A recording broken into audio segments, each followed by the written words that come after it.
1 minute to air. The live stream has started.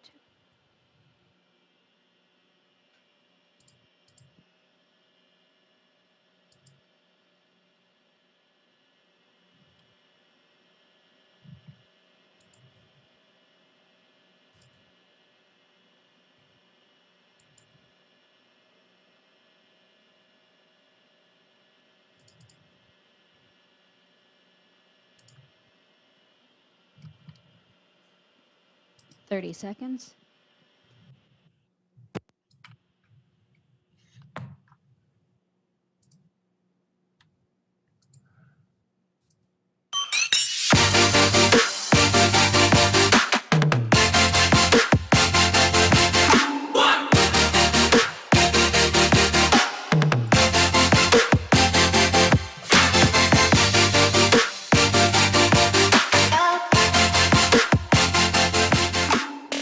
You can start. Good afternoon. Welcome to the March meeting of the Durham Planning Commission. The members of the Durham Planning Commission have been appointed by the City Council and the County Board of Commissioners as an advisory board to be elected officials. You should note that the elected officials have the final vote on any issue before us tonight. Tonight's meeting is being held virtually using the Zoom virtual meeting platform. In this virtual meeting platform, public participants do not have any ability to talk or be seen on video by default. To maintain meeting decorum and a discernible record of the meeting, the chat function has been disabled. Speakers will be given the ability to speak at the appropriate time in the meeting. If you have pre-registered, your name will be called for you to make your comments, just like in an in-person public hearing. If you called in before the meeting started and staff was able to get your information, your name will also be called to speak at the appropriate time as normal. You may also call in during the meeting tonight by dialing 1-301-715-8592. If you call in during the meeting, you will need to wait until the particular public hearing you are interested in starts. After all of the pre-registered speakers have shared their comments, I will ask if there's anyone else wishing to speak. At that point, you will need to digitally raise your hand by pressing *9 on your phone. And when recognized, state your name and address and make your public comments. Finally, all motions are stated in the affirmative. So if a motion fails or ties, the recommendation is not favorable. May we have roll call? Thank you. Yes. Chair Amendolia. Here. Baker. Here. Batista. Here. Busby. Here. Vice Chair Cameron. Here. Cutright. Here. Durkin. Here. Harrod. We did get an email from Commissioner Harrod, so we can handle that in a bit. Lowe. Present. McIver. Here. Morgan. Here. Cease. Here. Williams. Here. And that was Carmen Williams and Zuri Williams. Here. Thank you. I usually make that distinction. I apologize. We did get an email. I believe Chair and Vice Chair received the email about Commissioner Harrod. So he is not in attendance. Yes, and I believe we need to do an excused absence for him. So I would take a motion at this time. Move. Okay, moved by Commissioner Lowe. Do we have a second? Seconded, Dave Morgan. Okay. Moved by Commissioner Lowe, seconded by Commissioner Morgan. May we have the roll call vote?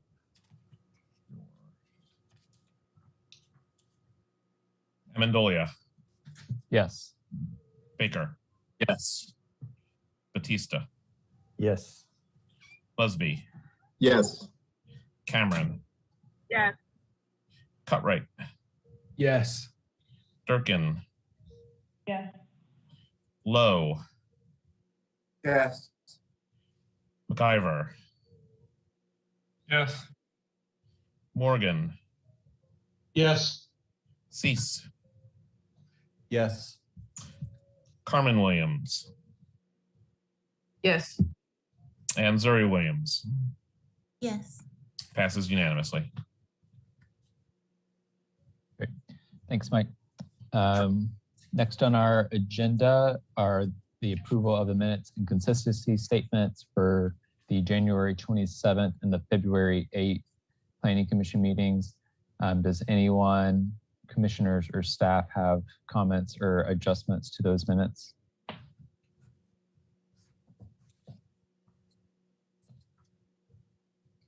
Yes, Mike. We did get an email from Commissioner Cease. He recommended for Triangle Vet we insert in the discussion the intent of the CN district, so we can make that correction or addition. So to make that addition, whenever we make the motion, we'll need to include that in the motion. That's fine. Any other comments or adjustments? Otherwise, I would accept a motion at this time.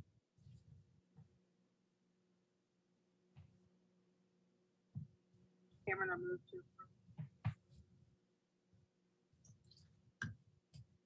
to. Vice Chair Cameron, I couldn't quite hear you. Don't know if you were trying to make a motion there, but. Sorry, yes, Vice Chair Cameron, move for approval with the adjustment. Second. Okay, moved by Vice Chair Cameron, seconded by Commissioner Baker. And may we have the roll call vote? Amendolia, Yes. Baker, Yes. Batista, Yes. Busby, Yes. Cameron, Yes. Cutright, Yes. Durkin, Yes. Lowe, Yay. McIver, Yes. Morgan, Yes. Cease, Yes. Carmen Williams, Yes. and Zuri Williams. Yes. Passes unanimously. Thank you. And then last, do we have any adjustments to tonight's agenda? I am not aware of any. Great. Then we will move forward to our public hearings, beginning with case Z2000019 South Alston Avenue. And I'll just go ahead and preface tonight's meeting with, we have a packed agenda, and I am often a little lenient with the 2-minute mark for comments, tend to provide a few extra seconds. I'm going to be less lenient tonight to try and respect everyone's time and try and get us out before midnight. So if you could please be concise with your statements, it would be much appreciated. So diving into this first case, we'll begin with the staff presentation. Thank you very much. Michael Stock with the Planning Department. Before you is Z2000019 South Alston Apartments. It is located at 4354 South Alston Avenue, located in suburban development tier within the city jurisdiction, approximately 13 acres. The request is to rezone it from office and institutional to Planned Development Residential 15.371 or PDR 15.371. The current future land use designation is office and recreation open space. And if the zoning were to be approved, the staff recommended change would be medium high density residential recreation open space. The site is also located in the major transportation corridor, and the proposal is for a maximum of 170 multifamily units. Here's the site. As you can see, it is located just on the north side of I-40 between South Alston Avenue to the east and NC 55 to the west. The site is primarily wooded. There is an office complex that it is adjacent to, just to the east and kind of like carved out of that section. And there are hotels and commercial along 55 and adjacent to the site, and also primarily light industrial uses to the east of the site here. Summary of commitments is that it would be multifamily units. They are proposing off-site sidewalk to fill the gap along South Alston Avenue. Building and architectural commitments also. Here's the existing conditions. You'll see that there is floodplain and a stream to the north portion of the site. I believe that's Northeast Creek to the north side there. Here's the apartment complex and the proposed condition. This would be the off-site sidewalk that is being proposed to connect to make it a full sidewalk along the frontage of the office site, plus the two smaller frontages along South Alston Avenue. Neighborhood meeting was held in December 2020. There was one social pinpoint comment regarding that it wasn't consistent with the future land use designation of office and open space.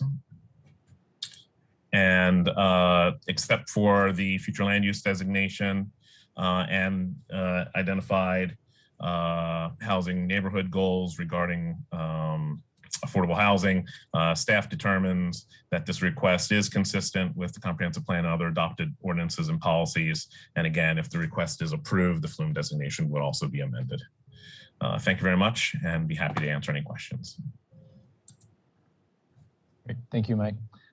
At this time, we're going to open the public hearing. We're going to begin with the applicant presentation. I believe Jared Edens should be on the call. Jared, I'm going to give you 10 minutes for your presentation. Let me know if you have anyone else on your applicant team with you. Yeah, it's just me. Great. You may begin.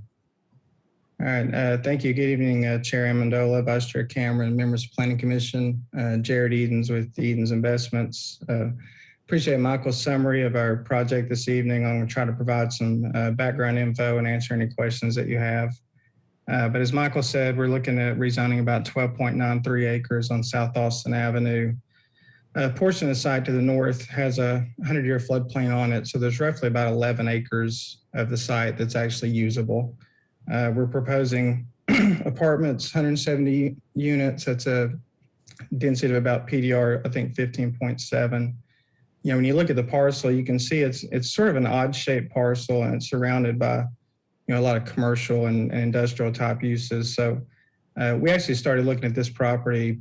I think it dates back to about 2018, just looking at different ways, different uses for the property. So, you know, we looked at single family, which obviously it's not an ideal single family or townhome kind of site with the office and hotel mixed around it. We didn't think office use is really the best use for the property. There's a lot of office nearby, and then there's a lot of office planned with Apple and whatnot coming. It's tough for retail. It doesn't have a lot of road frontage. So really we landed on multifamily as what we really felt was the highest and best use. You know, it's got great access to 40, plenty of retail nearby at 55 and 54 intersection. You know, it's a 5 to 10 minute bus ride to Apple's campus and those ancillary businesses that are coming down the road. So we just thought multifamily made the most sense. So, and we applied for the zoning back in May of 2020. We actually had two neighborhood meetings, July of 2020 and again, December of 2020. You know, sparsely attended again, because our neighbors are mainly commercial. So we haven't had too many concerns. Per the staff report, you know, they mentioned there's adequate water and sewer here. There's capacity in the roads, there's capacity in the schools for the additional units. One thing I do want to add tonight, and I mentioned this to staff, I think Friday of last week or over the weekend, but as I said, so we submitted this originally back in May of 2020 for these 170 units. At that time, we were all talking a lot about affordable housing, but we weren't seeing a lot of projects with affordable housing. It was sort of, you know, a lot of you guys had led a lot of that conversation on the affordable housing. And so eventually, you know, over time since then, we've seen some projects that are coming in with some affordable, you know, the Parcel K had a 5% affordable, things like that. And so the momentum's sort of going in that direction. So just based on some feedback I got from a couple of Planning Commission members that met with me last week, I went to our client on this one, and we've let staff know that we're going to proffer 5% affordable housing for this project, just to sort of modernize the application a bit. I've been looking at these on a lot of deals. We've got a lot of projects that have some affordable coming. 170 units, it does get tight. It makes the numbers pretty difficult, so it's hard to do more than that 5%. I mean, as your unit rate goes up, then the percentage of affordability, can go up with it. But, we feel comfortable with that, and think that's the way to go to make it a better project. So with that, I'll appreciate your time again. I'll be glad to answer any questions you have. Thanks. Thanks, Jared. Mike, would you like to comment before we move forward? Yeah, just while Mr. Edens had brought it up, he did share that with us, and we will work with him. He had proposed 5% per the, and Mr. Edens, you can correct me if I'm wrong, per the definition of affordable housing in the Unified Development Ordinance, which focuses on 60% AMI or less, and to be monitored per the rules and procedures of the adopted rules and procedures of the Community Development Department of the City of Durham. So we can work on that language before it goes to council. And that's correct. That's the intent, to comply with Durham's ordinance and standards and annual reporting and things like that. So we'll get together with planning on the verbiage and add that to the plan. Great. Thanks, Mike, and thanks, Jared. Okay, we're going to move forward to public comment. We had some last minute registrants for this case, so I'm going to ask folks to raise their hand in the meeting so that we can see who would like to speak on this item. If you're on your phone, reminder, you do that by pressing *9. Yeah, if folks wish to speak on this case, either in favor or in opposition, please raise your hand at this time, and we'll call on you as we see you.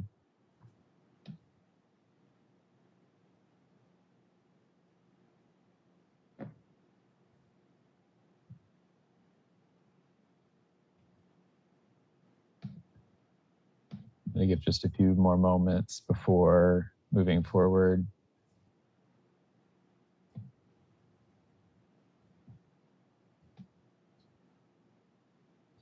Okay, seeing none, I'm going to move to close the public hearing, and we will move forward to commissioner question and comment.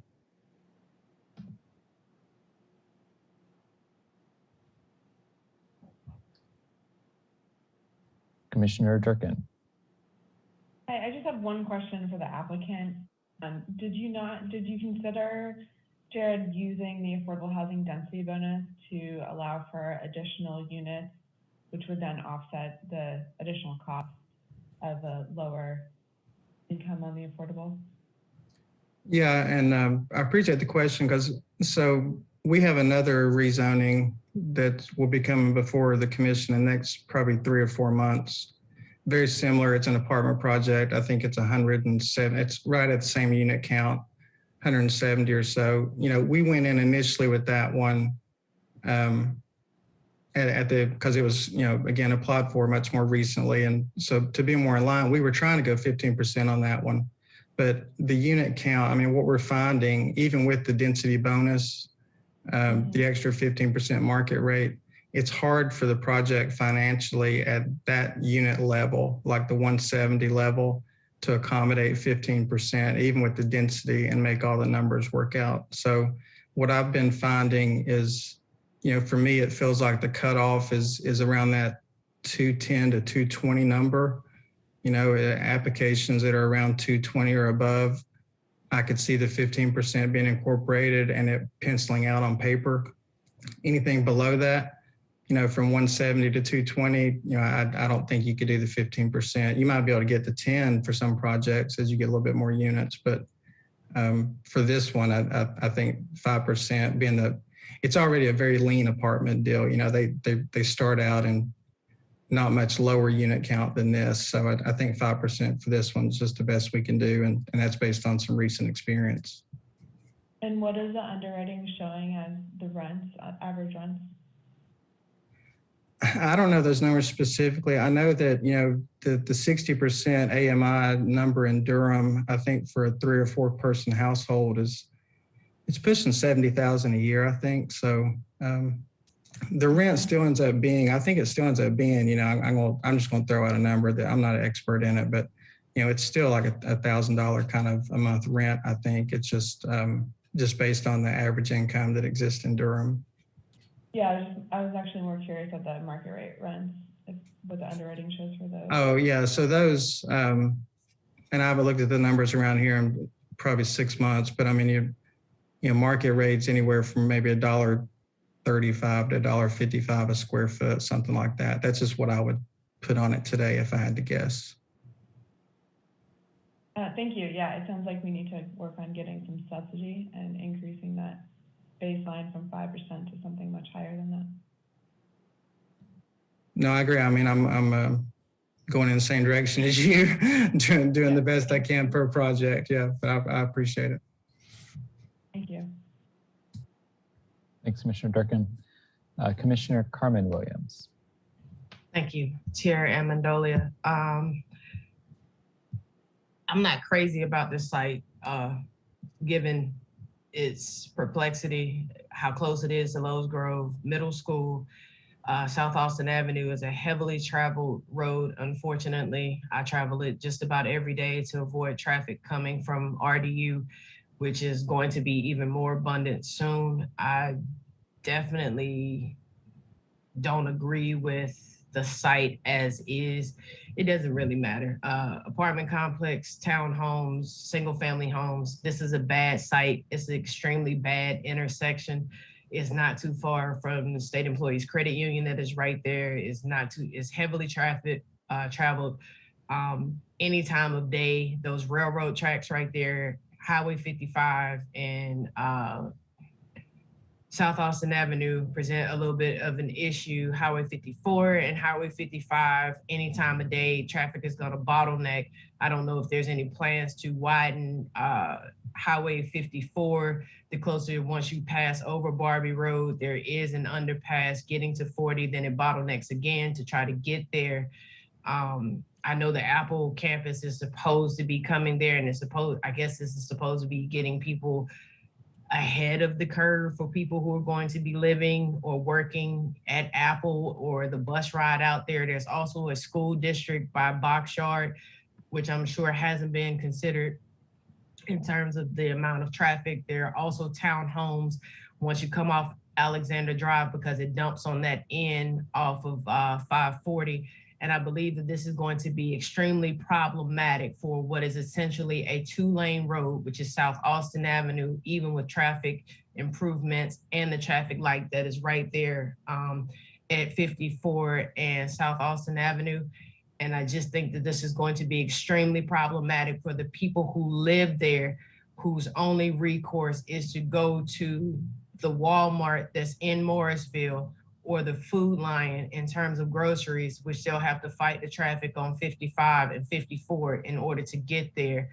And there's a FedEx facility that's not too far from here. I just think that there is another space or something else that best serves this area. And 5% of affordable housing being committed for this particular project, I don't know that that's extremely helpful, since there are affordable housing apartments that are fairly decent in terms of market rate, not too far down South Alston Avenue past the Hardys, because there's another commercial facility that is also down there, and there's 4 other apartment complexes that are in there. And I just believe that the saturation in this area will be way too much to handle for anyone that may be wanting to live in this area at all. And the fact that there will be a sidewalk that will kind of walk around a existing commercial building, I'm sure that the sidewalk is helpful in walkability. I just don't know that there's a whole lot to be walking for in this area, regardless of where you're going. And unless there are going to be plans to upgrade South Alston Avenue soon, since Alexander Drive does dump on the other end of that off of 540, which used to be off of 147. I believe that this is going to be problematic, extremely problematic traffic-wise, because this is already a nightmare. in this particular intersection. And those are my comments. Thanks, Commissioner Williams. Commissioner Morgan. Thank you, Chair. I had a question for the applicant. Have you considered, I used to go out to like Lowe's Grove and for tutoring and such. Was there any consideration for walkability to Lowe's Grove, Jared?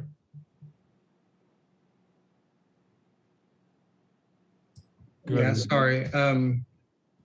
No, I mean, we didn't look much beyond our site frontage. I mean, it's, I hate to keep talking about the finances of a project this size. There's limitations of what you can do. I mean, the gap that we're filling in, it's about 500 feet of gap on South Alston that we'll be filling in as part of this. And, even though I can tell you from experience, just heard the comment that it might not get used, but I mean, I remember sidewalk being built on Scott King Road in South Durham 15, 20 years ago and didn't have any idea why we were being made do it. And over time, you start seeing some of that stuff fill in. So, I don't have anything committed much beyond the frontage, but we are at about 500 feet at the frontage. Yeah, my consideration, I know we approved an application a while back that there was proximity to the high school up in the north side. And I was just thinking, just given that you're so close to the middle school and that there might be folks that would have middle school students, would that be something that you would consider? Yeah, and I mean, I understand the request, and I mean, I guess it's something we could look at, but just knowing, just factoring in the affordable component and things like that. I mean, it's likely difficult to do. Just trying to be honest. Okay. Thank you. Yeah, thank you. Thanks, Commissioner Morgan. Commissioner Cease, you're recognized. Thank you. Following up on just the two comments, my two fellow commissioners, both the observations they shared, Commissioner Williams talking about the kind of conditions on both 55 and South Alston, and Commissioner Morgan's comments about the middle school. That was that was one of the first items that came to my mind. Two quick clarifications, perhaps. You've mentioned 500 feet along South Alston. There's the segment that's south of the entrance drive, and then there's the segment north. How much actual frontage? Where are you coming up with that 500-foot frontage number? That's for Mr. Edens. Yeah, so about 5 minutes before the meeting started, I got on the Durham GIS and used their measurement tool, and I tried to measure that property's frontage from our corner to their corner along South Alston. I got right at 500 feet when I did it, but that was a rough measurement. So so are you then including constructing, you're constructing a sidewalk. I see it noted on the second sheet now. I got it. I was just looking at your frontage and not that separate parcel that was excluded, but your proposal does include constructing the sidewalk in front of the existing office, correct? That's correct, yeah. Okay. And on the other question, and then a few comments. The other question I have, in response to the comments from the Bicycle and Pedestrian Committee, there was a reference, or I guess one of the responses indicated that to item 2, the existing driveways connecting the existing parcels between South Alston and West Park Drive remain in place, but the drives and sidewalks are to service existing and proposed developments and are not public access cut-through routes for the outside public.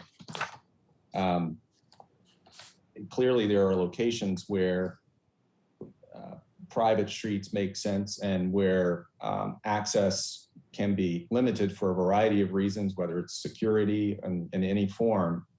But I think from two perspectives, the first perspective being what Commissioner Williams shared with regards to just general traffic concerns in the area and the limited connectivity east to west in this location, which I've also traveled a fair amount for a variety of reasons, including getting to the South Library branch near there, And so I've traversed back and forth between the two, and even going back many years ago to living in that area.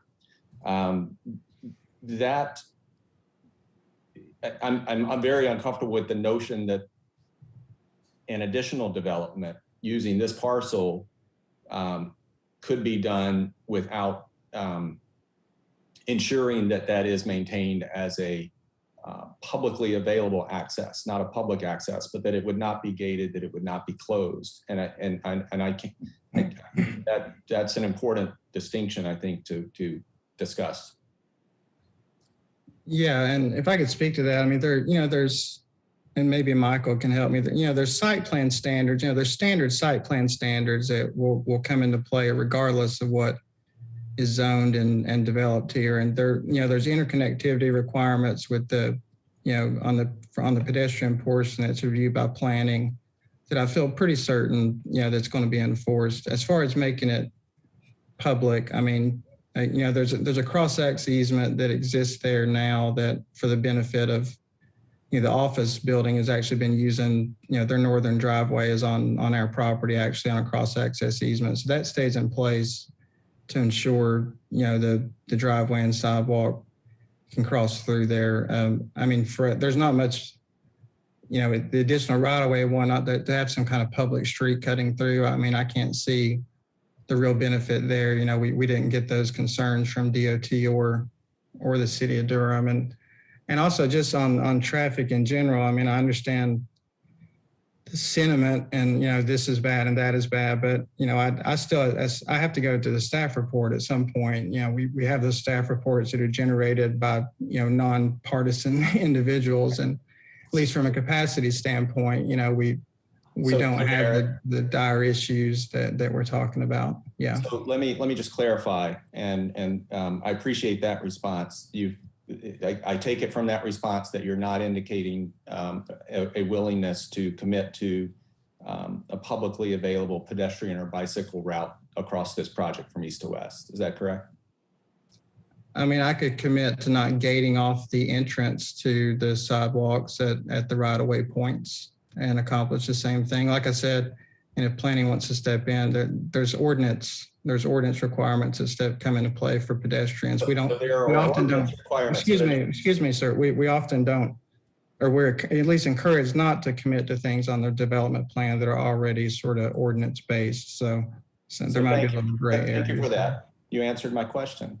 So there are ordinance requirements, and the presumption that the ordinance requirements are sufficient based on suburban expectations is one presumption that can be made. It's the responsibility of a planning commission, not just to consider the projects that come before us, but also the degree to which ordinances may or may not be sufficiently attuned to the evolving changes that are occurring very rapidly in our region with regards to development.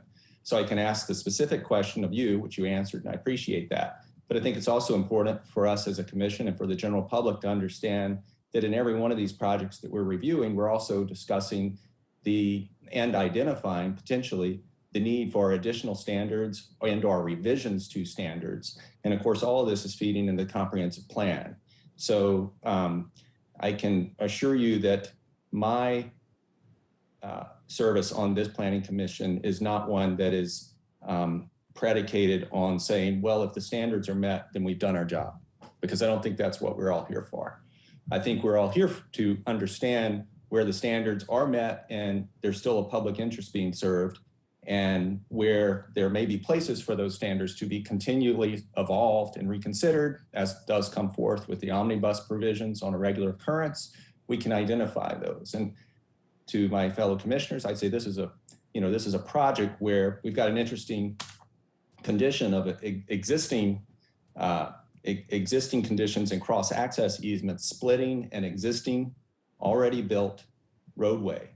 And that roadway, and at portions of it has a sidewalk, portions of it does not have a sidewalk. The applicant has come in here, asked for a rezoning, which is as our fellow commissioner, prior Commissioner Miller would often, indicate, is a process that has a lot of considerations. And one of the considerations we have to make is the degree to which this serves the community. I think the applicant's response to the second item there, saying that this is not intended for public use, is problematic. I don't think we should allow additional. Let me rephrase that. I don't think we should allow a change in use, particularly a change in use to a residential use. Commissioner Cease, you just muted yourself. I was trying to lower my hand, and instead I lowered my mouth. Or lowered my voice. So I don't think we should be considering changing to a residential use unless these pedestrian connection considerations aren't fully addressed. And just to clarify, there's a reference to an existing bus stop less than a quarter mile away on 55. I'm not sure exactly where that is. There are existing sidewalks there. I don't think the question should be who's going to walk on that sidewalk tomorrow or the next day or when the first resident is there. We've got a staff, our school generation report that says, roughly predicts 8 middle school students will live in this community. If you have middle schoolers, you know that they will walk. And the capacity or ability for them to walk to Lowe's Grove, yes, that's a heavy lift because it's dealing with a narrow roadway section underneath I-40. That may not be something that the applicant alone for this particular project could address, but it's something that needs to be addressed. But what the applicant can absolutely address is ensuring cross access for pedestrians, vehicles, bicycles, as was suggested, I think, correctly and understandably so from the Bicycle and Pedestrian Committee. And can I clarify? Those are my two. I'm not interested in a debate, Mr. Edens. It's not a debate. I think I just want to clarify Mr. something Edens, if I could. Mr. Edens, a point of I was making that point for my fellow commissioners. Yes, and Mr. Edens, I would just note for you at the moment that Commissioner Cease has the floor, and unless he directs a question towards you, he is not directing the floor to you. And I will make sure to maintain order so that the meeting remains orderly. If I will provide response, time for you to make comment when it comes around to my opportunity for comment, but please do not cut off my fellow commissioners. Thank you, Mr. Chair. And I'll just wrap up by saying that I understand the complexities of the site and the constraints that exist here. But I'm not comfortable with the proposal before us as it exists today with regards to the proposed use, given those concerns I've enumerated. So thank you. Thank you, Commissioner Cease. Would other folks like to provide comment or questions at this time?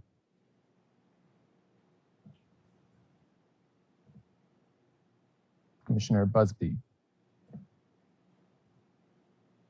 Thanks, Chairman Mendolia. I was just going to note, I was one of the commissioners who took up Mr. Edens on the request to meet on this case and asked about affordable housing.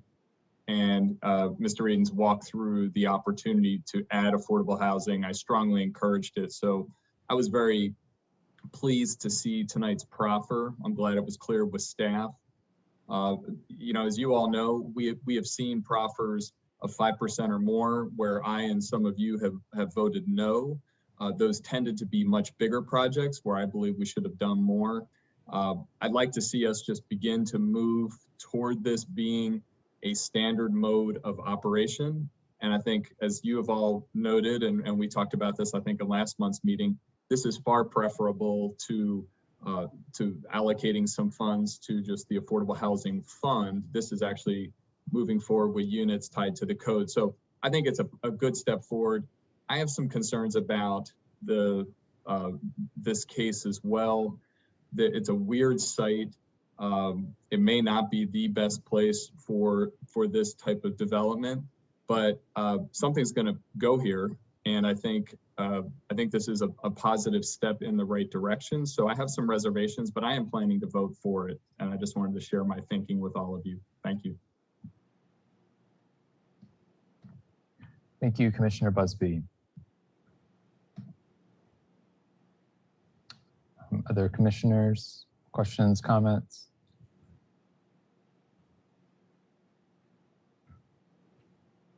Okay, I'm going to take my turn, and then other folks may feel free to chime in later. First, I'm going to provide Mr. Edens, as promised, a couple of minutes to make comments. And then I have questions for staff and Mr. Edens. No, thank you. I appreciate that for the opportunity, because I think what Mr. Cease and I think we want a lot of the same things, and maybe I didn't explain it the right way. You know, if a 5-foot public pedestrian easement, you know, that basically connects South Alston over to the site's frontage over on 55 on the other side, you know, that can be committed as part of the zoning, and you know, it would not be hard to meander. I mean, we're gonna have apartments and parking, so we're gonna have sidewalk everywhere. So it would not be hard to pick a route, a handicap accessible route across the site. It's a 5-foot public pedestrian easement. You know, it'd be up to, you know, by making it public, it'd be up to city transportation, I guess, eventually to say that's okay or whatnot. But you know, we're not opposed to ensuring that there's that cross connectivity and walkability across the site, because we want the same thing. And when it comes to the vehicular use in the driveway, you know, there's already a cross access easement there, you know, for the benefit of the office. So I'm not sure an additional proffer could address that, but I just want to make it clear on the pedestrian sidewalk part, you know, we want people to be able to walk.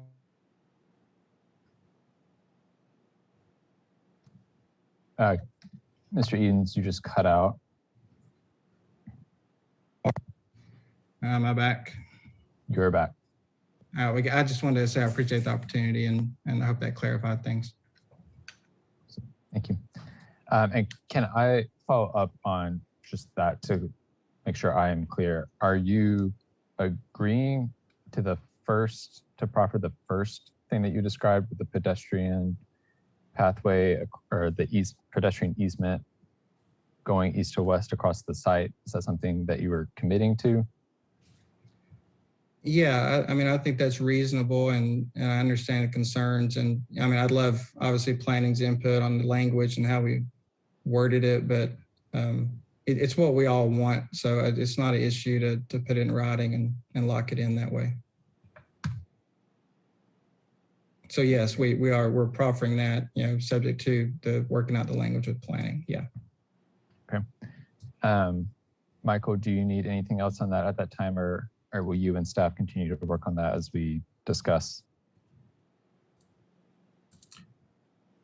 We don't need anything else at this time. I was going to summarize everything at the end before you all voted. But from what I hear at this point is that they're committing to a 5-foot ADA accessible connection from on the site, extending from South Alston sidewalk to pretty much West Park Drive sidewalk within their site. So, and the applicant is correct. There will be walkways that are required throughout the site that are required to already connect to public sidewalks. So this will dedicate it in a more descriptive way, and also the ADA accessibility, and I believe a 5-foot width was provided for also.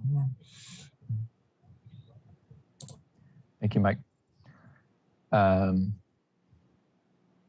Sure, let's go to Commissioner Cease right now. We'll come back to me in a moment.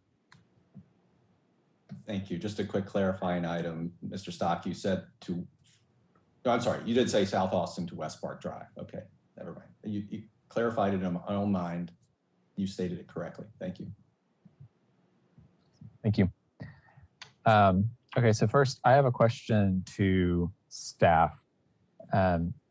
So Mr. Edens made a reference to this approximately 220 unit cutoff, where above that threshold, the underwriting, the financial aspects allow for greater than 5% affordable set aside.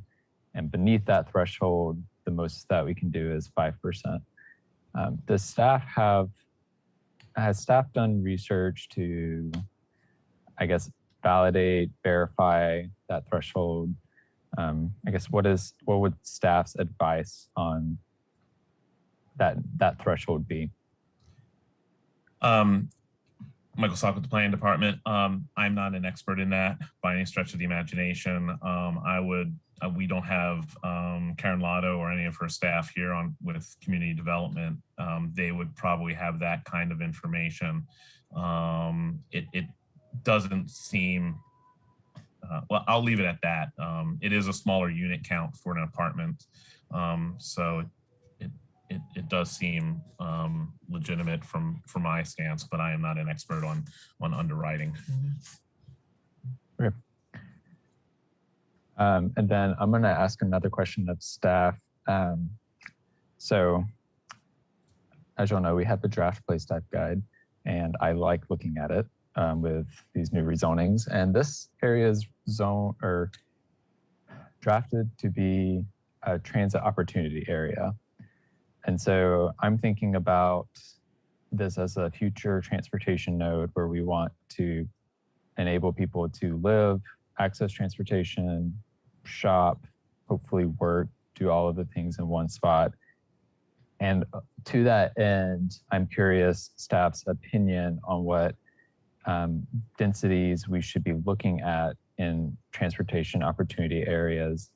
Given that we're in a draft environment, none of this is obviously binding at this point, but curious staff's thinking on where we are headed on that front. I don't have any specific draft density numbers for you. We are really at the early stages of that. What I can say is that higher densities and higher intensity development is definitely would be encouraged in these kinds of place types because of their accessibility to transit and other amenities, and the combination of either providing amenities within the development or, as I said, close proximity to those amenities. So that's the best I can give you right now. Okay, thanks, Mike. So I'm gonna turn to a couple of, I think really just one question for Mr. Edens.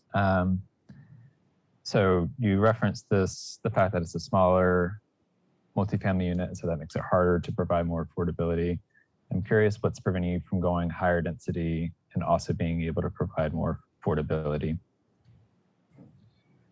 No, I appreciate the question. And again, going back to those numbers I was throwing out earlier, I'm no expert. I'm no multifamily expert at all. So that was just my experience from a limited number of, interactions and whatnot. That's just sort of my gut. Yeah, you can, we had a site near here that Planning Commission approved last year that was, I think, close to 19 units an acre, but it was a little bit different shaped parcel and it didn't have the floodplain and the limitations. So, we've done enough sketching to know, even if you can fit a certain number of units on there, if you can't park it, per the code and have proper parking and whatnot. And really the shape of the site and the floodplain just limits it. I think we're pretty maxed out, I think, at where we're at now. Okay, so I think what I'm hearing is that because of there's no opportunity for you to build up right here. And so you also can't build out because of the environmental conditions, and you're choosing to not build up instead. Right, because it definitely does not support structured parking for this location. You wouldn't do, and we actually talked to one builder, because we don't have a builder lined up yet, but we talked to one about structured parking. It's really a non-starter. So yeah, you can go up in theory and get more units, but if you don't have the surface parking to support them, then you're sort of hampered. Okay. Yeah, and I don't have any more questions at this time, but I'm envisioning a situation where you have this residential development, a commercial site, and maybe an office site all at once, all chipping into a structured parking unit, and then you could increase density, right? That you wouldn't need the residential aspect of it to build the entire structured parking, which I recognize is like way more expensive than just flat parking. So it would be nice if there were a coordinated effort happening here. That's no comment really to the applicant, but that's, I think, what I would like to see more of happening in Durham is developers coming together to say, hey, how can we make something really nice by working together on these 3 parcels instead of just continuing to do this parcel by parcel basis where every developer that comes to us, they say, well, we can't financially make this happen. It's like, well, maybe if you were sharing resources across projects, then you can make these things happen. And so I would encourage, Jared, I know you do a lot of work in Durham, so I would encourage you to pursue more of those opportunities because I think that would enable us to get better products overall. A couple of comments I just wanted to make before giving other commissioners a chance for further questions. Before this meeting tonight, this was dead on arrival for me because of the lack of addressing any affordability. So I appreciate Mr. Eden's proffering the 5% affordable units. Without that, this would be a non-starter. I do want to just like add a little perspective on the references to Apple coming tonight, because the reported projected average incomes of Apple employees at the new site is going to be $187,000 a year for a single person. I think that's more than what a lot of households, maybe most households with 2% incomes in Durham make. And so I find it hard to imagine that a person making $187,000 is going to be living in one of these apartments. They're probably going to be getting larger lots, single family houses in South Durham or maybe in Cary or Wake County. I don't imagine people living in these apartments are going to be working at Apple. There may be other businesses that come along with Apple or because of proximity to Apple that pay lower wages, maybe more in the $80,000 to $100,000 wage, and maybe some of those folks live in these apartments. But I don't want to buy into the idea that this residential development is going to create opportunity for people to get to an Apple headquarters, because to me that doesn't track. The other thing I would I think I'm going to stop there with my comments. One question I did actually have, another question I had for Mr. Edens, do you have like a proposed unit mix for this development in terms of bedroom size? Not at this time. I think it'll be heavy on the 2-bedroom and 1-bedroom. I don't think there'll be a lot of 3s out here. Okay. And just I agree with you on Apple. It's more, the target is more the support people, the support companies that follow Apple. But yeah, I agree with you. Those people would not be living here. Yeah. Sure. Awesome, thank you. So mostly 2s means there'll be a decent amount of families that can live in these apartments, which is good with the nearby school. So I think that's helpful insight. Those are my comments at this time. Do other commissioners have questions and comments they would like to add?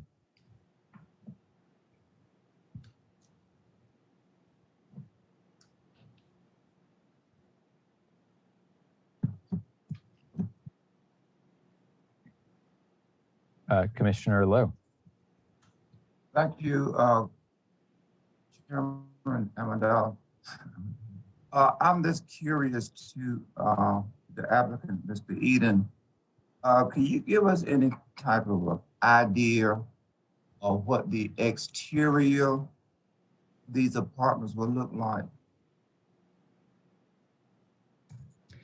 Yeah, we have some admittedly vague, design commitments on the zoning application plan that commits to, it's limited to a certain list of materials, stone, brick, and whatnot. It's, we do try to keep those fairly vague because, oftentimes we don't know our end user at this stage, and you try to avoid, going back and having to rezone an entire site over certain architectural commitments or whatnot. But I know there's a list on the cover of certain materials that it's going to have, but it's going to have to, this site's going to have to compete with the market, right? So with all the apartments going up, I mean, there's a certain level that it's going to have to achieve just to compete in the marketplace. So I think it'll be presentable for sure.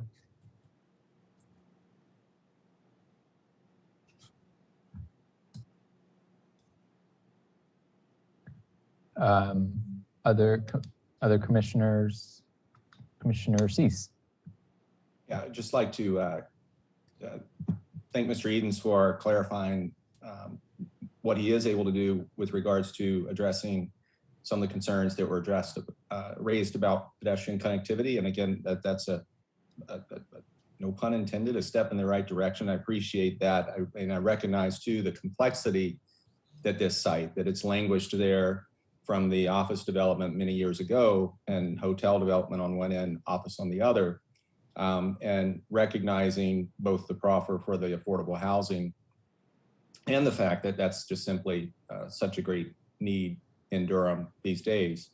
And you know, I can support it with the concerns that were mitigated by the conversation we had about the pedestrian connectivity. I don't think it's an ideal use for the site. I don't think it's you know, I'd like to see more units there. Certainly, I understand the complexities of pedestrian of structured parking, but I'll support it as is with that caveat that was discussed earlier. Thanks. Thank you, Commissioner Cease. Other commissioners, comments, questions?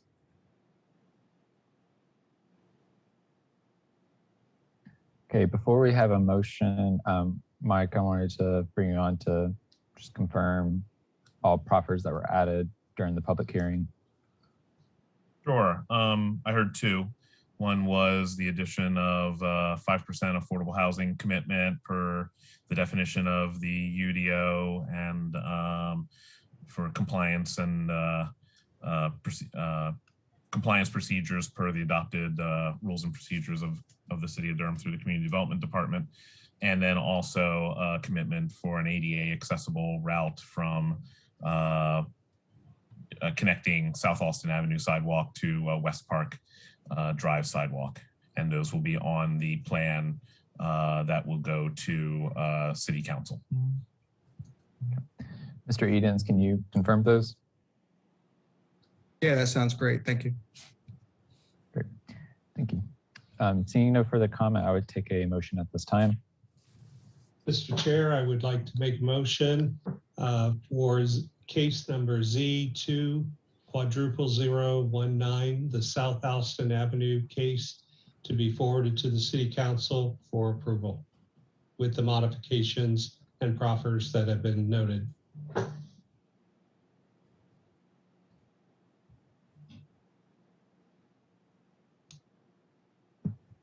Do we have a second? I saw Busby. So it's going to be moved by Commissioner Morgan, seconded by Commissioner Busby. Is there any further discussion on the motion? Okay, may we have the roll call vote? Sure.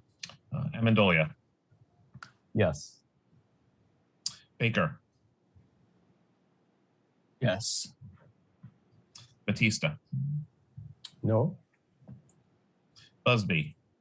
Yes. Cameron. Yes. Cutright. Yes. Durkin. Yes. Lowe. Yes. MacIver. Yes. Morgan. No. Cease. Yes. Carmen Williams. No. Zuri Williams. Yes. Okay, it passes 10-3. Great. Thank you, Mike, and thank you, Mr. Edens. And I would just encourage everyone to submit your comments on this case. There was a lot of great discussion, and I think it'd be important for our council to hear the points that were raised tonight.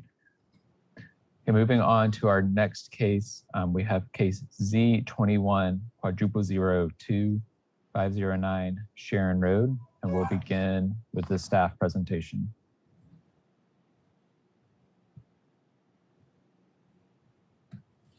Good evening, everyone.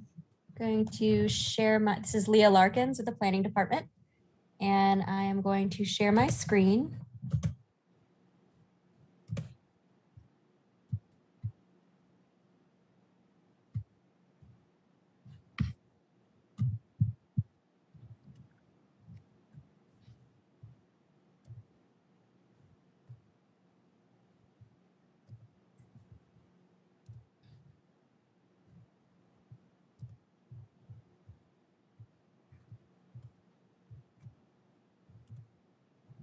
This is for Z2100006 Sherron Road. And this case has been received by Jared Edens of Edens Land for one parcel located at 509 Sherron Road, totaling 5.794 acres. The site is within the county's jurisdiction and in the suburban development tier. There is an associated annexation case which proposes to bring this parcel into the city boundaries. The applicant proposes to change the zoning designation of the site from residential rural RR and residential suburban 20 or RS 20 to planned development residential 6.904, PDR 6.904. The site has an overlay of Falls Jordan Lake Watershed Protection District B, and there is no change proposed for the overlay. The proposed rezoning would allow for the construction of up to 40 townhome units. On the future land use map, the parcel is designated as low density residential, 4 dwelling units an acre or less. The proposed zoning map change is not consistent with the existing FLUM designation. And if this zoning map change is approved, staff recommends the FLUM designation be amended to low to medium density residential, or excuse me.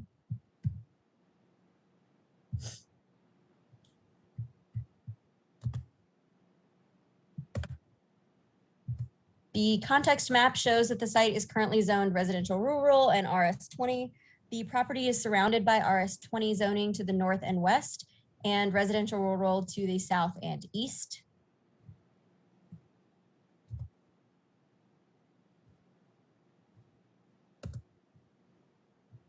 The aerial map shows the boundary lines of the subject property as well as the site's proximity to existing residential development, as well as to Grove Park Chapel, an established place of worship and a preschool.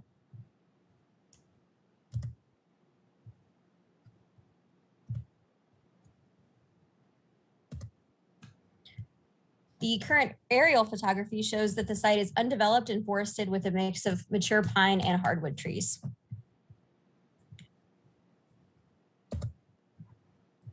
There is a development plan associated with this rezoning. It commits to pedestrian landscaping and stormwater improvements. The plan includes a stormwater control commitment to accommodate a 100-year storm event. Pedestrian, bicycle, and roadway improvements include 5 feet of additional asphalt along the south side of Sherron Road to allow for a bicycle lane, dedication of 25 feet of additional right-of-way along Sherron Road, and the construction of an exclusive southbound turn lane. Design commitments include a mix of building material types and facade types, windows, covered stoops, and the inclusion of one-car garages.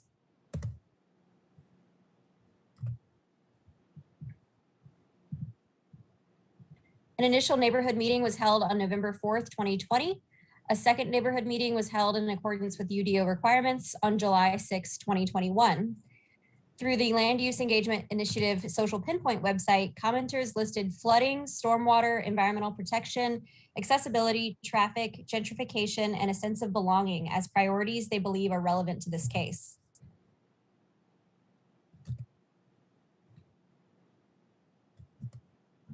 Finally, except for the FLUM designation, staff determines that this request is consistent with the community goals and objectives of the comprehensive plan, which were analyzed, 3 of the 3 retained policies from the 2005 comprehensive plan, and other adopted plans and ordinances. Thank you, and we're available to answer questions. Thank you, Leah. At this time, we're going to open the public hearing, begin with the applicant presentation. And Jared, you have 10 minutes once again.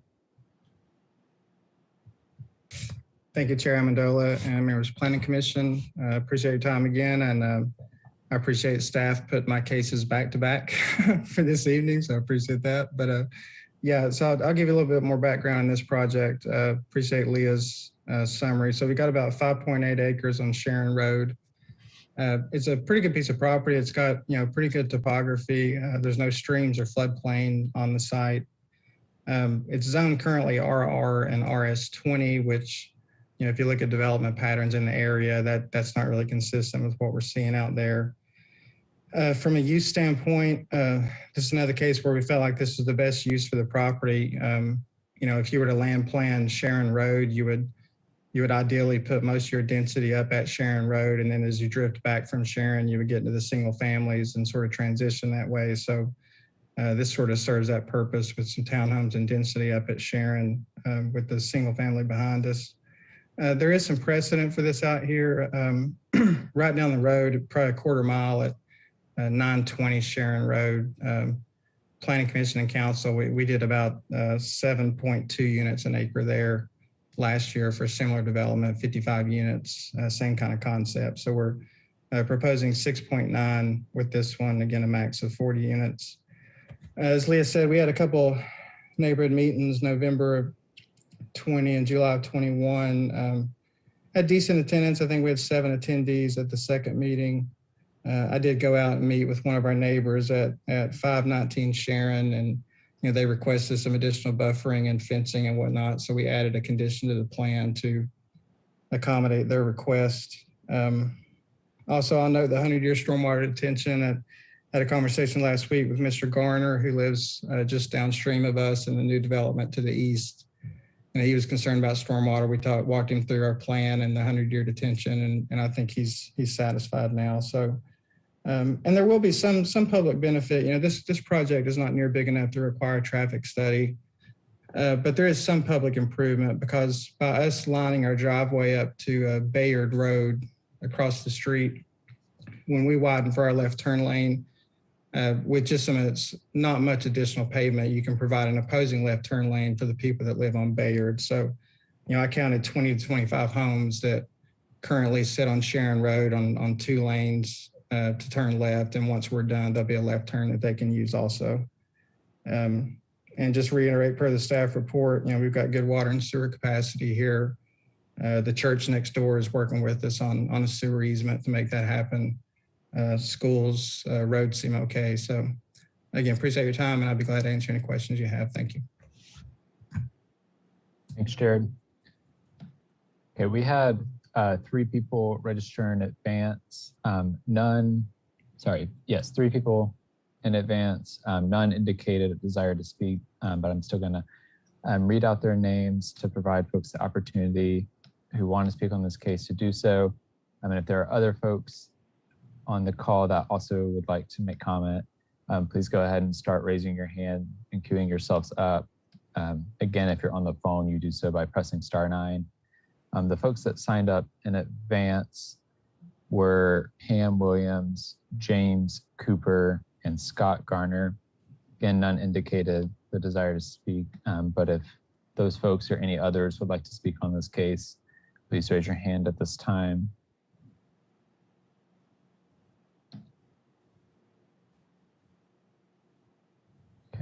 I see Pam Williams has raised their hand. Pam, if you could say your name, address, and then you have 2 minutes to make your comments. Okay, thank you, Alston. My name is Pam Williams. My address is 2100 Adventure Trail, Durham, North Carolina, 27703. I am very concerned about the traffic on Sherron Road. I grew up out in this community. I'm concerned about the environment, but as of right now, there's no plans on widening Sherron Road in the MTP or the 2050 MTP. That has been taken out as Durham's vision. So right now, the intersection at 98 is over capacity, and the intersection at Miami and 70 is over capacity. So I just want to stress the traffic issues out here. And also, I'm not sure what the school situation is, but this would, with all the developments, I think there's 3 on Sherron Road coming in or on the table. I think it's going to put some strain on the schools, on the EMS, fire stations, and the food services out in this area. So it's going to change how Sherron Road has been. And I understand about change, but with change comes responsibility of providing people access to and from their homes to the places they need to go. That's all. Thank you, Pam. Up next, we have Pamela Andrews. You have 2 minutes. Thank you. Good evening, everybody. I concur with Pam as the things that she just said. Sherron Road is a very narrow 2-lane road. A lot of curves on that road, and I'm pretty sure this development is in one of those curves, not far from the elementary school. Sherron Road, as proposed, I counted up today on Social Pinpoint, there are 390 townhomes proposed on that road, in addition to existing developments that have been placed on Sherron Road in recent years on 89 acres of land. These little roads dump out onto 98 at a very major intersection. Very concerned about the safety of not only our residents, but our children as they travel this road every day to Spring Valley Elementary School.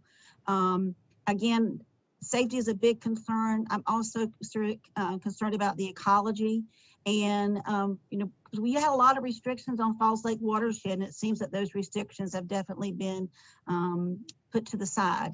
I know these 100-year retention ponds are put in place, but there's still a lot of concerns on the environment out in this area. A lot of development in this side of town, a lot. Thank you. Thank you, Pamela. Up next, we have Scott Garner. And while Scott makes their comments, anyone else would like to speak, please raise your hand. And Scott, you have 2 minutes. Yeah, can you hear me? Yes. Okay, yeah, no, as mentioned, I just spoke to Mr. Edens just a few days ago and have been on the community calls. And I just wanted to, you know, mention the meeting. It's been my concern from the beginning, and I requested the 100-year storm pond, but there is a pretty high gradient on the majority of this property, and it is a little, I haven't seen a site plan, but it is difficult to imagine exactly how this is going to be arranged. There are also noted on their wetlands. And of course, those actually, the water actually drains down, and it's comes right onto a stormwater drainage ditch that is actually on my property on the left side. I'm at 1711 Millora Lane. And so my biggest concern was, and is, drainage, how the site is going to handle that, and the environmental issues. And then I guess I would also note that Sherron Road is very, it's a 2-lane road. And I suppose a lot of these are going to be fairly close to the road, so I don't know how much hope there would be for expansion in the future. But anyway, those are my concerns. Thank you. Thank you, Scott. If other folks would like to make comment at this time, please raise your hand. Again, if you're on the phone, that's using *9.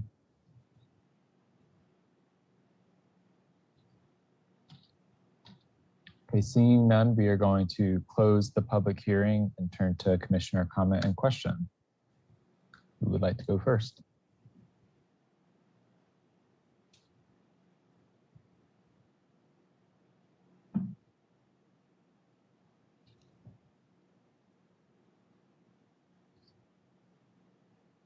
Commissioner Carmen Williams. Thanks, Chair Amendolia. I greatly appreciate you recognizing me. It seems like I'm always the first one to speak, and I appreciate my fellow commissioners for allowing me to always be the first one to speak. Not really, but I share the concerns for Sherron Road and the impacts of traffic in this area, and considering the amount of development that is about to proceed in this area, on top of the proposal of this particular development, there are extreme concerns in terms of the amount of traffic that will be added to this area, how it will be handled. And I know that the developer cannot always cut this off, and it's definitely not their issue. However, it's about what makes sense. And I know that it's not their concern or their issue that they're getting to the table when they get there. I do take concern with the fact that Sherron Road will become problematic, if not even more, because Highway 98 is now and probably for the foreseeable future will always be a 2-lane road, and Neal Middle School is not too far from this site, not to mention the oncoming delays and problems that are coming with the completion of the Highway 70 and East End connector. I don't know that this will continue to be an area that can be heavily saturated as is. And I am aware that other developers can come in and build something without having to have it rezoned. However, I also believe that the restrictions that are in place now currently help to minimize or to mitigate some of the issues that could be there, because this is going to be a heavily traveled in a high density area. I personally have said before, and I'll say it again, and I'll probably say it until I run out of breath. I believe that some of the zoning requirements and some of the rezoning projects that have already been approved need to be at completion before we start rezoning and asking for other capacities to be lifted, so that we can see exactly what we're dealing with new housing, the number of residents that are moving into Durham, where they're going to live, what they're occupying, and then we can have a true aspect of, or a true assessment of what it is that we're dealing with. And we're growing by leaps and bounds, but we're not growing by leaps and bounds. Project costs are continuing to go up. Cost of living is continuing to go up. The only thing that does not seem to be going up are people's salaries. And I believe that we need to address that as expeditiously as possible as we move forward with developments, because affordable housing is the essential aspect of what we need. And this is combating a $3 million condo project that's coming to downtown Durham that we can do nothing about. However, that's going to only increase the strain on residents as they move into Durham and residents who already live in Durham. And as far as quality of life is concerned by these residents, I'm concerned that in the community meetings or in the meetings for this project, there was a conversation by the developer that there was a conversation held with one person and it was addressing what his concern was. However, there's at least 3 or 4 other people that seem to have concerns. So I don't know if the community meeting was held, how many people were there, what the notification looked like. I definitely have concerns because these residents raise valid concerns about safety, watershed, water retention, and I'm not even sure that the 100-year floodplain is adequate anymore, because when it was created, we're no longer in those times. So I think that definite consideration for environmental impacts need to be taken, and they need to be looked at and mitigated as greatly as possible. Not that this all falls on the developer. A large burden of this is placed on the city. We as city council, city staff, city residents, city administrators need to be taking a harder look at where things are going, because unfortunately there's no history of anything until there is, and hindsight is always 20/20. Thank you. Thanks, Commissioner Carmen Williams. Would other folks like to comment or ask questions at this time?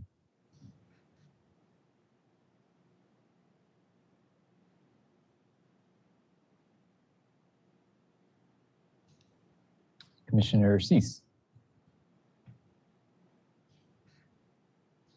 So I guess we have a repeat of the prior case where Commissioner Williams speaks first, then I go. So I guess Commissioner Morgan, you're up soon, I think, or maybe you went before me last time. I'm not sure. A couple of just quick observations I'll try to share. Unlike the prior project, this is not a highly constrained, languishing site. It's not up next to the freeway with an office park next to it. It's in the midst of a lot of parcels, the larger ones, several larger ones of which have transitioned over to single family housing in a variety of configurations through the years.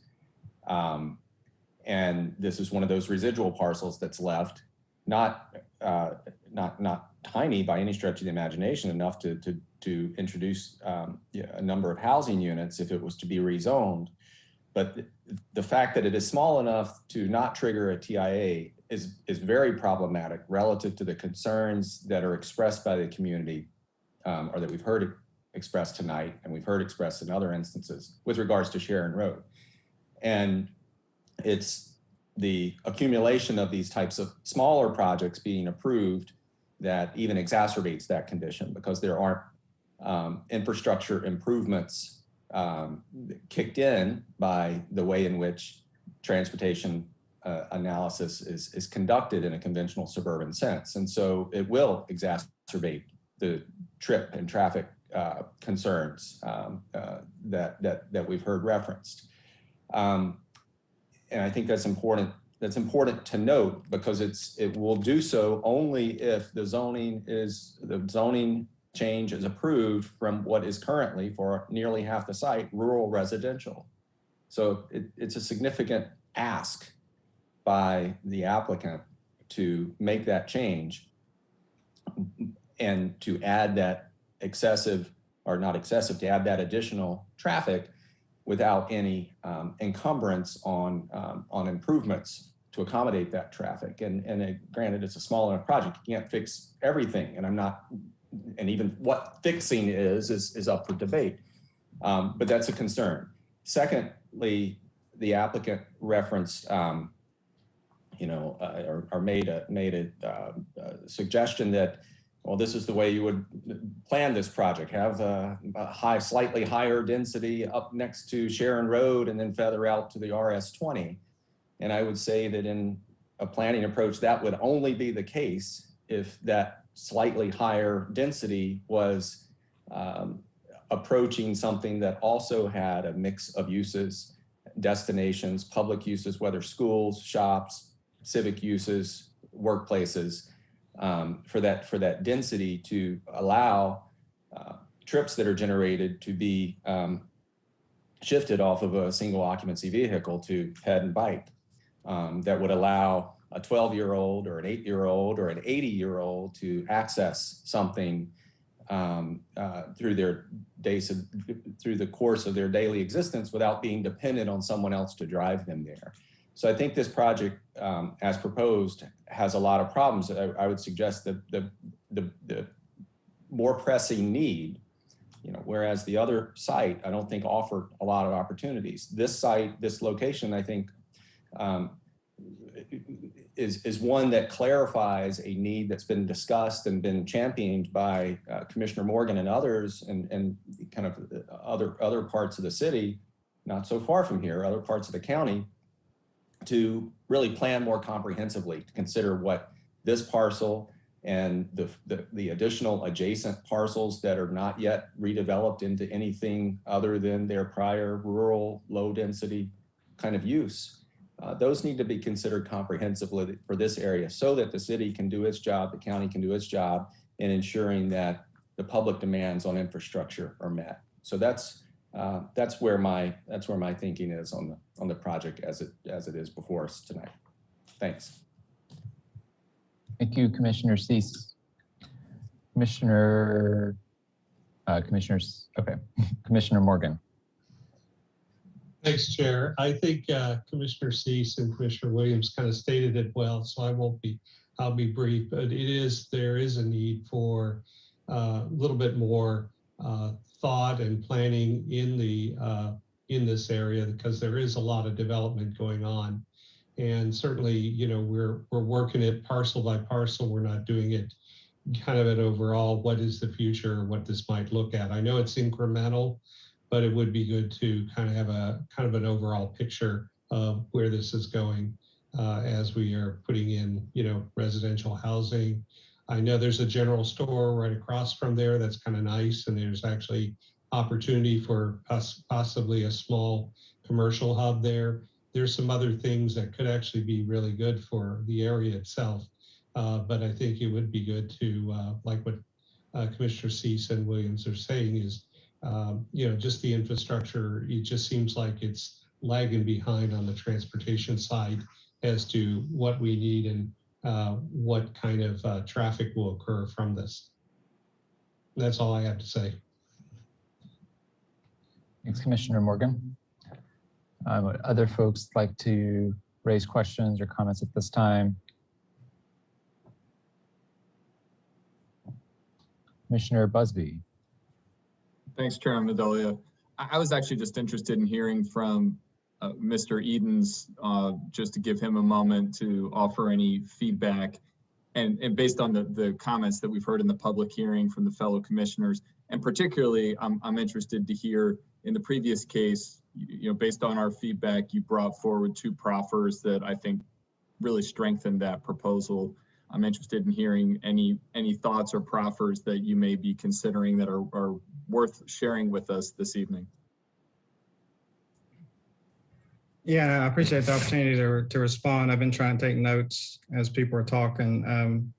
And I understand the traffic concerns, and I will agree that it's not, we can't really solve the traffic concerns with this one project. I mean, I will note the capacity of Sherron Road at about 14,000 cars, and we're currently at about 12,000 cars a day on Sherron Road. That's per the staff report. So, one thing, because this site is an annexation, there was a reference to EMS and fire and schools.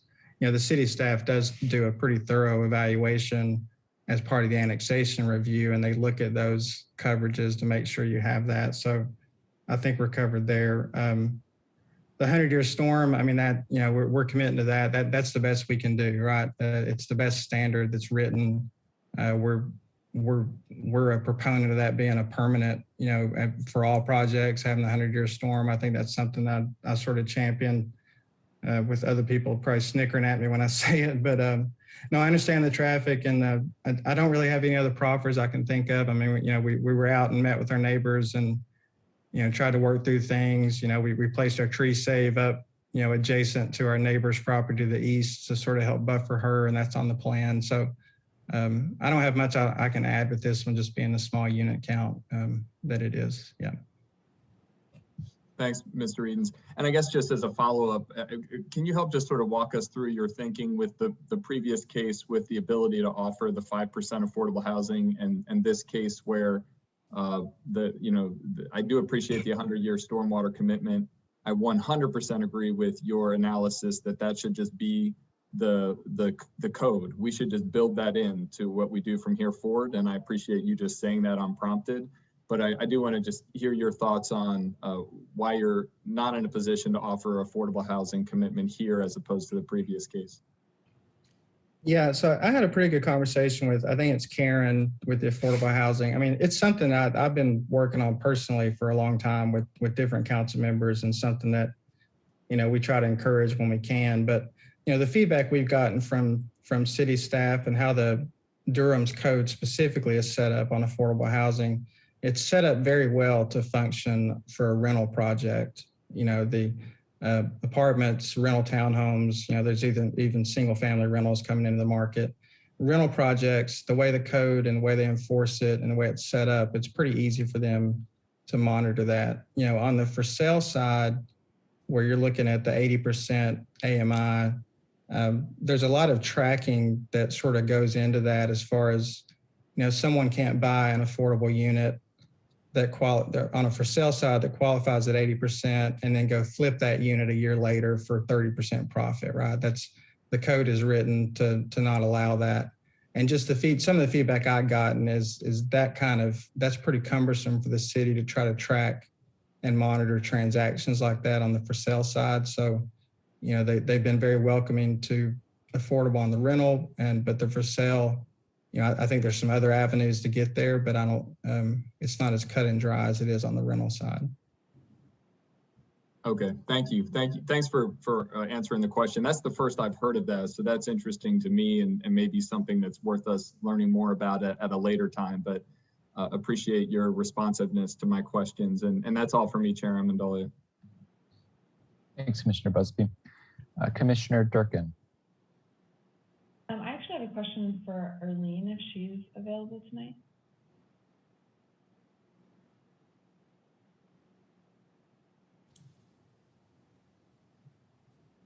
I'll go ahead and ask my question while she connects.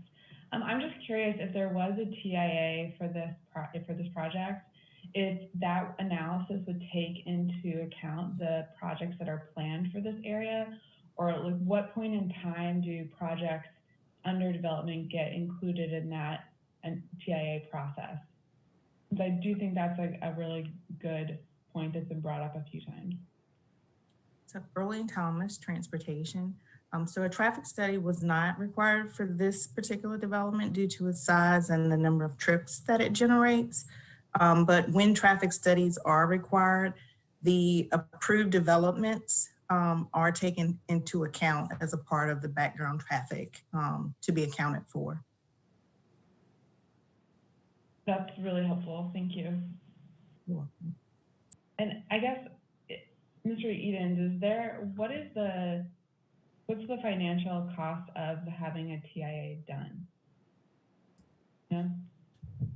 I mean, it varies. It'll be depending on the market and the firm and the size. It's probably anywhere from $20,000 to $30,000, something like that, for a study. I mean, I don't think that. Significant. Yeah, it's significant, and I don't think it would trigger much with this, with the number of trips that the townhomes generate, but that would be what the cost would be. Yeah.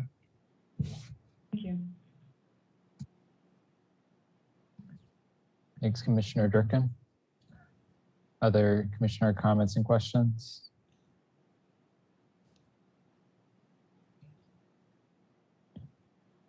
Okay, before I ask questions and make comments, I want to acknowledge we have someone in the meeting named AB who has raised their hand, and I want to provide opportunity for them to make comment. So if you could please just state your name to begin with and then make your comment. Thank you. It's Alice Barnstead. I wanted to ask how many people were on this webinar, just who was participating from the community, because I can't see that number. Yeah, so we have about 24 attendees, and those are folks, they might just be listening in because they're curious. They might be wanting to speak on a specific case. We have 4 different rezonings tonight and 1 UDO text amendment. So folks might be just waiting for the case they want to speak on. But so those 24 members, some of them are the applicant team, and then most of them are just residents with varying interest. And then on the panelist side, it's the 13 planning commissioners who are present and planning staff through various departments that kind of assist and help answer questions for us. Thank you very much. Yep, thank you. Okay, so I have, let's see. Oh, I did have one question for Earlene as well. And Earlene, I ask this of you pretty frequently, but just like future plans for Sherron Road, are there any planned improvements? Is that a DOT road? What's kind of the situation there? Earlene Thomas, Transportation.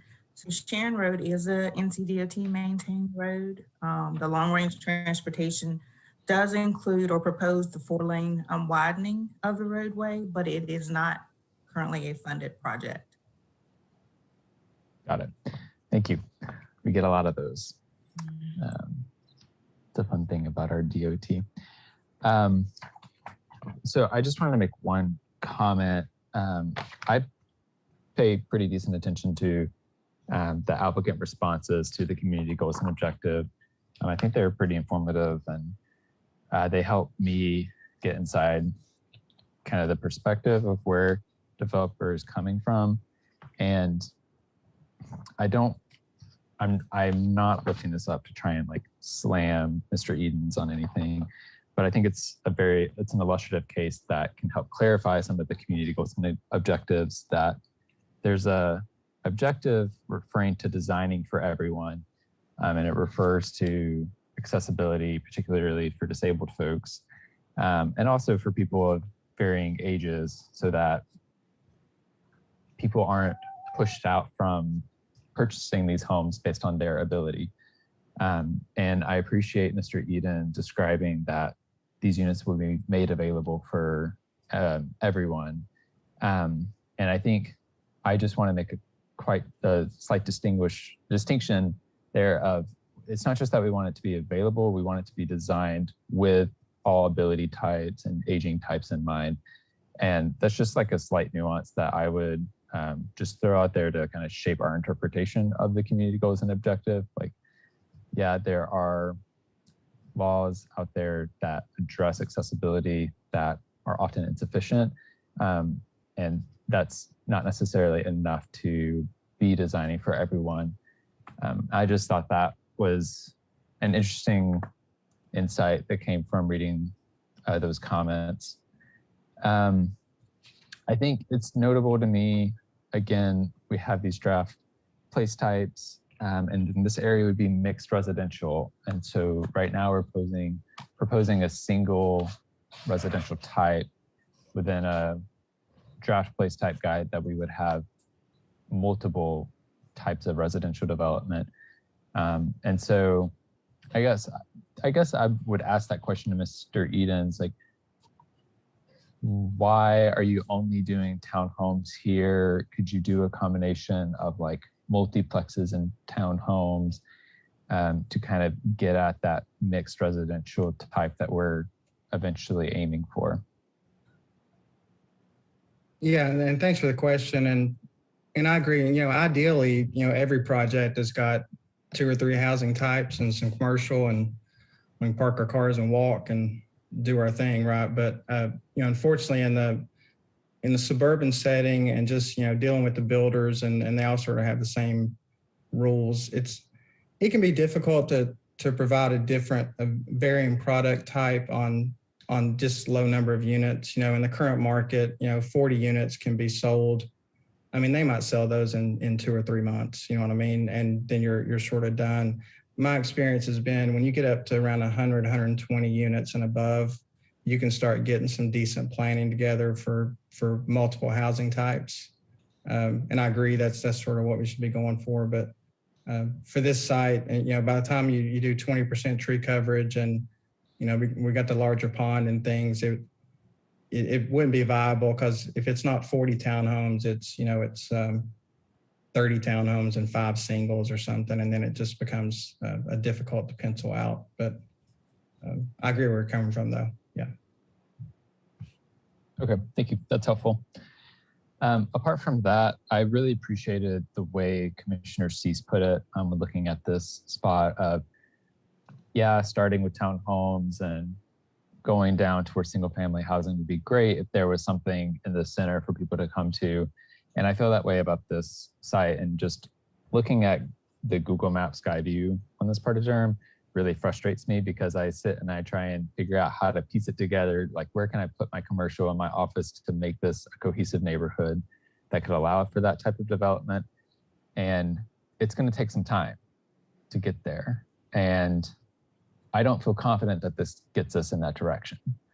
And so I think for me, I'm inclined to vote against this case, because it lends itself to just a continuation of this auto-oriented nature of development that we're seeing all throughout Southeast Durham. And I personally am not sure we're getting the best bang out of our buck and out of our land in this case. We allow developers to take land, cut down trees for things that we think provide a public good all the time. And I think one of the ways that we assess questions on this commission is what we're giving up by giving up this land, getting us enough public good that we feel like it outweighs that land. And for me, like, you could say, sure, it's 6 acres, but for me, like, I want to be very intentional with how this part of Durham shapes to create the most public good. And I'm not sure that 40 townhomes really cuts it at this point from my perspective. So that's kind of where I'm standing on things at this point. But I will welcome further comment and questions before we have a motion. Oh, sorry. I actually have another question. I just remembered. Mr. Edens, you said that there's not really a way for you to address affordability through like the community development department and the UDO definition of affordability. Would you be able to provide any proffers limiting the square footage of units to kind of to get at that affordability question by limiting size? Not for this project, no.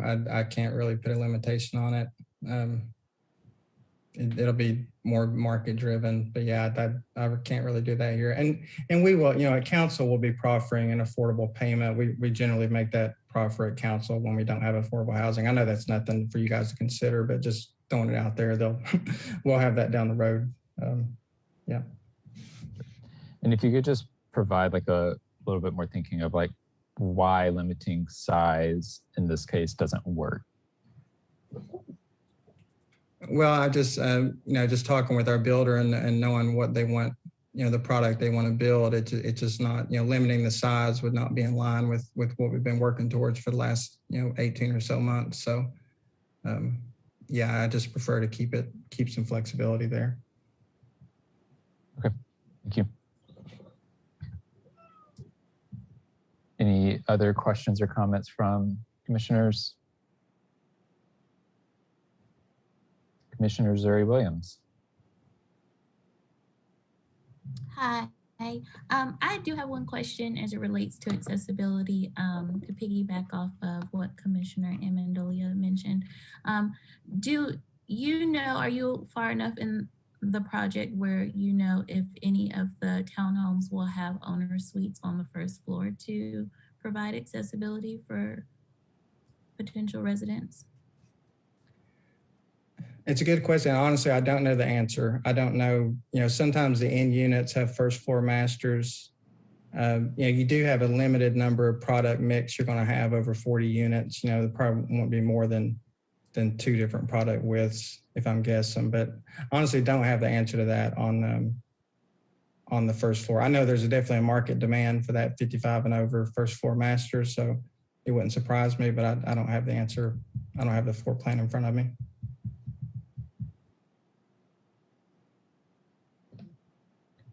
Thank you. Any other questions or comments? Commissioner Batista. Thank you. Yeah, I'd just like to add a comment. As Durham grows, it's going to densify, and this is inevitably a good location for housing versus some of the other uses for land, such as in the case we saw before this one. So I think there's a way to move forward with it, but I think it is an intelligent use of land, is to designate it for housing in some capacity. Thank you, Commissioner Batista.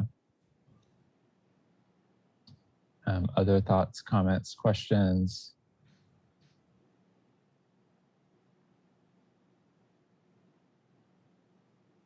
Okay, if there are no other questions, I would engage a motion at this time. Thank you, Chair. I make a motion that we put forward case number Z2100006 Sherron Road to be forwarded to the City Council with a favorable recommendation.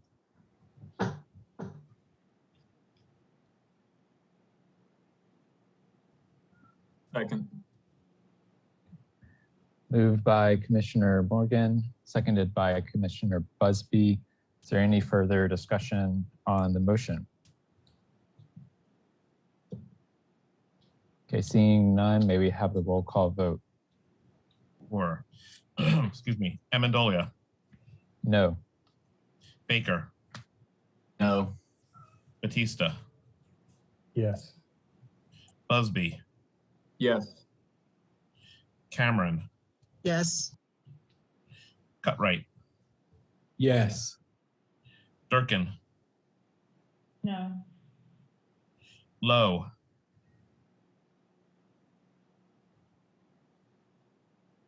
Yes. MacIver. Yes. Morgan. Yes. Cease. No.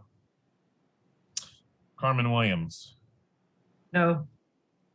And Zuri Williams. No. Okay. It passes 7-6. Okay.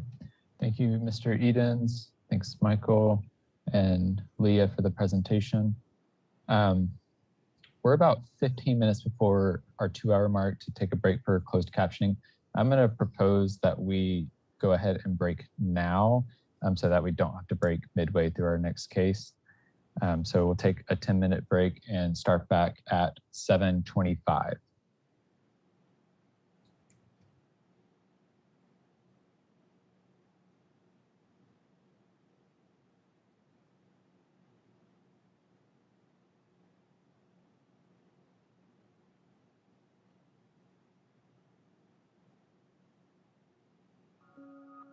Radical reckoning. God, I could not solve all the problems, but I'm on record with you that I tried. For Ann Atwater.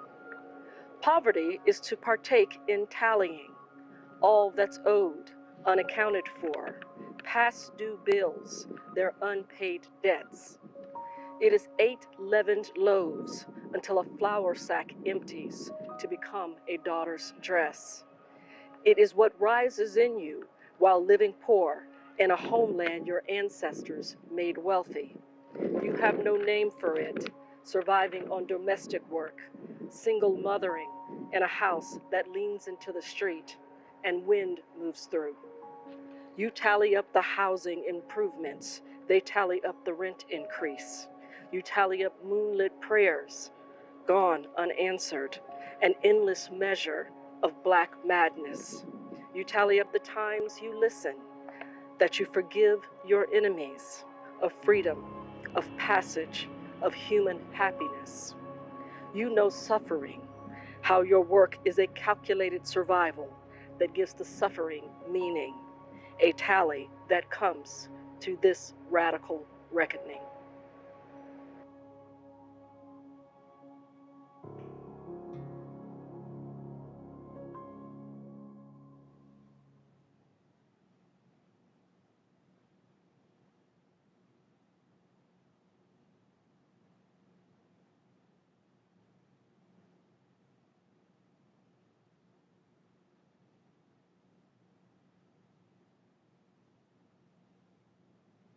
Have you experienced changes in Durham that negatively affect your everyday life? Many in the community have. The City and County of Durham want to correct those issues and ensure the future changes work for the entire community. They're listening and want to hear your ideas for making Durham a place where everyone thrives. That's why the City and County of Durham are inviting all members of the Durham community to take part in the creation of the new comprehensive plan, which will determine the vision for growing Durham over the next 30 years. This collaboration between the City and County of Durham and the Durham community is the result of the new Engage Durham initiative, which seeks to ensure that all community stakeholders are involved in the shaping of city and county projects. Help build a Durham that works for everyone. So Laura, I know one of the division's most important projects over the past few years has been the development and implementation of the Equitable Community Engagement Blueprint. What is the blueprint and why was it needed? The blueprint is a document that we created about almost 4 years ago, 3.5 years ago, in response to a few residents coming to a city council meeting and asking and really demanding city council to do a better job of engagement, specifically around the Beltline project. Whenever the city makes decisions and does projects, it can have really positive impacts, but sometimes if we're not careful, it can have negative impacts. And that's where engagement comes in. It's really important to make sure that we're engaging residents to make sure that we see all sides of what's happening and can do our best to mitigate any harm. The spring edition of the Durham Aquatic School is coming up, offering free lifeguard certification to all participants who complete the course. The average value of the training is $250. Students who successfully complete it will be actively recruited to apply for lifeguard jobs at our Parks and Recreation Department's indoor and outdoor pools. 4 separate lifeguard training courses are being offered this spring in the American Red Cross blended learning format as part of the aquatic school. Applicants must be at least 16 years old and must have passed a pre-course swim test. The deadline to register for the March course is March 16th. The deadline to register for the April April course is March 30th, and the deadline to register for the May course is May 11th. To find out more and to register, visit dprplaymore.org/454. Be sure to also follow Durham Parks and Recreation on Facebook, Twitter, and Instagram. Did you know the City of Durham has interpretation and translation services available? The city adopted a language access plan to provide language services and help non-English speakers have access to city services and programs without a language barrier. Through the city's language access plan, residents have the right to request interpretation and translation services free of charge, receive translation of vital documents and emergency communications in Spanish, and submit complaints of language discrimination or on the failure to adequately provide services in accordance with the city's language access plan policy. For more information on the city's language access efforts, visit durhamnc.gov/language access. ¿Sabía que la ciudad de Durham cuenta con servicios de interpretación y traducción? La ciudad adoptó un plan de acceso al idioma para ofrecer servicios lingüísticos y ayudar a que las personas que no hablan inglés puedan tener acceso a los servicios y programas de la ciudad sin la barrera del idioma.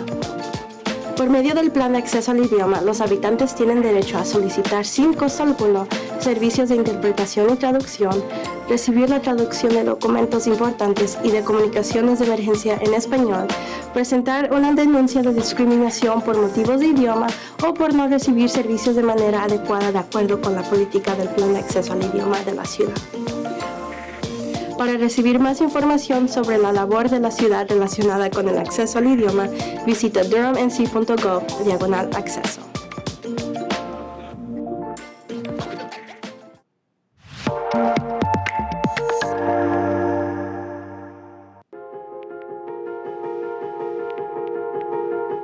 My younger sister was someone that never got involved with bad people.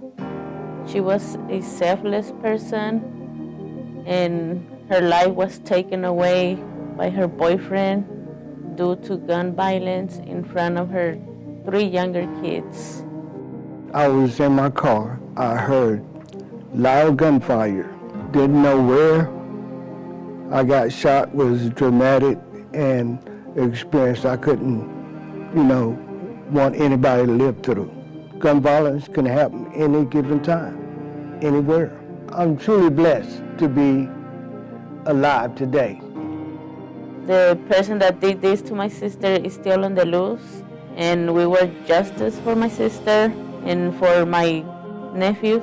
We don't want for this to happen to another woman out there. Don't stay quiet. Don't be afraid to talk. I like being there for people. I like when my investigators and I go out there that we're out there with a specific purpose, and that's to try to bring somebody to justice on behalf of a citizen to get a violent criminal off the streets. I'm born and raised in Durham. I still have family members here, classmates, friends. It's personal for me. We see on the news constantly the numbers of shootings is in the hundreds. Last year is pushing 1,000. So you would think that around every corner there's somebody with a gun ready to shoot. But through our investigations, we've learned that the percentage of the population that's committing a lot of these shootings is very low compared to the number of shootings were actually happening. Members of the community can help make it safer. If they'd seen something in their neighborhood, please call us, let us know. There are creative ways to be able to solve crimes, and that's through anonymous information through avenues such as Crime Stoppers. Getting that information in the hands of police and investigators, it's critical because a lot of stuff we can have ideas of what happened, but if we can't prove it in court, justice isn't going to be served. Just give us the information to help point us in the right direction.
We will be returning in 1 minute.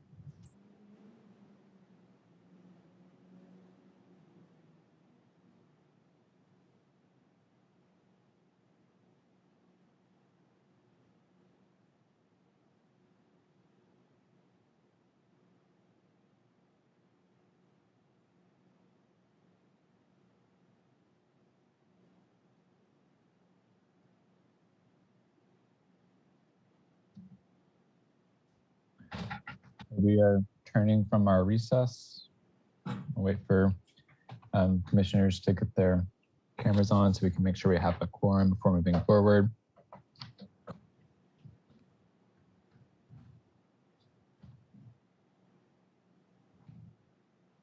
Okay. Next on the agenda, we have case Z2100006 Wabash Parcels. We'll begin with the staff presentation.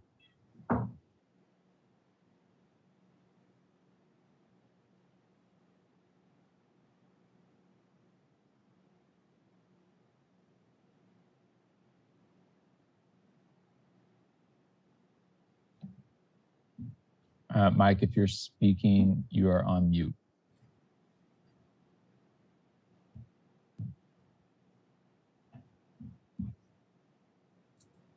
Thank you. Sorry about that. It's going to happen to me once in a while. It's located at 1500 and 1521 Wabash and 1214 Truman Street. There are 3 parcels involved, located in the urban tier in the city, approximately 10 acres. The current zoning is residential urban 5 or RU5, and the proposal is a PDR 5.170 planned development residential. The future land use map indicates medium density residential and recreation open space. And since the proposal is inconsistent with that designation, if the zoning were approved, staff would recommend low medium density residential recreation open space. There's no zoning overlay applicable to the site, and the proposal would be for a maximum of 44 townhomes. There's a context of the site. As you can see, there is a substantial Third Fork Creek runs along the southern part of the site, and tributary runs north-south, basically bisecting the site. There is a variety of different zonings, RSM and RUM, along with RU5 within this neighborhood. And there you can see the aerial is primarily an wooded site. There is one structure on the site off of Ridgeway Avenue along the eastern side of the site up towards Ridgeway. And otherwise, the area to the north is built out with a combination of multifamily and single family residential. Summary commitments that they would be townhome units. They do commit to a maximum size and height. They do commit to additional setbacks and boundary buffers, not currently required. They do commit to a contribution to the City of Durham Housing Fund. They're committing to street improvements, trail easements and connections, and additional building and architectural commitments. Again, here's the site conditions. As you can see, the stream and associated stream buffer runs north-south of the site. Third Fork Creek runs along the southern, just off the southern boundary of the site. And you can see there are 2 primary building envelopes. There would be a connection between the building envelopes. There would be a connection to Ridgeway Avenue and Wabash Street. Because of the environmental features, there wouldn't be a connection to required connection to Cecil Street or Nixon Street because of the floodplain and stream buffers. There was a neighborhood meeting held. There were 2 social pinpoint comments, one concerned with the potential for increased property values and displacement, negatively impacting the existing residents, and one comment stating that letting things stay the same would only make things worse. Except for the future land use designation, staff has determined that it's consistent with the comprehensive plan and other adopted ordinances and policies. Again, if the request is approved, the FLUM designation would be amended to maintain consistency. Thank you very much. Thanks, Michael. Let's see, we had had several folks sign up to speak on this item tonight. We'll begin with, first, we're going to open the public hearing. And we'll begin with the applicant presentation and comments. I see William Chambers signed up in advance. So I would invite William to speak. You have 10 minutes. And if you have other folks on your team, please, let's see, before moving to what, I see Floyd McKissick has their hand raised as well. Yes, Floyd, did you have a presentation order in mind? Yes, sir. Can you hear me okay? Yes. All right, very well. Yes, sir. I represent Dr. Chambers and would like to provide a little bit of information for perspective before we move forward and allow the engineer to also speak. But in adding to what Mr. Stock just provided you with, this is about a 9.96 acre tract of land, 1500, 1521 Wabash and 1214 Truman. The property is located in an urban development tier, and the proposed rezoning is RU5 to PDR 5.170. Per the text commitments and committed graphic elements, it's proposed that this tract of land would be used for up to 44 townhomes, which is a roughly 5.17 units per acre. The maximum size of the townhomes would be about 2,000 heated square feet. Maximum height would be 45 feet. The site would also have a 10-foot wide landscape buffer where abutting existing developments are located. These specific additional building setbacks from the adjacent properties were identified during the neighborhood meeting. There's also a greenway easement along the Third Fork Creek at the southern end of the property, which would be deeded to the city as part of this development, and sidewalks in the development will be linked to this area as well. There will be a shared use trail, which will be constructed to the new greenway easement. In addition, Ridgeway Avenue will be widened to the site access number 2 as depicted in the maps. I don't believe they're still up, but that will also occur. The development has a voluntary payment of $10,000 to the Affordable Housing Fund. Just a few additional comments that I wanted to just bring to everyone's attention. This project will increase the on-street parking to address the concerns identified during the neighborhood meeting. And also this project would likely and could serve as a catalyst for improving the nearby vacant and boarded up, or I might call dilapidated properties. I believe they're owned by the Durham Housing Authority, the old Lincoln Apartments located around Truman and Lakeland. It also will provide lighted streets and sidewalks on both sides and will be accessible to the existing bus routes. This project will not displace any current residents since it is a development of a vacant tract of land. I just wanted to make sure I pointed that out. And in addition, the site will maintain a 32% tree coverage area where there's only a 7% requirement, and will also provide a 38% open space where there is either a 16 or 17% requirement. I've seen 2 different numbers, so I wanted to make sure I point out that that number as well. If I also wanted to pass to Mr.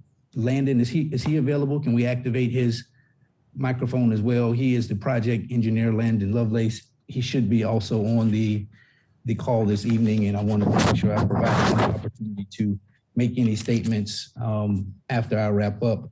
One of the goals of the project is to provide housing that complements and enhances both the livability of the area and the property values of the surrounding neighborhoods. This project will provide housing options for owner-occupied townhomes at a density that should fit well within the surrounding neighborhood as well. It's easily accessible to NCCU, Durham Tech, also close to downtown, and Research Triangle Park to potentially provide housing options for professors and support staff or faculty at NCCU and or Durham Tech. I'll pause there and make sure I reserve some time for Landon if he is available so he can make some additional comments and be available to answer any additional questions. Thank you. And I see Landon on the call, and you have about 5.5 minutes left of your time. Great. This is Landon Lovelace. I'm a founder and principal at Underfoot Engineering. Thank you, Mr. McKissick. Thank you, Chair Amendolia and Vice Chair Cameron and Commission members. Between as well a job as staff did with the staff report and the overview that Mr. McKissick gave, I don't know that I've got a whole lot to add.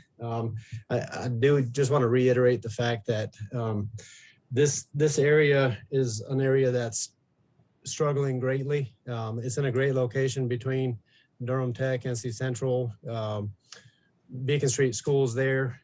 2 blocks to the north is McDougall Terrace, which probably everyone on this commission is familiar with. Mr.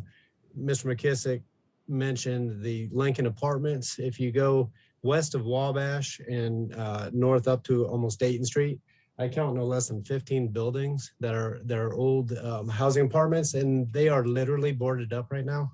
They're not just run down; they are literally not lived in and boarded up. And there has been some preliminary conversations with DHA, and there are plans for revitalization in this area. And I think that they were very excited at the thought of this being a catalyst to come in and spur on some redevelopment and revitalization in an area that really, really needs it. With the townhome product, you know, we're providing that much needed missing housing segment. There are some older single family, single story brick ranches mostly, and then the rest of it is rental, and most of it is affordable rental. So we really feel like this townhome is hitting that attainable missing segment. I'll leave the rest as just time for questions and answers. Thank you. We have 2 folks who signed up in advance and indicated they would like to speak. Those individuals were Floyd McKissick Jr. and Tony Garrett. Provide 2 minutes for each of those folks, and reminder to please state your name and address, and then you'll have 2 minutes. And we'll begin with Floyd McKissick Jr., our former state senator. Thank you, Mr. Chair. It's a pleasure to be with you this evening. I thank all of you for your service on the Planning Commission. I can remember serving on the Planning Commission and the Board of Adjustment myself as well as City Council, so I understand the complexity of the task that you have before you in assessing these types of projects. I have a property that I own over at 720 South Plum Street, and I might say that while it is a rental unit, I know most of the people in the neighborhood. People who I've spoken to are very supportive of this particular project. I think it will fit in very neatly with the existing neighborhood. These 44 townhomes at the density that's being proposed, which is roughly about 5 units per acre. I think it's really fitting and appropriate. It could be somewhat more dense, but I think that if you look at the open space that's being preserved and the way they're tying in and respecting all the natural features, it's something which I think is very commendable. And I think that, you know, when you think about the needs of people working over at NCCU, professors and support staff, it's only fitting and appropriate they have someplace nearby, or for people who are working over at Durham Tech or in other nearby areas. And I think this particular project will fit very neatly and appropriately in with the neighborhood. And it is reasonably consistent with, you know, future land use plans. And I think that's something you obviously should be thinking about, along with the comprehensive plans, goals, and objectives. And it's an urban infill site, so there is no displacement. So I support the project, and I know that those in the neighborhood who I have spoken with seem to be supportive as well. And I'll leave it there, Mr. Chair. Thank you. Thank you. Up next, we have Tony Garrett. You have 2 minutes. And while Tony is speaking, if anyone else would like to add comment, please take this time to raise your hand. And that's on the phone by using *9. Tony, you have 2 minutes. Good evening, and thank you for allowing me to speak. I live at 1511 Ridgeway Avenue, and I am right at the end, butting up 2 houses down from butting up to where this proposed project is going. And we are very excited to see something go in down here. And what he has proposed, it sounds wonderful because it would increase the foot traffic. Also giving another direction to go out of here versus having to go up through McDougal Terrace. So we are, all of my neighbors on this end of the street, you know, we are all excited, and we hope that you will see fit to pass the zoning so that this can take place. Thank you so much. Thank you. I see Mimi Kessler has raised their hand to speak. Mimi, you know the drill, name, address in 2 minutes. And if other folks would like to queue up, please take this time to do so. Hi, my name is Mimi Kessler. I live at 1418 Woodland Drive in Durham. My comment is that I think I heard them say that they were going to give $10,000 to the Affordable Housing Fund. Can anybody tell me if that's correct? I guess not. That is a committed text. That is a text commitment on the PDR plan. Yes. Yeah. So with all due respect, that's an insultingly low amount of money. They can barely buy anything for affordable housing for $10,000. So I would ask you to reconsider that amount. Thank you. Thank you, Mimi. And I see James Cooper has raised their hand. James, you have, please state your name, address, and you'll have 2 minutes to make your comments. Hello, my name is James Cooper. I live at 2027 Copperleaf Parkway, Durham, North Carolina. I am new to this meeting and kind of this whole platform, so I'm just trying to understand, like, what do we come here to? I know you come in support of these proposals, but I don't want to ask anything that would just be like way out of the water. So, like, where can I go research and learn? Just kind of questions just come up here with. Sure. I am happy to connect with you, first off, just as the chair, and I'm sure other folks on the commission will be happy to answer questions as well. You can contact the Planning Commission as a whole using an email, and I believe it's just Durham Planning Commission at durhamnorthcarolina.gov. And staff, please correct me if I'm wrong on that. And you can contact me personally at austin4durham@gmail.com. That's the number 4. And then planning staff also is available. And then, well, I think during the discussion that commissioners will have after this, I'll make sure to take a brief moment to just describe the process a little bit to make sure everyone is well informed of what's going on. I see Frederick Mitchell has raised their hand. And Frederick, I invite you to set your name, address, and you have 2 minutes to make comment. Good evening. One of my questions, my name is Frederick Mitchell. I live at 1413 Ridgeway Avenue right here in Durham. Couple of questions.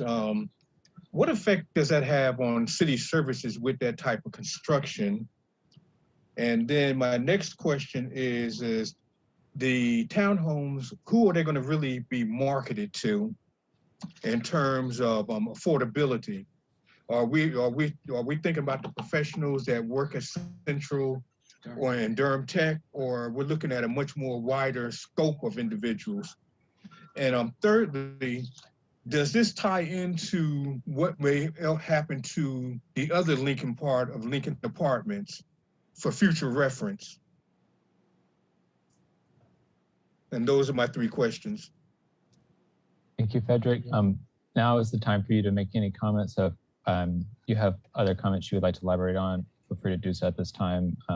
As far as those questions go, I'll make sure to raise them when we have commissioner discussion and comment. Yeah, thank you. Thank you. Okay, do other folks have questions or comments they would like to, or yeah, do other folks have comments they would like to bring up? Reminder to raise your hand to do so.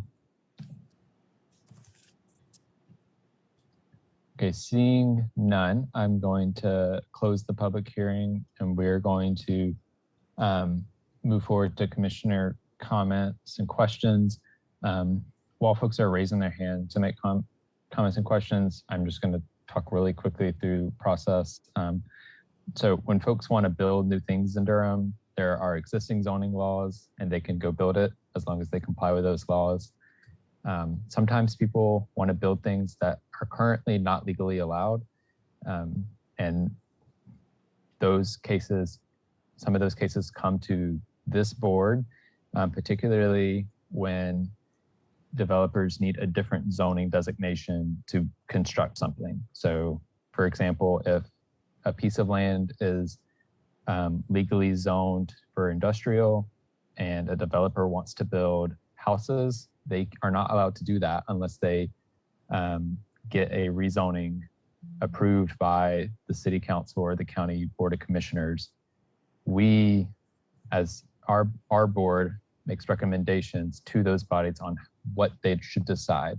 And so if we vote yes on something, we're telling the city council and county commissioners that we think that they should also vote yes. And same applies for no votes. And for each of these applications, there's requirements for the applicant to engage the neighborhood, to host a public hearing, which is what we're currently doing, to hear the event. And that's where folks get to raise questions and discuss the process. I'm happy to talk more about that, and staff is as well. Staff has a planning academy program that they run to help engage residents in the planning process, because we acknowledge it can be cumbersome. We try and make it as simple and try and communicate it as well as possible. But yeah, there's a lot of layers that maybe don't all need to be there, but I recognize it increases the complexity. So with that, I'll turn it over to Commissioner Durkin. Hello. I'm going to start with a question for staff about if anyone on the planning staff knows what the housing authority's plan is for the buildings, the apartment buildings are at the dead end of Wabash. I am not. I looked up the current ownership and it looks like it's still a private ownership that owns those buildings, but I don't have any information beyond that. And not the housing authority? What's currently on tax records for that site along Wabash, which is 1502 Wabash, it's listed as Development Ventures, Inc. Okay, that will be a question for someone. Okay, that's interesting and a little concerning possibly. So we'll table that one until someone knows a little bit more about it. My question for the applicant is whether you considered making these affordable ownership potential. I would think that this neighborhood and this location is a great opportunity for doing that. Even if you had a mix of 80% and 100% or 60, 80, 100, something that allows people of lower AMI than, I understand that AMI in this neighborhood is obviously a little different than the AMI that's referred to in the UDO and the affordable housing definition, but I like the idea of developing the site, especially given the disinvestment in some of the parcels immediately surrounding it. But I do think it seems like a good location for affordable housing, even if that's ownership versus rental. And I wanted to hear from the applicant really if you've thought about it, if you've considered it, and then if obviously you're not incorporating into your commitments, but why you decided to go this market rate route. Sure. That question is just the applicant. Thank you for the question, Aaron, and Dr. Chambers and Mr. McKissick. It's all right. I'll take this one. we were engaged a few years back by Dr. Chambers to look at the site. So this is Landon Lovelace at Underfoot Engineering.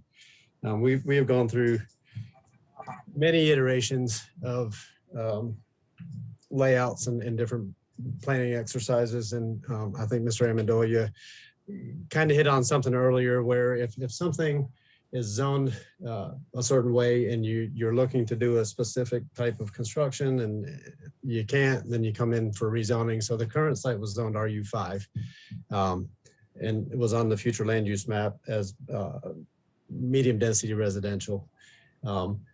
Even though it's 9.96 acres, between the stream that comes through it and Third Fork Creek and all of the floodplain, when you look at the area that's left, there really is not a whole lot. So when we did single family detached layouts and looked at all of the other issues or items in the Durham County ordinance and requirements like street connectivity, right? Getting Ridgeway to come over and connect to Wabash, extending Wabash down, addressing all the stormwater concerns, things like that. If we did a single family detached layout, the yield was so low that it didn't even start to pencil. There's a whole bunch of topo on the site as well. So as you can probably see where I'm going with this, between the topo, the road connectivity, the big culvert crossing, all of those things, it drives the site development cost up significantly. So in order to get some density that works, we started looking at townhomes. And even with the townhomes, only being able to get 44 what's left, that's why our density is actually less than what the staff report says should be allowable for the RU5. So they just take the straight acreage, 9.96 acres times whatever dwelling units per acre, and it doesn't take into account, you know, area in wetlands or stream buffers or floodplains. So if it's 8 units per acre times 10 acres, doesn't necessarily mean you can physically fit 80 units there. So when we've got a maximum of 44 townhome units, that is quite literally every bit of the developable area of the site squeezed in there, including some retaining walls, including a large culvert crossing, things like that. We looked at the affordable housing density bonus. And again, for PDR and trying to do a townhome development, the density bonus would allow you only to go down in lot size, and that doesn't help us because physically we could not fit any more than 44 units. So it has been looked at from an affordability perspective. Can I ask a clarifying question though? Is that 44 units at 2,000 square feet a unit? Because 2,000 square feet is not a small dwelling unit at all. It's a pretty sure. So could you fit more units if they were less than 2,000 square feet, which, you know, I think people would be happy to own a place that sure. So 2,000 feet. Yeah, and that's a very good question, and it's a very good point. So when we're talking about heated square footage of 2,000 square feet, when we're talking about townhomes, we're talking about going up, right? So these are the townhomes themselves. This is another, for us, this is another good case because we have additional information. We are running a preliminary plat concurrent with the rezoning. So it's in the 3rd round of review right now with city staff. So the footprints that we have are 20 by 40-ish, right? So it's a smaller footprint. We put that 2,000 max as part of our way to try to address the affordability issue. So they may not all be 2,000 square feet. They may be less. But that was the cap that we put as the max. The footprints that fit on this are 20 by 40. Could we have gone smaller? And those have a single car garage. So they're, you know, not surface parked. They're from a home ownership perspective, having the ability to have a garage, especially for entry level, is a luxury. So it was important to us to at least do a 20-foot wide product. If you start getting any narrower than that, you start going surface parked, right? So you it almost sets up like an apartment complex where you'd have parking stalls that come off the road and nobody would have a garage. Yeah, I mean, I'm fine with that. But what is that, excuse me, underwriting showing the purchase prices at this point? Yeah, there's no purchase price set, especially in the current market today. It's changing day over day, week over But week. there has to be underwriting because you're factoring in what your costs are. So what is the underwriting expecting the prices to be now? Yeah, so I'll let Dr. Chambers speak to that, but Dr. Chambers has owned this parcel for a long time. So as far as a typical developer coming in and doing a pro forma and having underwriting and things like that, that's not the case in every single development. So he's looking at something, can he do something or do nothing with it? And doing nothing isn't helping him. So I say that I say that because there doesn't necessarily mean that there's underwriting in place where he's got a per unit cost that he needs to get. Does that make sense? Do either of the other applicants want to speak to that? Can you hear me? Can yes, you hear me? Okay. I want to thank you for the opportunity to speak. I'm Dr. William Chambers. I'm a former Durham resident. And we're excited about the possibility of this project for two reasons. Number one, I think it will address entry-level obtainable housing for folks, because I think it's going to be a great public-private partnership here with everybody.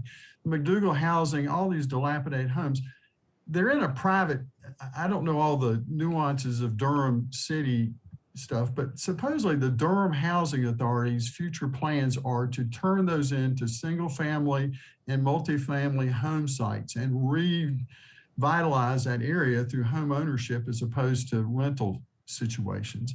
And I feel like our project will go hand in hand because we're going to also be in the obtainable, affordable area. Now, what the pricing is going to be, we're not that far down the road here. We're presenting this rezoning to you folks plan, and we're also going through the plans with the city at the same time. So it's a work in progress from two different directions.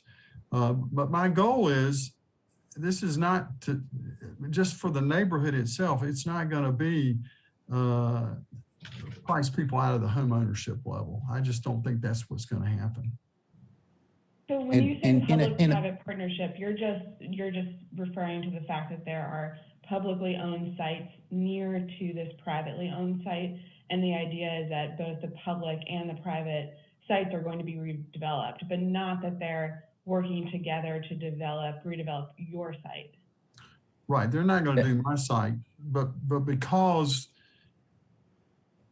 my site will be more viable as they redevelop their site type thing. So we're both working hand in hand to make this whole area better. And my concern, go ahead, sorry, go ahead. I'm sorry, I did not mean to interrupt you. I apologize. I just wanted to add to his answer that might also provide you with some answers you might be seeking. That the development ventures that I believe Mr. Stock indicated was the entity that owns the old Lincoln Apartments, the dilapidated buildings that we're talking about. It's my understanding that is an entity that's either owned and or controlled by the Durham Housing Authority. And I have had meetings with the Durham Housing Authority leadership probably about a year ago about their plans, and they do have some plans for that site at the appropriate time. I do not know their time horizon or when they will get around to it, but we did discuss their plans to do some things with that site, and it would include probably the demolition of those old Lincoln apartments that are sitting there now boarded up. Okay. And they did support this project as well. That's helpful, thank you. Michael, can you tell me the name of that entity again? Or it is Development Ventures, Inc. They're located at, I'm looking at the address now to look them up. I did a quick Secretary of State search, and Anthony Scott is the registered agent, so it's pretty clear. That is with the Durham Housing Authority. Okay, that's good. That does make me feel better. Thank you. I was looking at the exact same thing. Yes, thank you. So my concern is that I believe the applicant wholeheartedly that they aspire to create something that will be affordable to people that will benefit and want to live here. My concern with that is that there's been no commitment to allowing people that live in that neighborhood now to be able to afford this later. And so that is my concern with going forward with this without having any kind of encumbrance or restriction that would make it affordable, both aspirationally, but also from a regulatory perspective. I'll just end there. Thank you. Thank you, Commissioner Durkin. Commissioner Lowe, you are recognized. Thank you, Chairman. One of our citizens spoke earlier about the affordable housing donation of $10,000. And I believe her comment was implied that it was very low. I would like for the applicant to respond to that.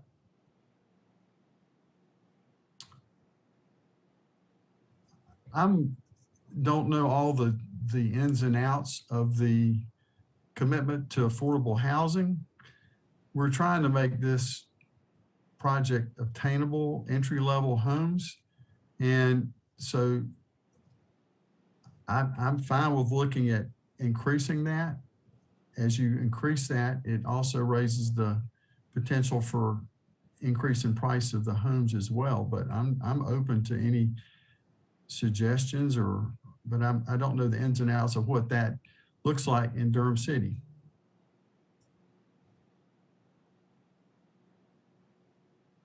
Thank you.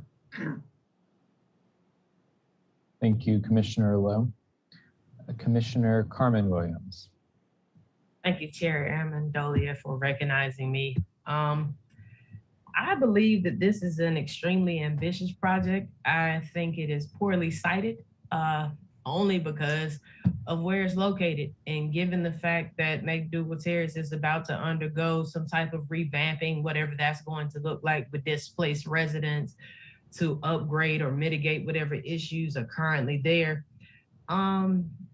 I can't say that this project is going to improve the quality of life for a lot of people there. I think what it is going to do is improve the quality of life for a lot of people who can afford to live there, but it's going to hamper the quality of life for this connecting road for Majestic that is a dead end close to Athens Avenue that will also come out on the other end of South Alston Avenue, and it will create a cut through for an existing territory that is already disadvantaged, if you will, and have quite frequently, I live in Durham, not too far from this current location, and I can't promise that anyone is gonna want to move from live in this neighborhood that works at North Carolina Central University or at Durham Tech and have to travel through this area until the entire area is revamped, because Lawson Street is still going to be the main in and out. And then once you do connect to Majestic, and then you've got Nixon, and then you've got Athens Avenue, those are heavily traveled areas with a lot of children that play in that area. There are quite a few churches that are in that area. And parking on Athens Avenue is already tremendously overridden because of the churches that are there, but that's neither here nor there. I just do not believe that putting market value condos or townhomes or whatever they are in this area now is something that is going to afford the residents that live there. This is not necessarily about the people who are like moving into the neighborhood or are existing, but it's definitely an issue because there's more here at stake besides Lincoln Apartments and just McDougal Terrace and Plum Street and South Pettigrew Street. Like there's a lot more that needs to be improved in this area than just doing something with this land because he's owned it and it's not affording him to own it and he's not making any money off of it. So let's build something there. I don't believe that the full responsibility of what this will create has been looked at. And I believe the person representing this firm talked about the Bacon Street School. That's actually R.N. Harris, which is right down the street off Bacon Street, which would be over by Hartside Apartments, low income residents majority, which haven't been revamped or done anything with, not to mention the history of Bacon Street as well. And this extension to Pettigrew Street and the railroad tracks and the fact that a lot of traffic will be deviated because a road that used to cut through the backside of Pettigrew Street no longer functions because they had to widen Alston Avenue and do something with the railroad tracks. So that end of the road is cut off. So the traffic pattern has been greatly impacted and diminished. I just don't think that market level, whatever the market is by the time these are actually built, is going to help anybody that moves into this area, not to mention the residents that live there, because essentially what you'll be doing is painting a target on them, because people will know what they are when they come in there. And I just want to be fair. I'm from Durham, born and raised my whole life. I just do not believe that this project makes sense in this area for what it is that you're trying to create. And it's not going to change the housing values that much when less than 400 feet or a quarter of a mile, you've got a housing project that still exists within the same radius of existing neighborhoods. It's not going to help that much. If anything, it'll change the median income a little bit, but that's about it. And Commissioner Durkin, I know you excel on this, so if I'm mistaken, please let me know. But I don't believe that I am. Thank you. Thank you, Commissioner Carmen-Williams. Commissioner Baker. Thank you. So we have some really basic requirements for holding neighborhood meetings and minimal engagement on rezoning cases.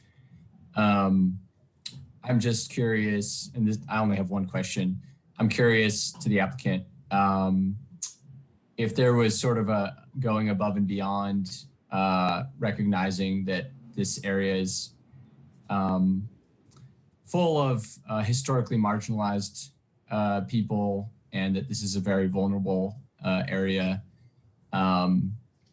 What kind of engagement did you get, and was there an effort to fully engage and sort of ask folks what they were thinking about this? Mr. McKissick, do you want to answer that? Because I think you've engaged a lot Absolutely. of the neighborhood. Absolutely. When we held the neighborhood meeting, we engaged as many people as we could, but they were all supportive. They were all excited. They all were looking forward to this type of project occurring. And these were actually the neighboring owners in the community.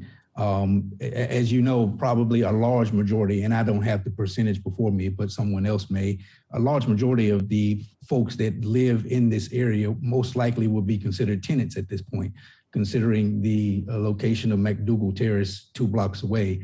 But the owners whose properties were in this vicinity and touch and concern this actual tract of land were all very supportive of the potential of the project and were on board for it. I can't think of any concerns that they had that were not addressed and or identified, because by the time we wrapped up that meeting, I think everyone was happy and content and seemed to be on board. Thank you. Just a quick follow-up. So, you know, I know that this is standardized for each of these projects. So there were letters sent out to landowners, not tenants, right? So like if I'm a renter, I'm not going to receive a letter, it's just the landowner. And then there were, how many meetings were held? It was one meeting, and that is correct. The homeowners in the vicinity received the invitations to be a part of that meeting.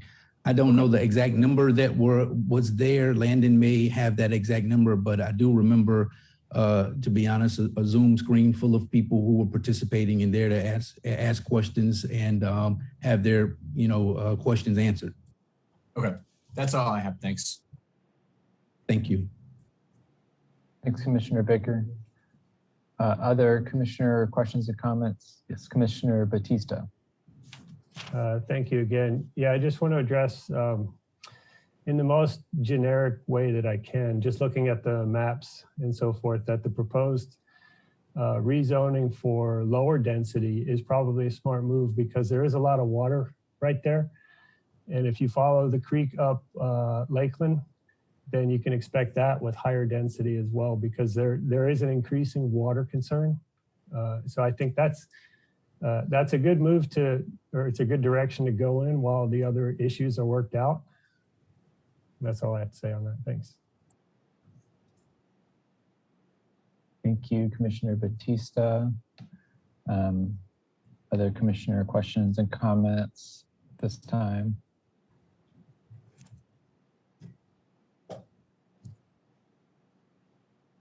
Commissioner Durkin. I just wanted, because there's been a lot of discussion among the commissioners about the affordability piece and all that, and just wanted to give the applicant a chance to respond given after taking in all of this conversation. I mean, my goal has always been to, personally, I've always been an advocate for entry-level homes for folks and to make it obtainable housing. I think the important thing is home ownership and the ability for people to own and have some pride in their house. These units were designed to fit into a particular price range, and you're probably looking at somewhere in the threes probably for this type of unit. And from that standpoint, there's a lot of factors right now in the market as far as materials and everything. This is not going to be a project that's going to happen overnight. It's going to have to take time, because anybody driving into this neighborhood, the area that surrounds this is probably going to need to be improved before you're going to see a lot of activity. So my goal has always been to have obtainable housing for folks, probably in the threes somewhere. And again, I don't know what the price range for obtainable or starter homes in Durham is. I know it's a moving target at this point in time, but I'm very sensitive to this point, and I commend you bringing up the point. And I think we certainly work towards that. But some of the stuff it's not market value, but our goal is to keep it into the size that could be affordable and obtainable for people. Mm-hmm. Yeah, I mean, when I hear 3, I think that's really high for this area. I just pulled up the census, and this tract, it looks like the average income is $37,000 a year. So the people in this neighborhood are not going to be buying housing anywhere near 300. And I completely recognize market forces and the fact that anybody, not just you, any developer would require a lot of subsidy to be able to build actually build housing, let alone have a profit for people that could afford it at incomes of $37,000 a year, or households at $37,000 a year. Well, so I think, and your statement, and I think that you're probably right, of you're not going to sell houses at 300, townhomes at 300 until a lot of change happens in that neighborhood. And that makes me a little nervous of what does that mean? What does that mean for the people who live there? What does that mean for the other owners, the renters, the housing authority renters? I think that they're a big population there and need to be taken into consideration. I don't think having housing authority projects in and of itself makes the neighborhood good or bad. My housing authority neighbor is just a couple blocks away, and I'm happy that they're there. So I'm a little concerned about this one, given the plans, and I understand your aspirations, but I don't know that they fit into this parcel. Well, I know there was an article the other day in our paper, and townhomes were running about 275 in our area, and that may be where this market is in the 275 range, or it could be lower. I'm not the builder. I'm the person trying to get a project approved for obtainable housing and smaller units, and be part of the redevelopment of this whole area. And again, these houses are boarded up. There's no residents in there. And I think there are residents on the streets. It's that one project that is boarded up. There are lots of people who live there. There are lots of people who live right there and who live a couple blocks away. So it's not all boarded up neighborhoods. And I think we have to be very careful, given the history of what's happened, especially in Durham, in neighborhoods where people come in and say, I'm just going to revitalize, and things go very bad for the people that have been there for a very long time. So I'm not going to vote in favor of this project as it stands right now. Thank you. What would encourage you to vote for a project like this? Honestly, I think it'd have to be a completely different project. It just isn't taking in the context of the neighborhood enough to make me feel comfortable voting for it. Right. Well, I appreciate your thoughts. And I appreciate that it's clear that you guys have taken in what we're saying and the conversation that's happening. Thank you. Thank you, Commissioner Durkin. Commissioner Cutright. Thank you, Chair. You know, I think this is interesting, and that typically when we have market rate projects, we try to incorporate affordable housing, but we never go the opposite direction. And that's what's potentially happening here, is you're inserting market rate housing in the middle of some very affordable housing. And so there's a risk there to the developer for sure. But I find it ironic that that's the debate right now, is, you know, whether or not we want to see some market rate housing incorporated into an area where there's lots of affordable. And I think, to be clear, you've got neighborhood dynamics where you have single families with renters. But when you have a Durham housing project, that's a staple that isn't going anywhere and doesn't have, I don't think, the ability to be gentrified in and of itself. And so that's a staple next to market rate housing that allows for some differentiation. And I find it interesting. I'm not quite sure what to do here, but I think it's an interesting phenomenon that we have happening here. If it's the other way around, the question is surely we need some affordable housing amongst all of this market rate, but this seems to be the opposite. And so I'm just, I don't know, I'm still wrestling with my thoughts a bit on this. Yeah, thanks for that observation, Commissioner Cutright. Vice Chair Cameron. Yeah, so I think what the concern is that you have affordable housing, which is in the affordable housing world called NOAA. So it's naturally occurring affordable housing. And actually it's because the neighborhood is affordable just by the nature of where it's at.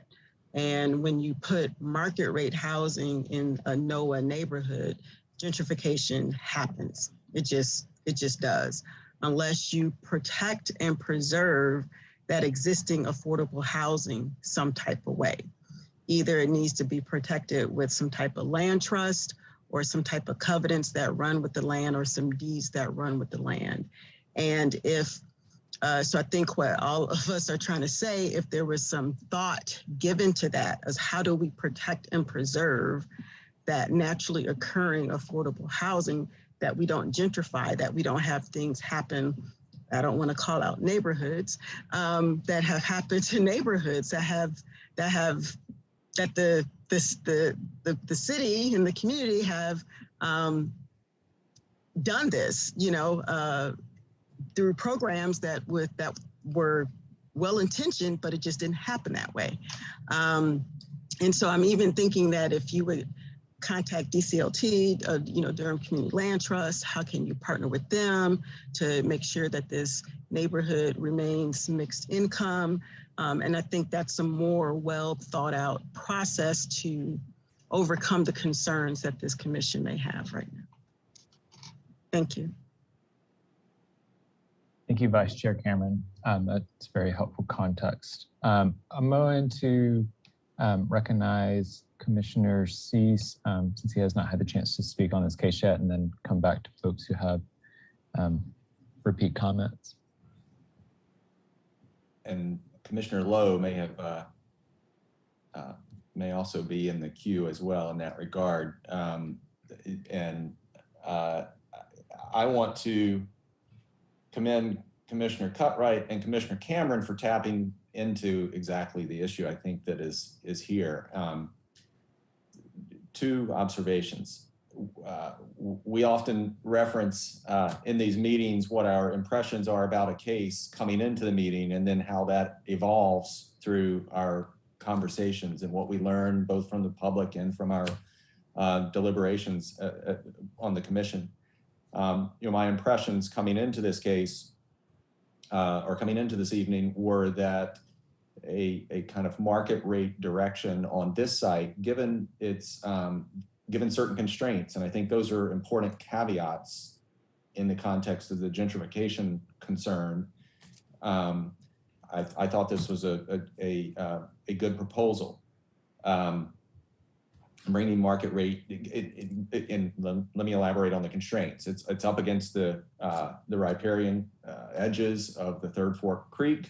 And then obviously you've got a large presence in the neighborhood through the housing authority's interests. And yes, there is that NOAA, the naturally occurring affordable housing, owner occupied and tenant occupied, a mix in the vicinity.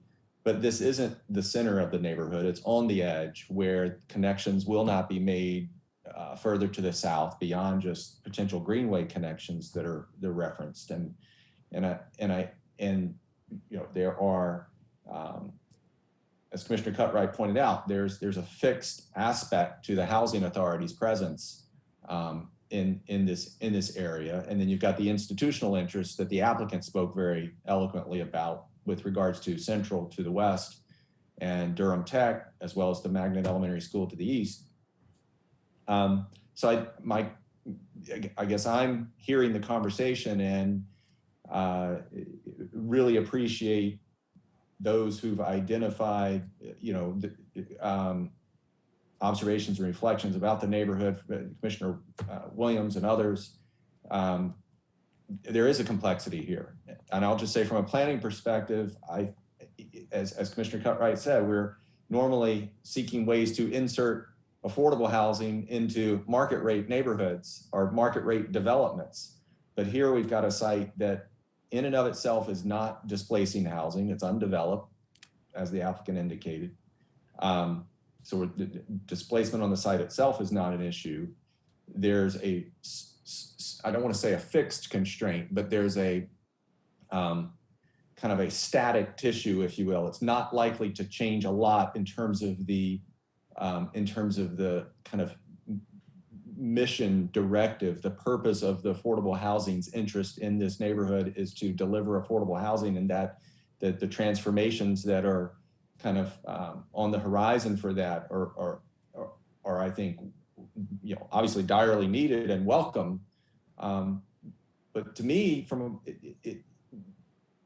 not from a resident's perspective, but from a kind of planning perspective, it makes sense that this amount of affordable housing inserted to the neighborhood in this form would be a beneficial thing, as some of the local members of the public address, some of the residents who live on Ridgeway Avenue. That's one set of comments. Separately, hearing the applicant talk and describe their interest in delivering attainable housing, I feel like there's a big disconnect. There's a disconnect between the size of units that are being discussed, the price points that are being discussed, and using the term interchangeably with those as attainable housing. It's not that for the people who live there. And even for entry-level housing, it's not what we should be aspiring to, is 2,000 square foot maximum units. There has to be a finer granularity if in fact that is the objective here.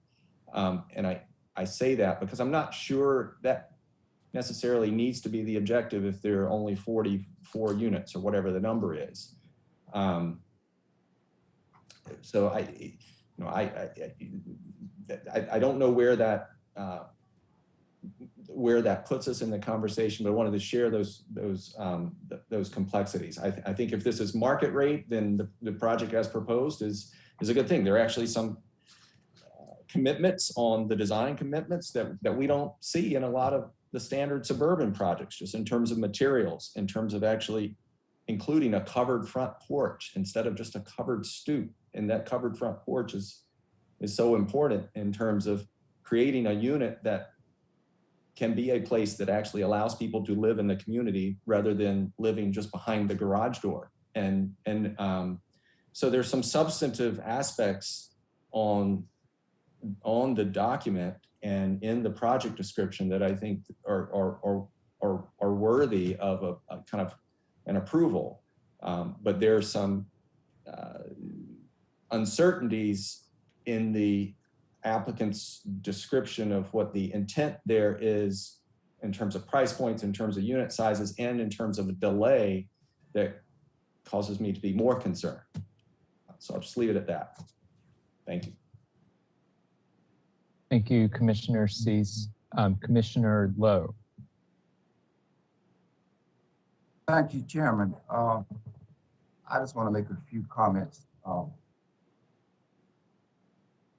The Commissioner Cutright, I think for me, hit the nail on the head. I think the dilemma that I see that we run into, the rub is that things seem to be reversed. We want to put market rate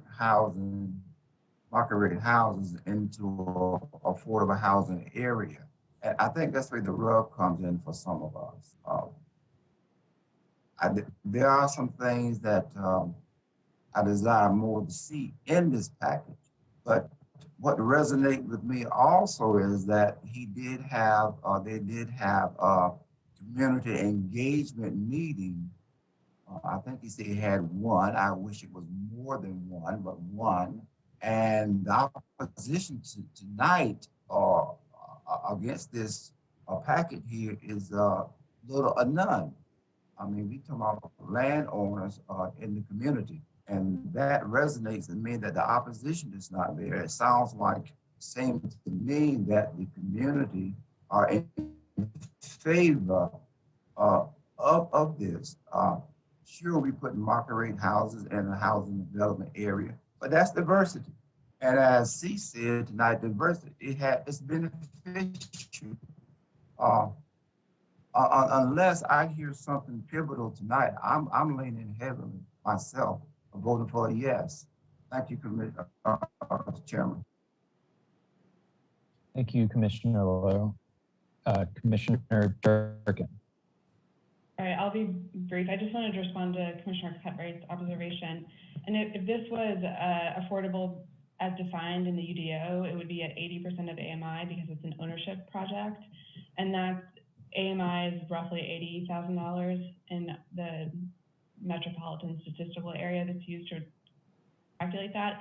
So 80% of that is 64,000. And I just would like to go back to the fact that the AMI of this neighborhood is 37 or 34,000. So it would still be a significant increase in income and would provide diversity of housing types and income because the housing authority projects are at a much lower income threshold than 60 or 80% of AMI. Thanks. Thank you, Commissioner Durkin. Are there other commissioner comments or questions at this time?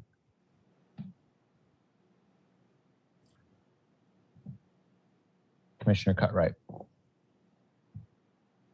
Thanks, Chair. Is it possible, and this is, I think, for the applicants, you've heard some of the concerns, specifically, I think, around the disconnect between the goal of creating a market rate housing opportunity for folks and having a 2,000 square foot, 20 by 40, when you could probably do a 16 by 40 townhome, create something a bit more affordable.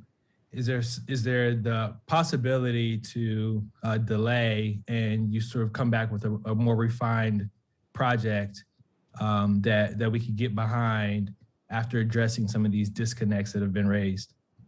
Just a thought. It's obviously up to you. And Chair, I guess you can speak to the process there, but just a thought. Sure. And yeah, just to elaborate on Commissioner Cutright's suggestion, is that from today we have 90 days or 3 cycles in which we need to make a decision on this case. Our options moving forward right now are we could just vote on it tonight, up or down, and move it forward to the governing bodies, or if the applicant were open to it, we could choose to continue this case. We would need to talk to staff about scheduling because I know we have a heavy load right now, but essentially we would come back in 2 or 3 months after you've had time to make updates or changes and yeah, then we would vote on it. So it's up, like the applicant, it's up to you on like, we won't continue a case without like you saying that that is a route that you are willing to take.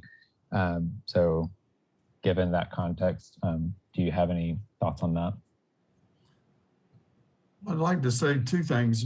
One is we would certainly consider increasing our donation to the Affordable Housing Fund to $25,000. As far as trying to downsize and make more units, obviously I'm not an architect or an engineer, I'm the applicant, and I'd have to have them speak to that question. So if you don't mind, I'd ask my engineer to address that as far as what would entail coming up with a different size unit. It may vary, and we have different size units throughout the whole complex, but Landon, can you address that? Yeah, I can definitely address it. It's not a short answer, unfortunately.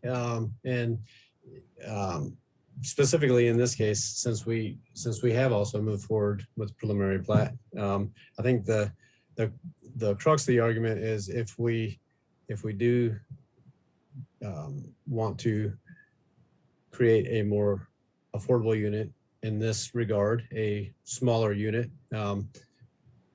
then we would have to go less than the 20-foot width. That takes away the garage, which is, I've heard a lot of people say that's fine. And maybe that is fine. But does that start moving away from a different market segment? Maybe it's better in line with when some of those DHA properties that are vacant right now and they start coming back as single families or duplexes. Could we make these units less nice and not afford people with the first time opportunity to buy a home have a garage? I think we could. There's some technical aspects there because right now they all have driveways. So now we have to push parking lots out in front of the units. Does that affect when I say that this site is truly developed every square inch that it can be of upland, because out of the 10 acres, there's only like maybe 3.5 of it that is actually developable. That is not an understatement. So I think there's certainly a potential that we could look at making smaller units. And if I'm doing quick math, 16-foot wide units, which is the very bare minimum that you can even tangibly physically build a townhome unit. A lot of the shotgun homes down even in New Orleans are 18 or 20 because you just can't get architecturally enough room in a 16-foot unit. Certainly you can't do a garage. 16 foot into 20 foot is what, 20%? So it's not a direct ratio. Maybe you can add 20% more units. But typically we find it a little bit less than that. But let's say you can add 20 units. That brings it up to 52. Does that allow or afford for more affordability? Sure. I think it goes back to, I don't want to get verbose because it's been a long night already. I think there's a lot of good stuff that's been said.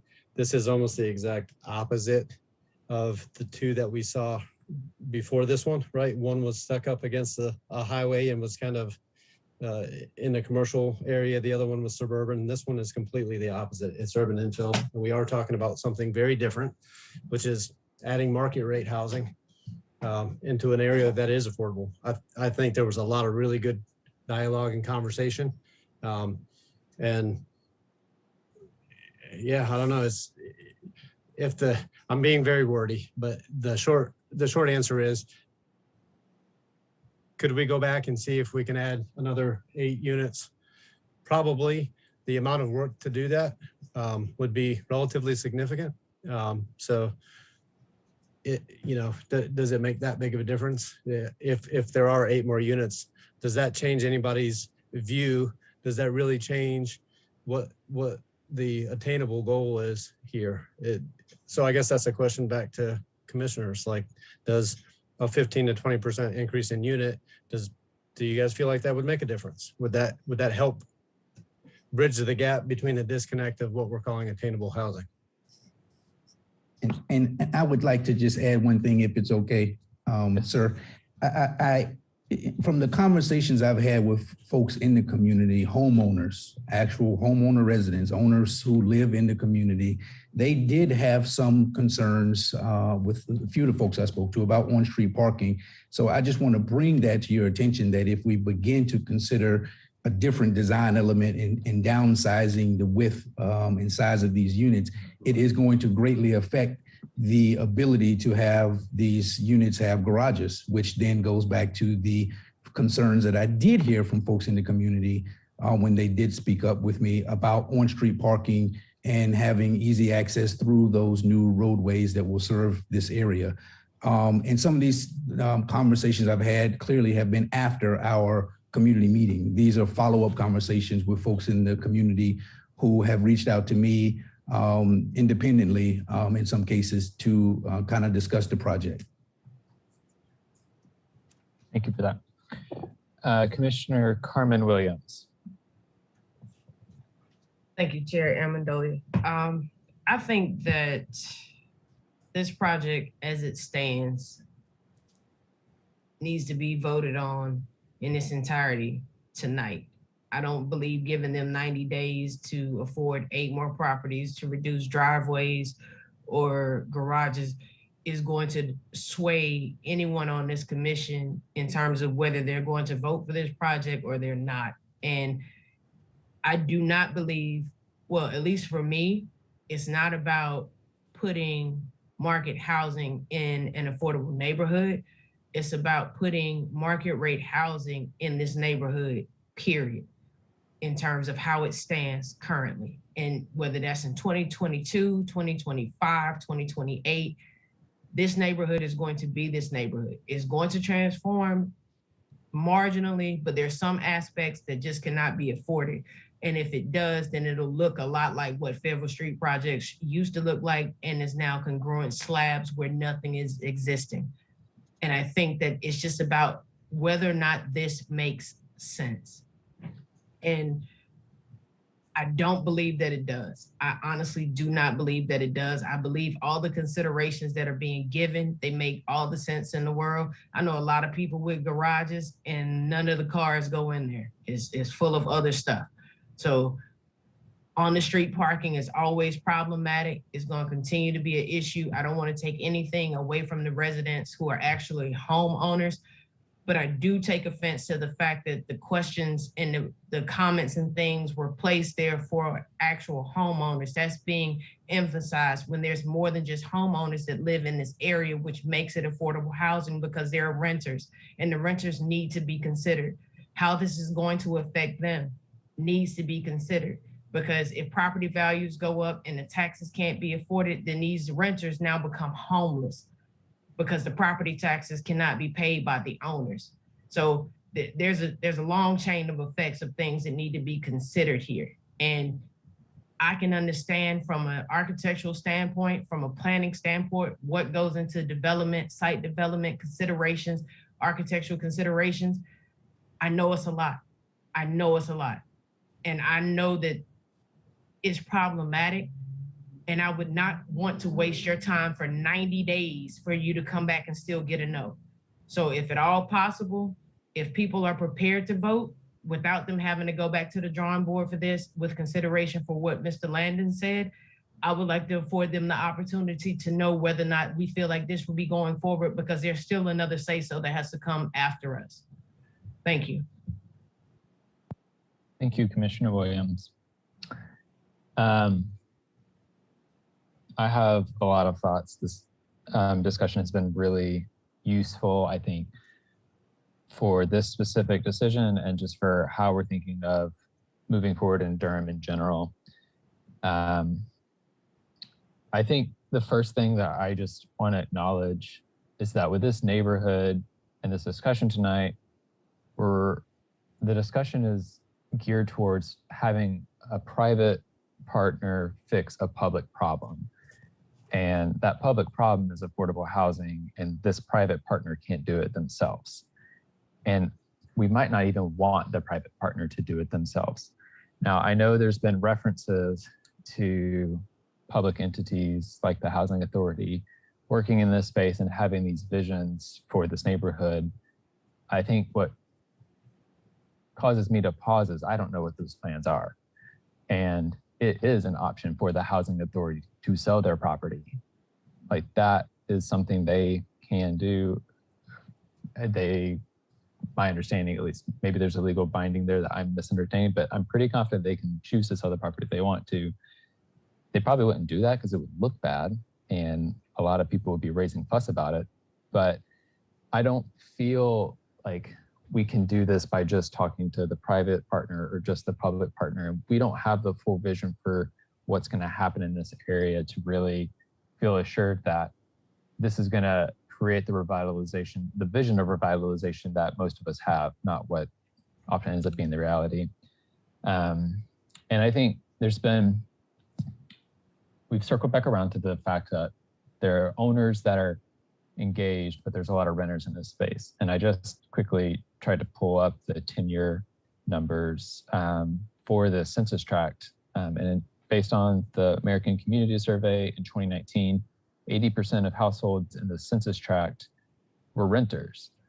And the reason that's important, and this is not to make anyone out to be the bad guy, but the calculus that owners and renters make about how their neighborhoods develop is fundamentally different, because owners have more of a wealth generating and financial stake in the land nearby their property than renters do.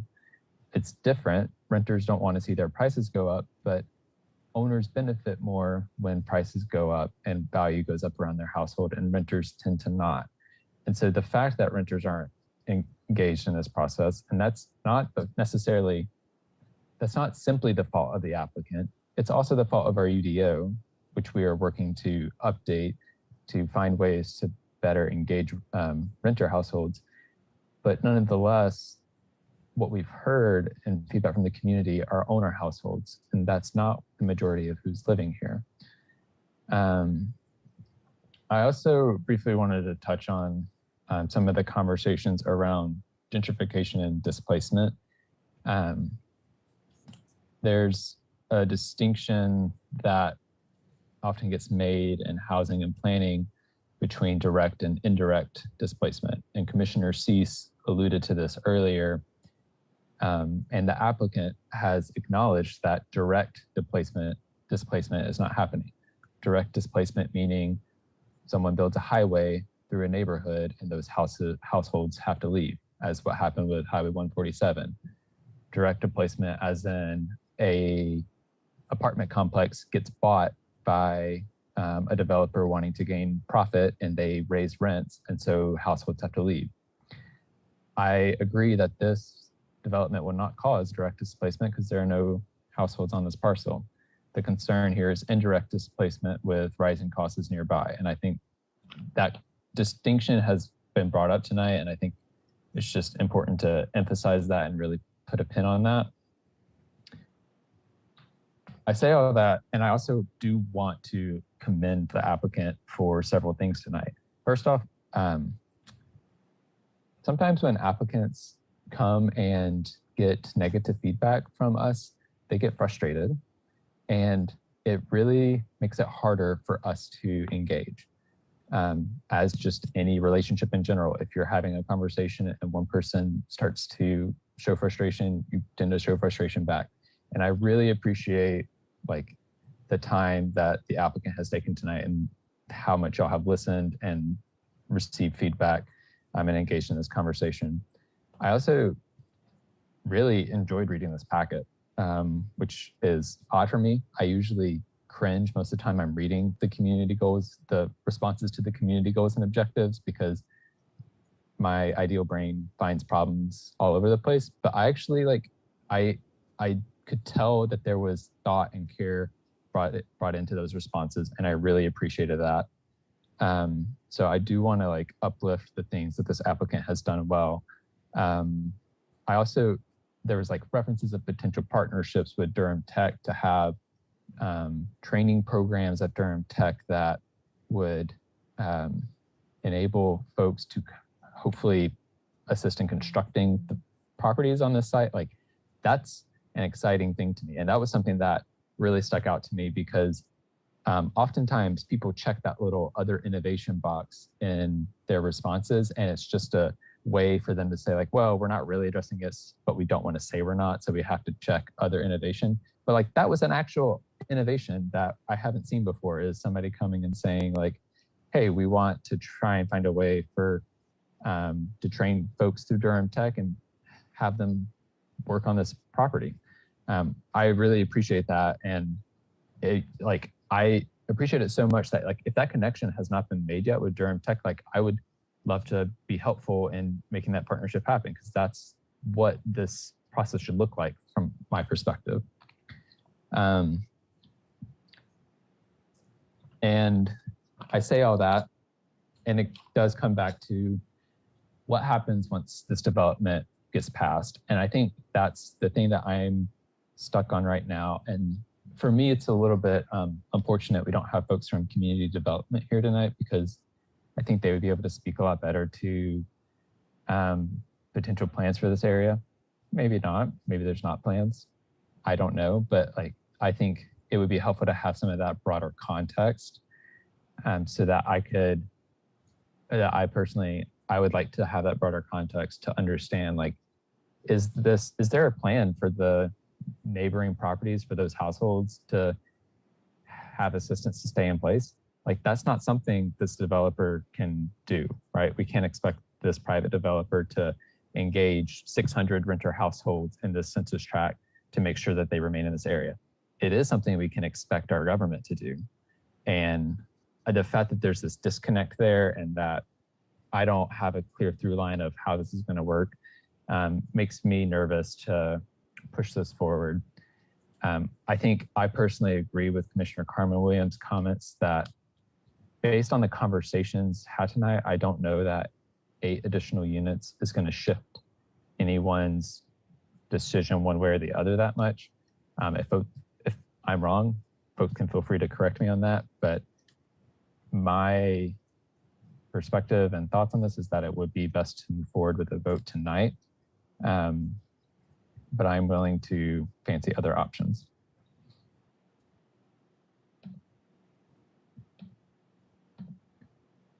With that, let's see. Mr. McKissick, I see you have your hand raised. Yes, sir. I just would like to add or clarify that if the vote is taken tonight, the additional $25,000 proffer would be what is considered and or voted upon, not the original 10 that we started out talking about and discussing an hour ago. Yeah, thank you for that clarification. Okay, if there are no other comments or questions, I would take a motion at this time with that change to the text commitments.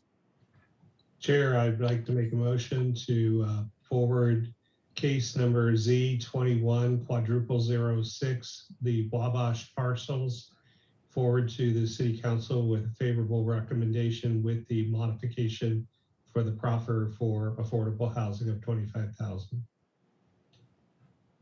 Second. Moved by Commissioner Morgan, seconded by Commissioner Cease. Is there any further discussion on the motion? Okay, may we have the roll call vote? Sure. Amendolia. No. Baker. Yes. Batista. No. Busby. Yes. Cameron. Yes. Cutright. Yes. Durkin. No. Lowe. Yes. McIver. Yes. Morgan. Yes. Cease. Yes. Carmen Williams. No. And Zuri Williams. No. The motion passes 8-5. Thanks to the applicants. Thanks to all the commissioners for really good conversation. I'm going to emphasize again to put these notes in your comments, because I think this was really important conversation and it gets at the heart of a lot of the struggles we have in Durham right now. Okay, with that, we'll move to our last zoning map change of the night, not our last public hearing. This is case Z2100024 Highgate Commercial, and we'll begin with the staff presentation.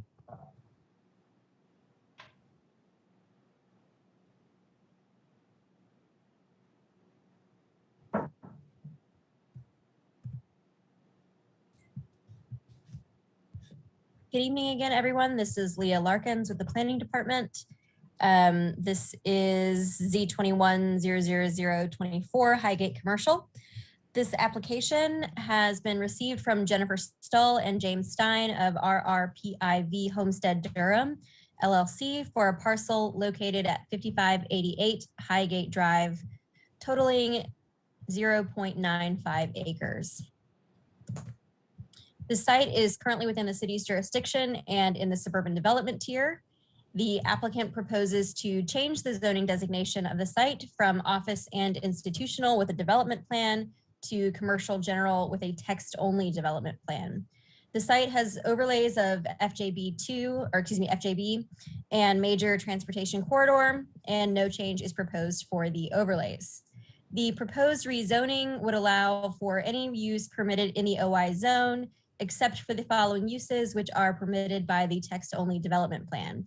Those are residential uses, firing ranges, nightclubs or bars, self-service storage, manufactured home sales, and vehicle sales, leasing, or rentals. On the future land use map, the parcel is designated as office and commercial. The proposed zoning map change is not consistent with the existing FLUM designation. If the zoning map change is approved, staff recommends the FLUM designation be amended to commercial. The context map shows that the site is currently zoned office and institutional with a development plan. The property is surrounded by OI zoning to the west, RS20 zoning to the north, RSM to the northeast, and commercial center zoning to the west and south.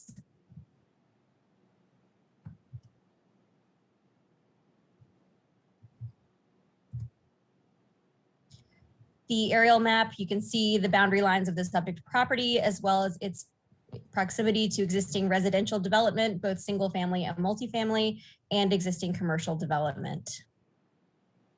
Current aerial photography shows that there are no structures located on the site and that the site is landscaped with tree plantings. Existing sidewalks are visible on both frontages of the site. This site was the OID zoning was applied to the site through previous cases, P87-7 and 97-64. The site is also part of a common plan of development for Homestead Market per the city's stormwater division, with site plan approvals D17-258, D19-346, and D2020.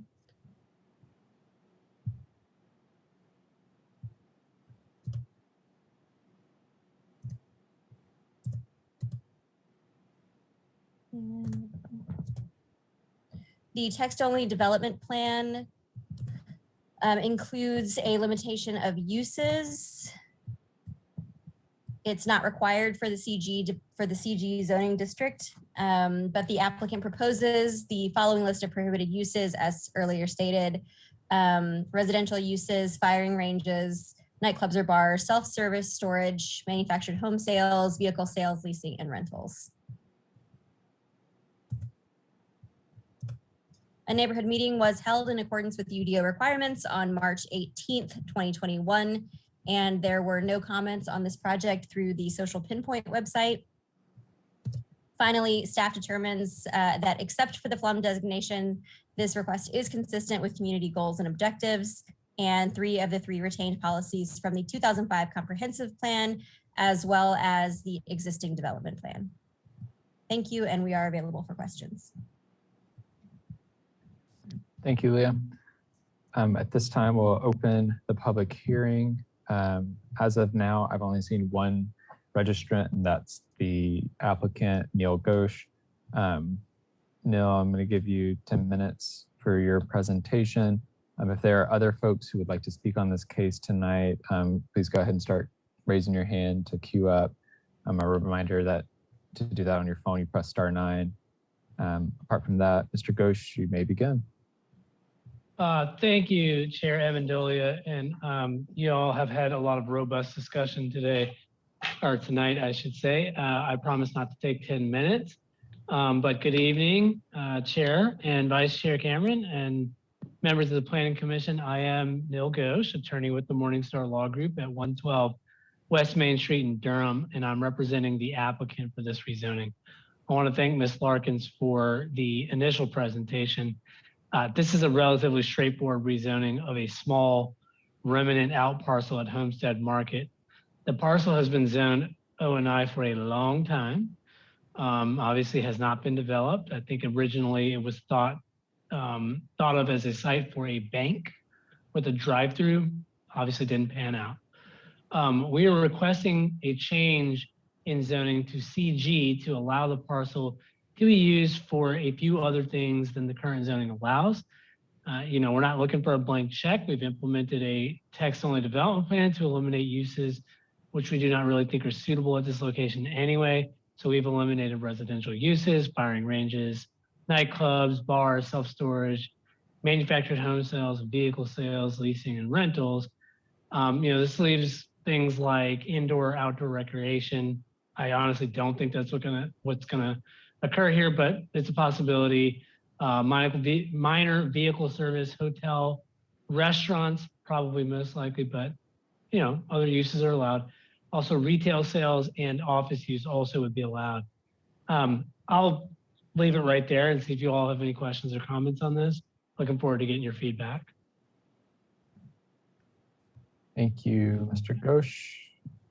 I'm not seeing anyone else who has raised their hand to speak on this case. I'm going to give it a couple more seconds in case any other attendees would like to speak. Okay, I see Alan Mason has raised their hand. Please state your name, address, and you'll have 2 minutes to provide comment.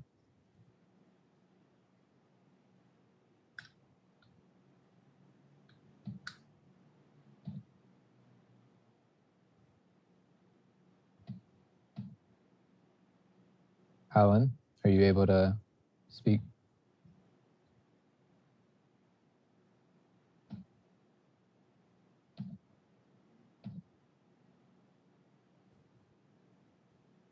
Okay, can you hear me now? Yes. Yes, thank you. My name is Alan Mason. I'm with actually with Regency Centers, the property owner across the street. And our offices are located at 2068 Clark Avenue in Raleigh. Just curious if there's any actual leasing activity. I know specifics probably can't be mentioned, but just curious if they have a tenant that's actually, or a prospect that's actually looking to develop that space, and just if they can kind of provide any insight to that, just out of curiosity. Thank you. Thank you. Seeing no one else who would like to speak at this time, Mr. Ghosh, I'm going to give you a chance to go ahead and just answer that question right now, since this is going pretty quickly. Yeah, no, so I'm not aware of any specific tenant for this site. I think part of the idea here is to free up the site to be used for some other uses. I mean, I think the ones that come to mind, which are not allowed in OI, but would be allowed here, are like restaurants in particular. So, this site was not previously viable for a restaurant because of the zoning. I don't know if you all are familiar with where the site is, but like Wendy's is right across the way. And there are other restaurants in the shopping center there. So, that could be a viable, that's my guess is what's going to happen here, but I'm not aware of any tenant. Thanks for that, and appreciate the question, Alan, because I'm sure one of us, well, I know I would have asked it if you hadn't have. At this time, I'm going to go ahead and close the public hearing and turn it over to Commissioner question and comment.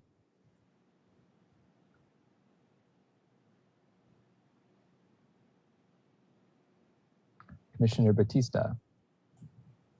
Hi, thanks. Yeah, just a quick question with respect to the American Tobacco Trail. Is there any concern about traffic pattern changes? No, not at all, actually. I'm assuming that was directed at me. I'm sorry.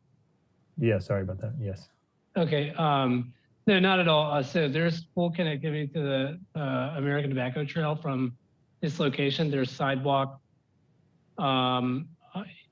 throughout. There's sidewalk out, out on the periphery of Homestead Market.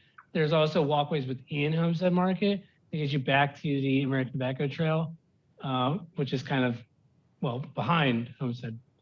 But none of that will be impacted by development at this site. Okay, thank you. Thanks, Commissioner Batista.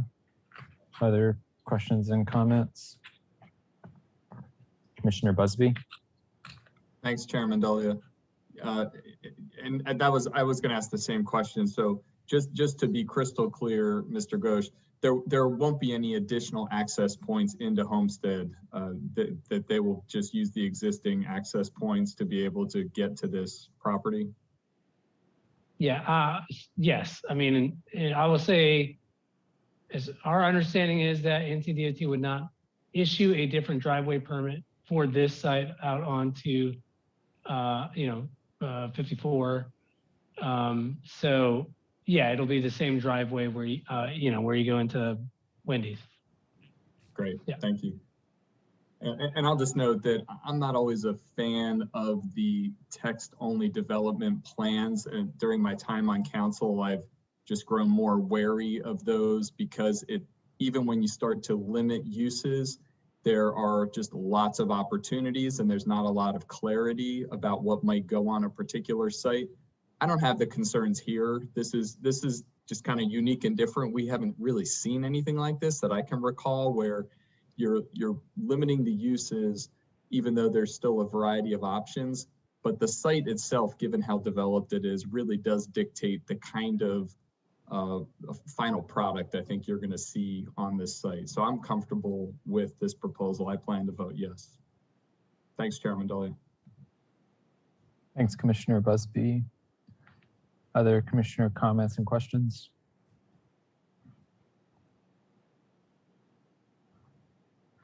Okay, I have a question, and I think it's first going to be for transportation. So the traffic generation, the table 2, the traffic generation on the transportation school impacts projects an additional 1,600 trips, assuming a fast food restaurant with a drive-through window. I'm curious if there is like an estimation of, let's say it wasn't a drive-through window and it was a sit-down restaurant or something of that nature. Can you provide like an estimate of how that would change this estimate? Arlene Thomas, Transportation. I can't give you an exact number, but the trip generation would be less. For these types of zonings without a committed use, we try to use the most impactful use that would be allowed on the site. Sure. Okay, thank you. And so that's all I have, all the questions I have for transportation. Thanks, Arlene. So my comment on this, and then I'm gonna have a question for the applicant, is that this is one of the few parts of Durham that I'm familiar with, besides like downtown, where folks can get around on foot and bike pretty well.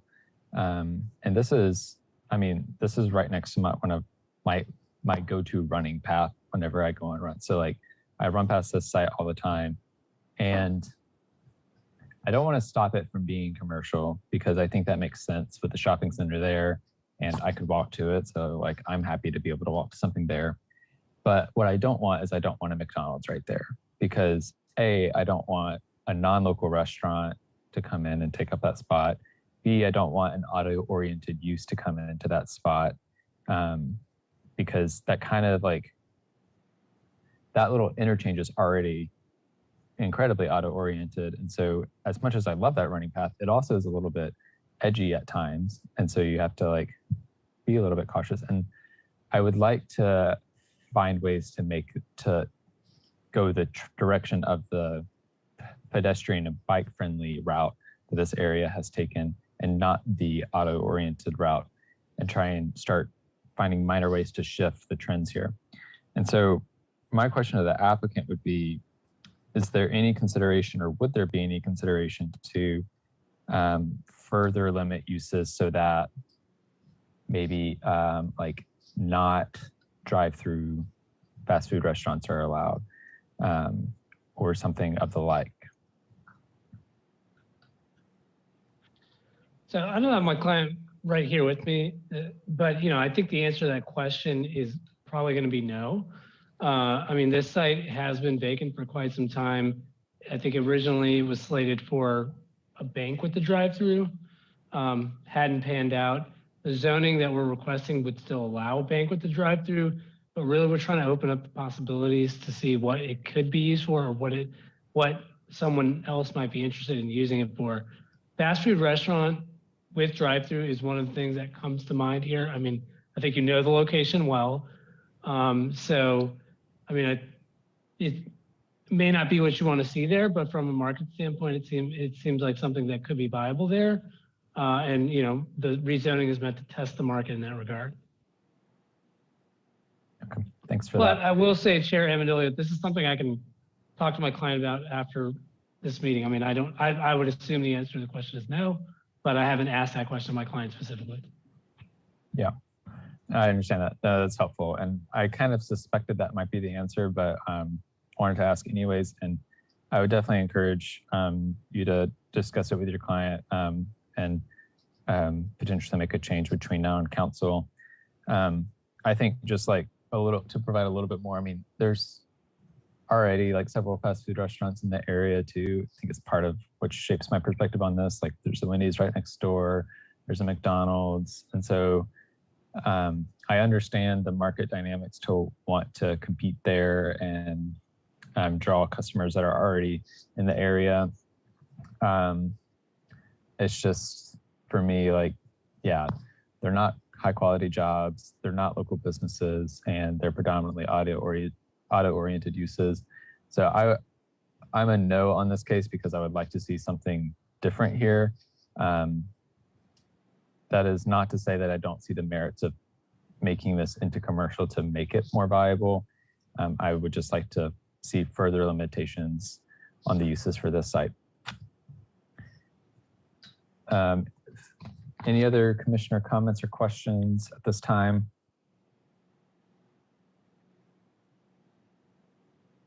Okay, and otherwise I would take a motion. Thank you, Chair. I make a motion that we take case number Z2100024 Highgate Commercial to be forwarded to the City Council for a favorable recommendation. Second. Moved by Commissioner Morgan, seconded by Commissioner Cutright. Any further discussion on the motion? And may we have the roll call vote? Thank you. Sorry about that. Amendolia. No. Baker. No. Batista. Yes. Busby. Yes. Cameron. Yes. Cutright. Yes. Durkin. Yes. Lowe. Yes. MacIver. Yes. Morgan. Yes. Cease. Yes. Carmen Williams. Yes. And Zuri Williams. Yes. It passes 11-2. Great. Thank you. Thanks, Snow, and thanks to staff. Thanks. And keep up the great work. Have a great night. Thank you. Okay. Michael, what do you think? Should we break now and then do the whole last one at once, or do you want to? Either way works. I think it's very similar to your last break where you're kind of a couple minutes ahead of a typical break, but yeah, it's actually keeping in line now with the pattern of timing. Okay. Yeah, I'm gonna recommend we do a 10-minute break. Before we go, I want to thank everyone who is still on the call, who signed up to speak for this last text amendment, because I know there's been a lot that you've had to sit through that hopefully was interesting, but I appreciate you staying committed and know that we take your time and your comments very seriously. We're going to take a 10-minute break and return at 9:12.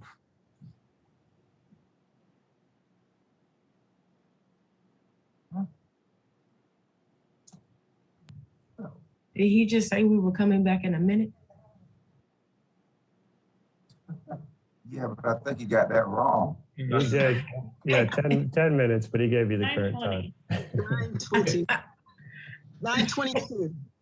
Okay.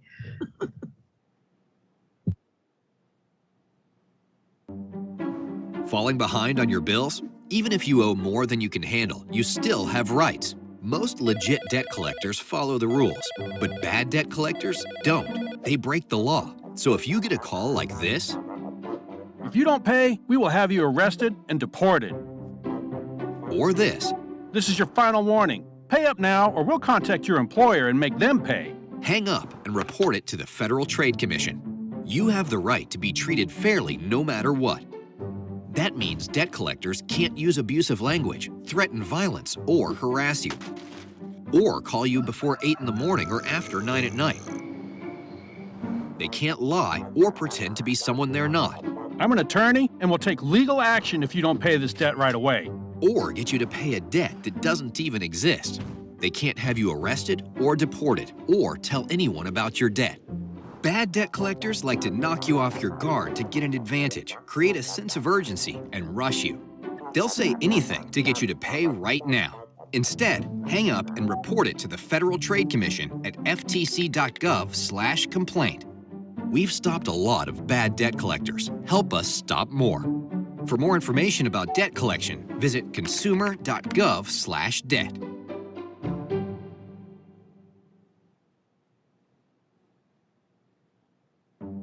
¿Se está atrasando con el pago de sus facturas?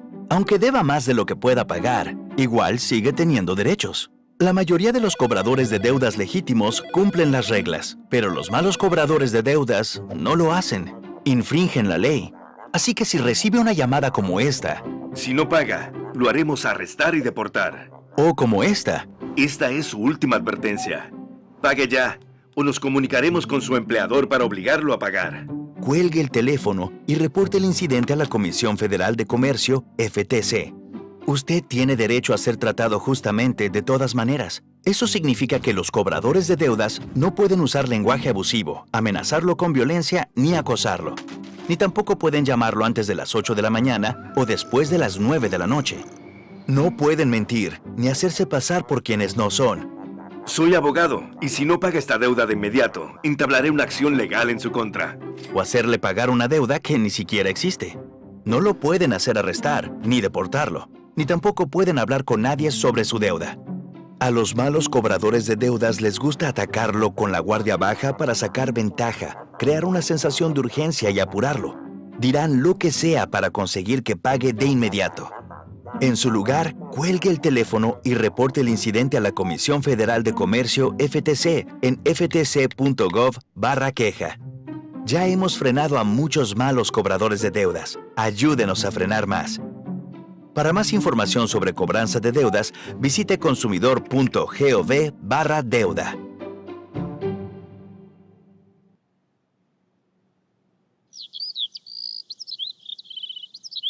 Have you noticed more electric cars on the road recently? They are gaining popularity as more models become available and charging infrastructure continues to expand. Let's discuss some basics of electric driving. There are two types of electric vehicles. Battery electric vehicles are powered solely by an electric motor with rechargeable batteries. Plug-in hybrid electric vehicles are powered by a combination of a gasoline engine and an electric motor with rechargeable batteries. Electric vehicles offer drivers multiple benefits, including fuel and maintenance savings, enhanced vehicle performance, a fun driving experience, and environmental friendliness. There are many types of electric vehicles to choose from, and new models continue to enter the market. For your typical passenger vehicles, there are electric sedans, SUVs, and trucks. For medium and heavy-duty vehicles, there are electric vans, buses, tractor-trailers, and specialty work trucks. And we can't forget about the two-wheel vehicles. Electric motorcycles and bikes are quickly becoming rider favorites. All of these vehicles get their fuel from the electric grid by plugging in to charge. There are 3 levels of charging: Level 1, Level 2, and DC fast charge. Level 1 charging uses an adapter to plug into a standard 120-volt outlet, providing around 3 to 5 miles of range per hour. Level 2 charging uses a 240-volt outlet and provides 12 to 60 miles of range per hour. Level 2 charging stations can be installed at home and are commonly found in public locations, including shopping centers, downtown communities, multifamily housing, and workplaces.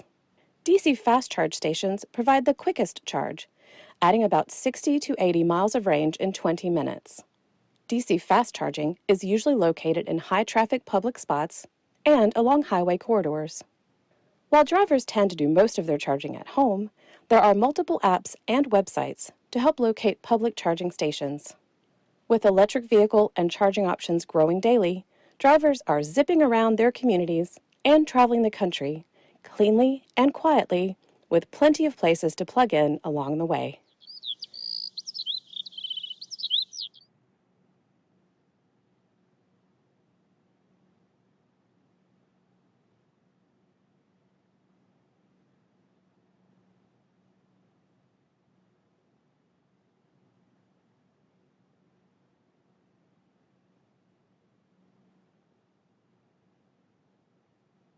See a pothole? There's an app for that.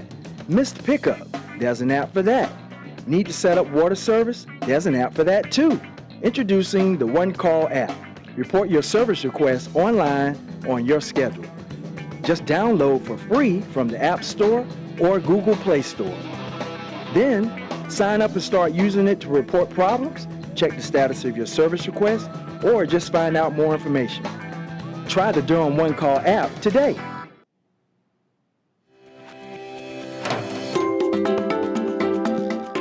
Paint does not belong in our creeks and rivers.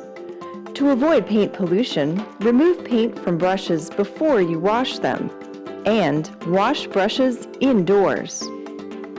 Never dispose of paint in streets or yard drains. It's not just bad for the environment, it's also illegal.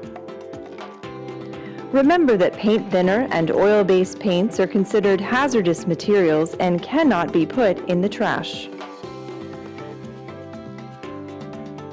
By taking a few simple steps, you can do your part to preserve the health and natural beauty of our creeks, streams, and lakes. Let's all work together to keep our waterways clean and paint-free. For more information, please visit durhamnc.gov/stormwater.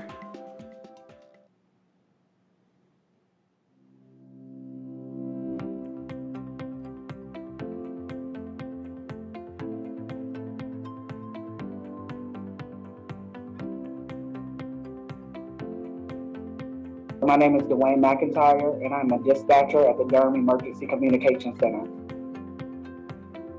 The best thing about being a dispatcher at the Durham Emergency Communication Center is truly being able to make a difference. Sometimes you don't realize how much of a difference you're making, However, being able to hear feedback from when people call to say thank you, that you may have saved their relatives' lives or was able to calm them down, really makes it worthwhile being a dispatcher.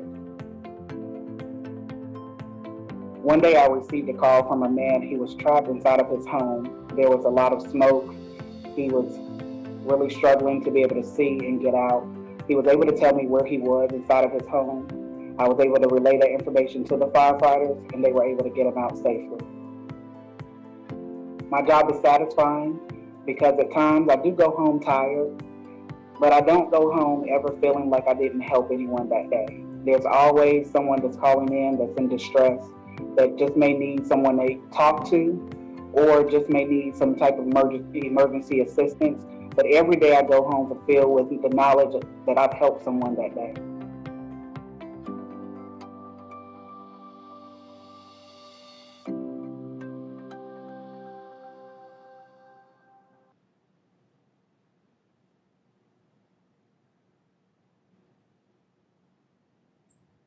We will be returning in 1 minute.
Okay, we are going to return from recess now.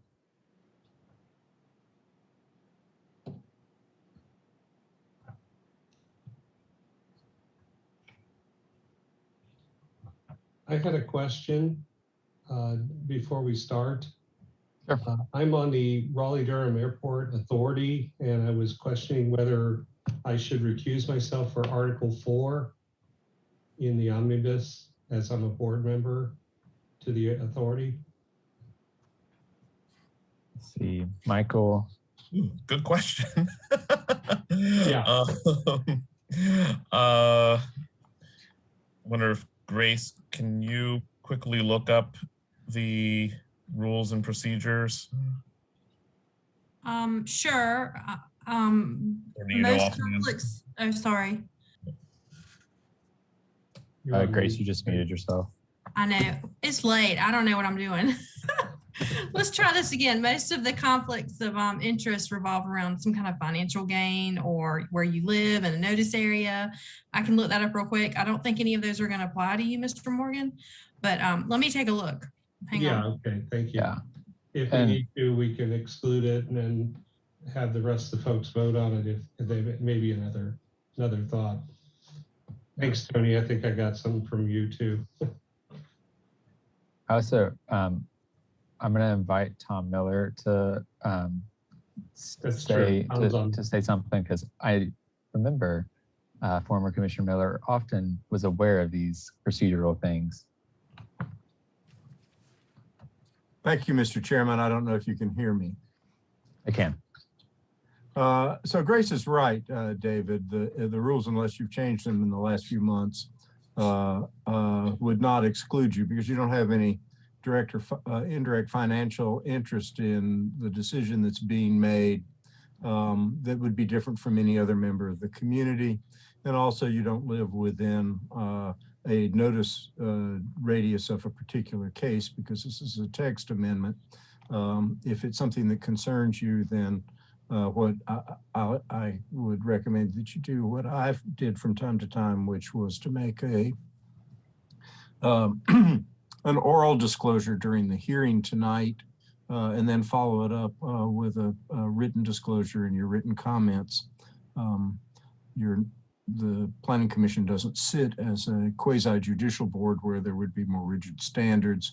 This is a political process, and you're actually, all of you, selected because of the roles you play in the community and what the perspective you can bring to decision-making from those perspectives. So I think it's entirely appropriate for you to stay on if your only connection to this proposed UDO change would be your involvement on the Airport Authority Board. Okay, I will do that, Ms. Ms. Grace, do you agree with that? I don't want to get in your wax. I just copied and pasted the conflict of interest language out of the rules of procedure.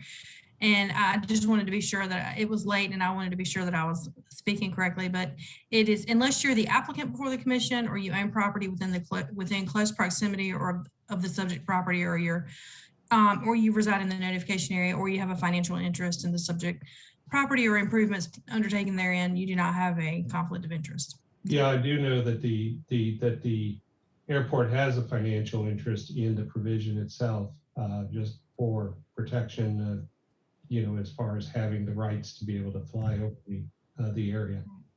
But you yourself personally, you're not receiving any funds for your work on, right? No. Yeah, I feel comfortable proceeding as is without a conflict of interest. If others disagree, you can feel free to speak up, but I think we should be, I think we should be clear. I don't see a conflict there.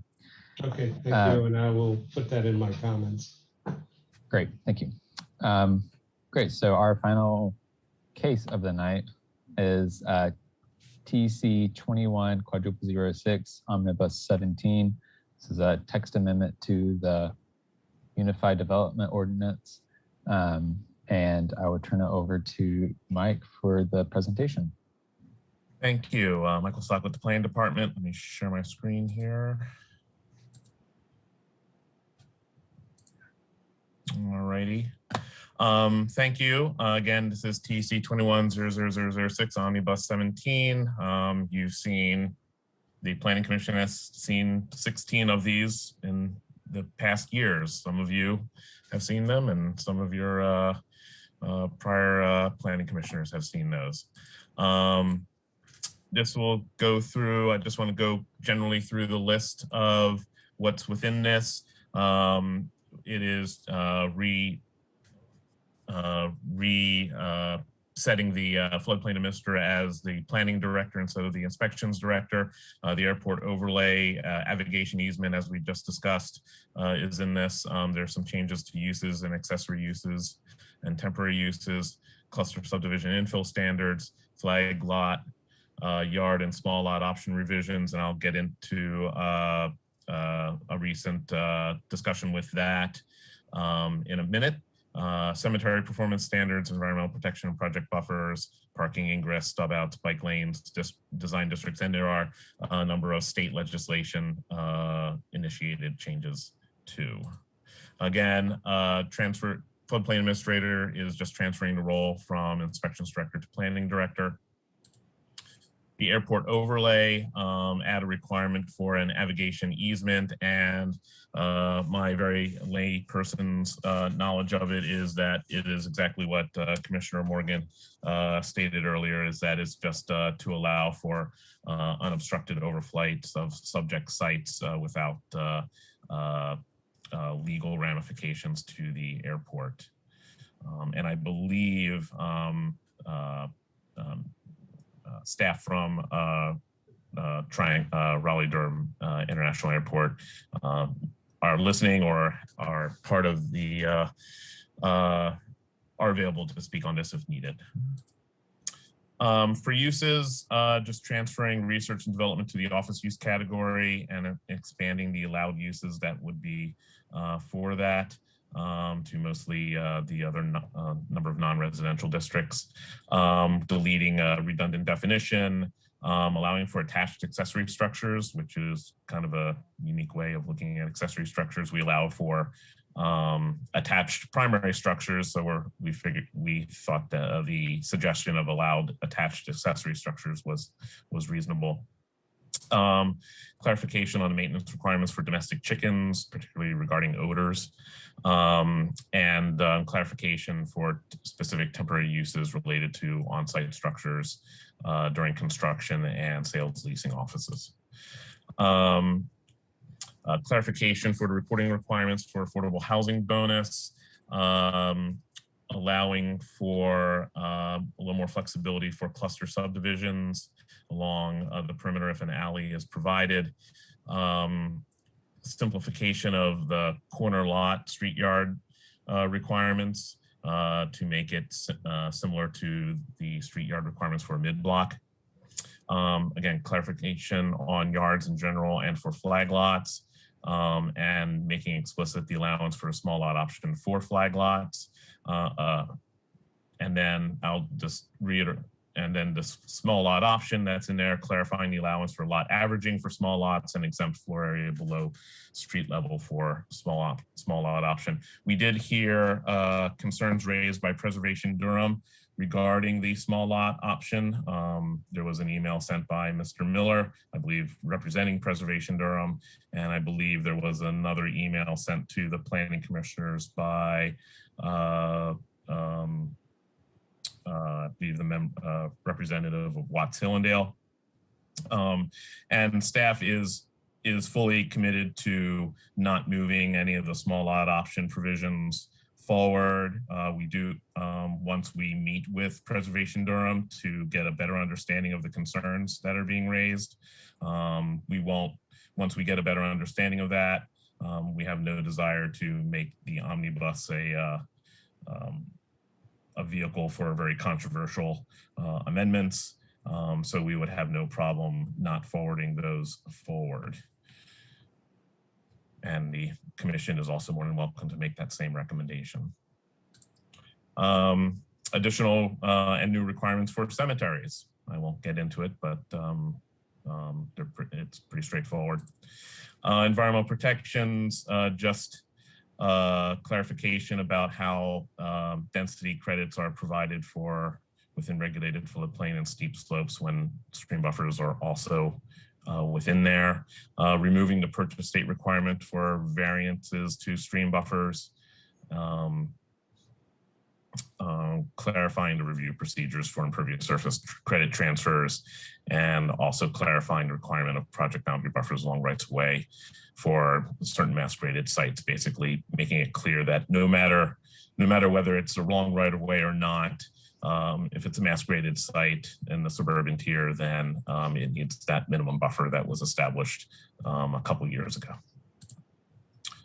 A minor clarification to the parking requirements of compact neighborhood tiers to make sure it was regarding when it was neighboring the urban or suburban tier and not another compact neighborhood tier or downtown tier. And the JCCPC, actually when we reviewed this with them at their December meeting, I think I'm getting that right. Chairman Amendolia can correct me if I'm wrong. They were interested in removing all parking requirements for when it was just a straight change of use. Right now, we don't have minimum parking requirements when there is an increase of less than 20% of required parking. The original proposal was upping it to 50%, but JCCPC was very interested in just removing the parking requirements completely, and that allows for more flexibility of adapting uses of existing structures so they don't have to worry about finding new parking. Access streets and bike lanes. The big ones here are allowing for access through a non-residential use to serve the residential development. The zoning of that non-residential use still has to allow for the residential development. And so it's not a blanket allowance. Allowing for a payment in lieu option when a stub out to the edge of the site is not allowed or is not feasible. It would, if NCDEQ does not give a permit to allow for that stub out, then the payment in lieu option would kick in. Otherwise, they would have to seek a variance, and then the payment in lieu option would kick in if they got that variance. and adding additional requirements for bike lanes to run behind bus stops, and that's consistent with current design district requirements, and we're just bringing it in for all standards. And then in design districts, and I'll be wrapping up very quickly, but I wanted to just go through this with you. Expanding the non-residential requirement for single and two-family dwelling units to all the S2 sub-districts. Currently only allowed when adjacent to residential zoning or uses. Require on-site surface access when providing trash compactors. Allow for incidental buildings as a public space amenity. We've heard a lot of interest in that on larger public spaces in downtown to add little kind of sales kiosks and such, maybe little pop-up restaurants or food stands. And this would allow that, and allow for water reclamation as a provision for additional height. And then conformance with state legislation, issue with manufactured homes, how you measure site distance triangles at corners, just an update reference to family care homes. There are sedimentation erosion control permit enforcement requirements that are being amended, and then also legislation that required the removal of criminal penalties for most land use ordinances. And so that is within this, and that aspect was actually brought to the February JCCPC and added into this. And I'll stop sharing, and I'll be happy to answer any questions. Thanks, Mike. I'm going to open the public hearing. We have 3 folks who registered to speak on this item in advance. Those individuals are Tom Miller, Bonita Green, and Mimi Kessler. I'll give each of y'all 2 minutes to speak. As usual, name, address, and then make your comments. We'll begin with Tom Miller. Thank you, Mr. Chairman, and it's so good to see you all. It's been a long meeting. I wondered what would happen if meetings would get longer or shorter after I left. I'm glad to see it wasn't all day before. But I've really enjoyed it, and you've had great discussions, and I'm really heartened by it. So you're doing really good work, and I think it's great. But to my purpose, tonight I appear before you as president of Preservation Durham. A few days ago, through the planning department's notice, automatic notice things that we've signed up for, we learned about some of the changes in the Omnibus UDO changes that are before you tonight. And a particular concern to us is actually making sure we understand what's being proposed with the 3 changes to the small lot option. Our reason for being concerned, quite frankly, is that we're seeing a lot of historic properties being demolished. And we want to make sure that before we decide anything, we understand what's going on.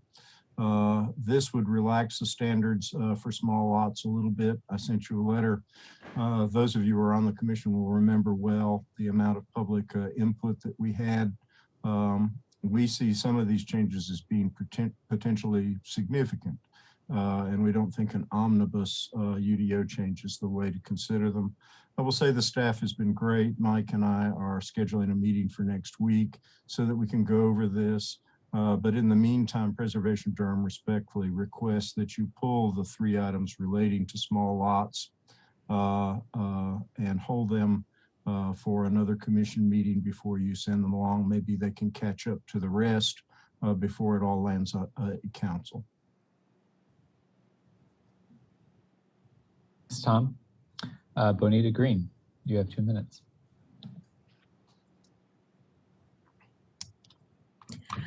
Am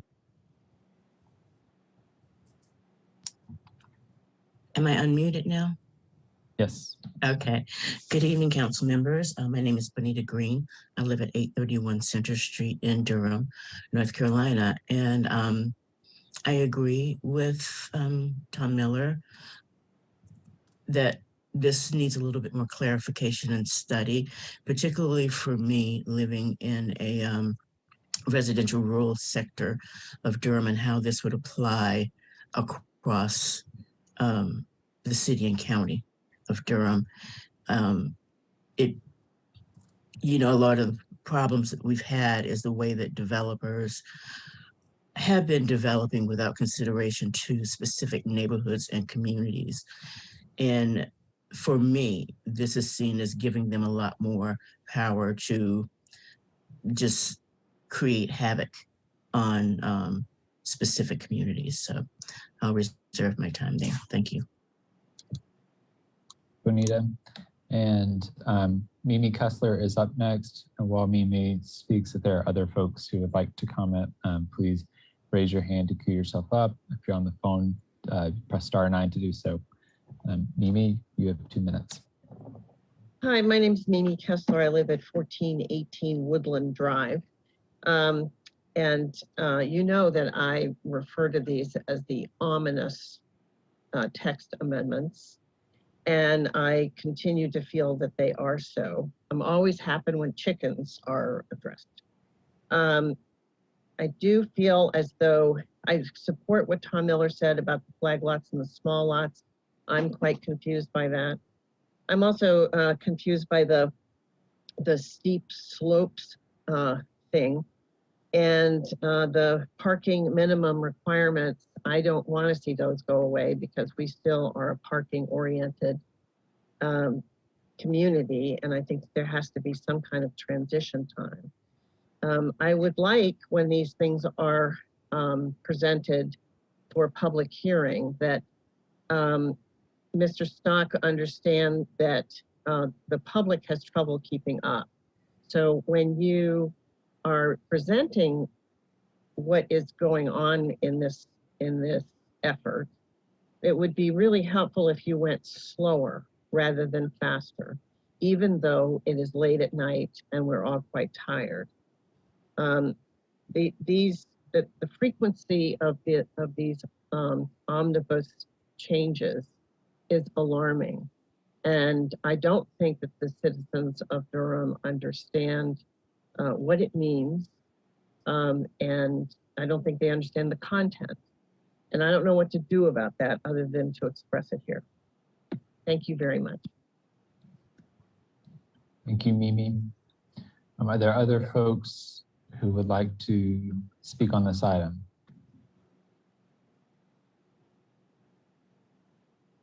Okay, seeing none, I'm going to close the public hearing and open it up for commissioner comment and question. Commissioner Baker. Yeah, I just had, I wanted to go through and just kind of understand and get some clarification on a few of these. First of all, am I understanding correct that we are not moving forward with, based on the comments of Preservation Durham, we're not moving forward with the small lot on the flag lot amendments? Has that been pulled out, Mike? No, it's before you tonight. What we want to do is say that we are committing to just not moving it forward to council, especially once we meet with Preservation Durham and get a better understanding. We want them in there because there might be something once we talk to Preservation Durham to go, okay, we get number 1, but we still don't like 2 and 3, and we'd like to be able to move that forward if it's, just to keep it legal. Okay, that sounds good. So the first thing I had that I didn't quite understand, I read it a couple of times, it just didn't quite register with me, was on page 7, the cluster subdivision language there in the urban tier, which is kind of like very, very specific, very focused and targeted language, and probably not a big deal, but I just couldn't quite follow the language there. Sure. Would you mind clarifying what it's saying and what it means? And was this born out of a project? Was there like some project that wasn't feasible without this language? So I don't know if it was born out of a project per se. It was born out of a local developer who submitted the planning department an abundance of suggested changes, and we looked at them and said, okay, we agreed with like 1% of them, and this was one of the 1%, where it was just giving a little more flexibility to allowing for when there's an alley being proposed along the edge of that cluster subdivision. And maybe just for clarification, a cluster subdivision allows for smaller lots in turn for more open space. It doesn't allow for more density. So you have to maintain that, but there's some parameters for keeping the standard lot sizes on the edge of a subdivision. And in this case, it was suggested that in the urban tier, that if you're providing an alley along that edge, you should allow for a cluster sized lot. And what we've added in there is also providing some additional vegetation along that to provide additional screening for the non-cluster subdivisions, especially if those non-cluster lots that are on the edge are not going to be using that alley. So that's basically what it is. And yes, that one was a little wordy. and we'll look. Yeah, it's a little hard to follow. But that one was a little wordy, and we tried to write it a number of ways, and we'll probably take a look at it one more time before we move forward. Okay, that's probably a good idea. Just if it's possible to make it a little easier to read. What I might do is put it in more kind of bullet form or list form, and that usually makes it read a little clearer. Okay. Just gonna come to this the steep slopes thing, since that was brought up by one of the speakers. That's on page 12. Right. That wasn't one of my questions, but it was raised, so I just wanted to come up to that and so that we could get some clarification. Oh, no, that's perfectly fair. So what we're doing is we're just recognizing state law that says you have to count open space you have to count riparian buffers as in your open space requirements. And we already have that in the ordinance, but there's other overlapping environmental standards that don't allow you to count those portions, either density wise or primarily, I should say, open space and density and tree coverage and a whole bunch of other things for riparian buffers. That's what the state law says. We just needed to clarify that in the ordinance, that any of those other provisions, steep slopes, the floodplain also has that same issue. If there is a riparian buffer in that, you still are allowed to count it.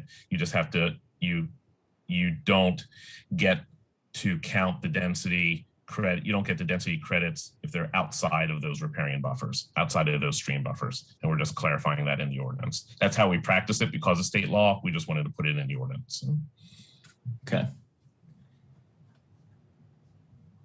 The way it was drafted on page 16, the bicycle lanes and transit stops for new streets, bicycle lanes shall run behind transit stops. Can you help me picture what that means? So you have a bike lane on a street, and then it's coming up to a transit stop, which is on the sidewalk, and it goes behind. Sometimes so when you're designing when you're widening the street, you're able to have more flexibility of where you put the bus stops and where you design the sidewalk and such. So it's just basically bringing a current standard from the design districts into everything else, that yes, the bike lane would run behind the stop, so you're not having that cross traffic pedestrians stepping in from the bus stop, from the stop, crossing a bike lane and then into the bus, or the bus blocking a bike lane. So it's getting the bike lane out of the way of the bus commuter traffic from the bus stop. So behind is the opposite side of the street? No, just behind it itself. It'll be a path behind the stop itself.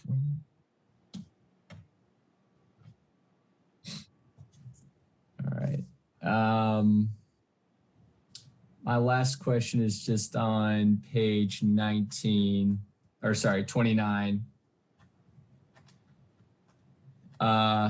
So what we're doing here is deleting all the penalties for riparian buffer protections. Is that, am I understanding that right? Yes, all the criminal penalties, yes. Okay. Yep.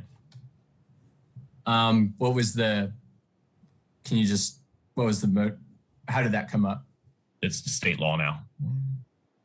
Okay. All right.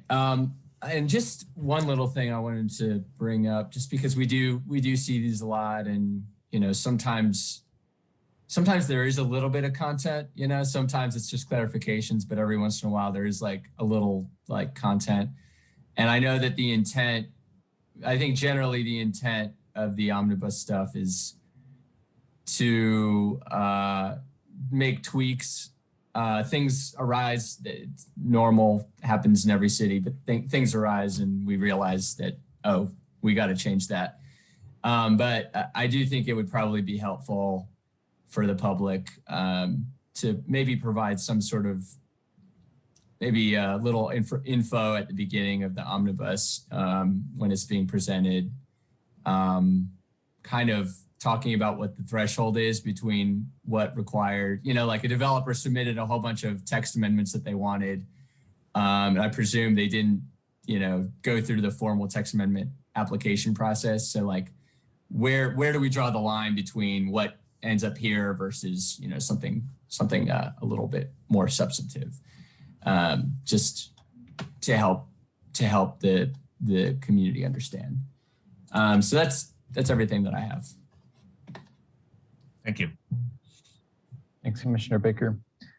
Commissioner Busby, you're recognized. Thanks, Chairman Delia. First of all, I also just want to commend Tom and Bonita and Mimi for staying with us and offering your thoughts and feedback. Really commendable, and always appreciate your insights. I also just want to say that I understand we have to do the steep slope changes to conform with state law. I think the state law is going in the wrong direction. So, you know, it is what it is, but I don't like to see us backtracking due to our state going in the wrong direction on steep slopes and protections. But the main question, Mike, I did just want to circle back to the first thing that Commissioner Baker asked, just to make sure I understand it. So Preservation Durham and the other speakers tonight have asked that they get some time to speak with you and the staff, but when we started this, I was under the impression that was going to get pulled out and we were going to vote tonight on everything besides that. But what I heard you say, if I understood it correctly, is you'd like to have us vote tonight, ideally, send everything forward, but between us and City Council, you would have a conversation with interested parties, including Preservation Durham. So number one, is that correct? Did I understand that correctly? That is correct.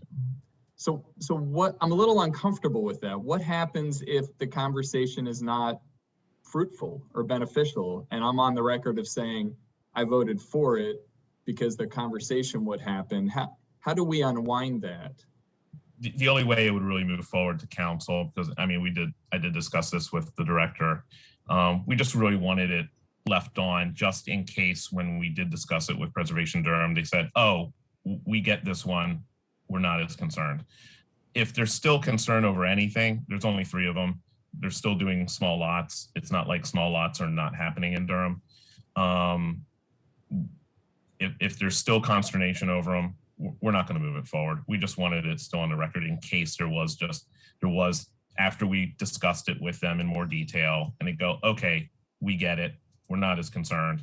Then we still have the ability to move it forward and we don't have to hold off on it. That's really all. Okay, so just say it back to you to make sure I understand it, since it's almost 10 at night, is that we vote on it, it moves forward. If the conversation with Preservation Durham and other interested parties goes fine, everyone understands it and says we're comfortable, it all moves forward. If there are concerns or things that aren't able to get addressed, then that would get pulled out and everything else would move forward. Is that right? Exactly.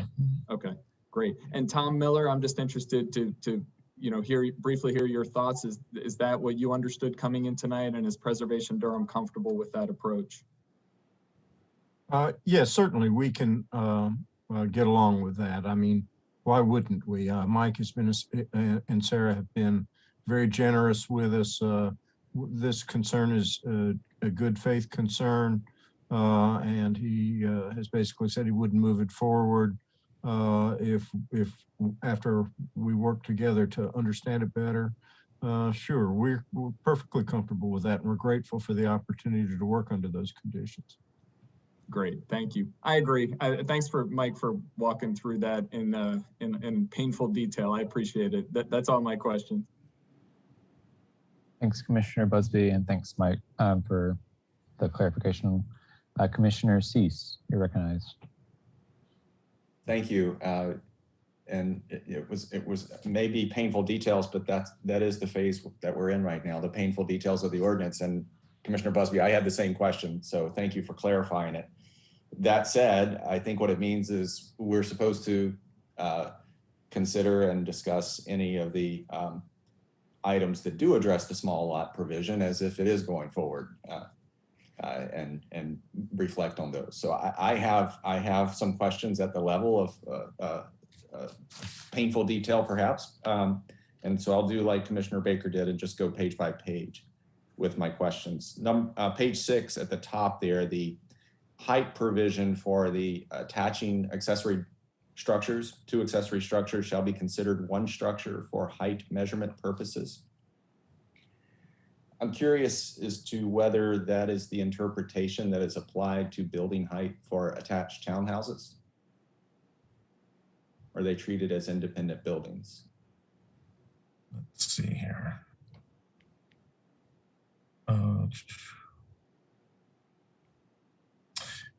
For townhouses, no. Townhouses do get treated differently. They can have different varying heights. So why was that provision inserted here for accessory structures? I think it was just a way to allow the requirement, but also put some caveats or tampers on it, just to so it wasn't overly changing it in a very dramatic way, since attached accessory structures is a brand new idea.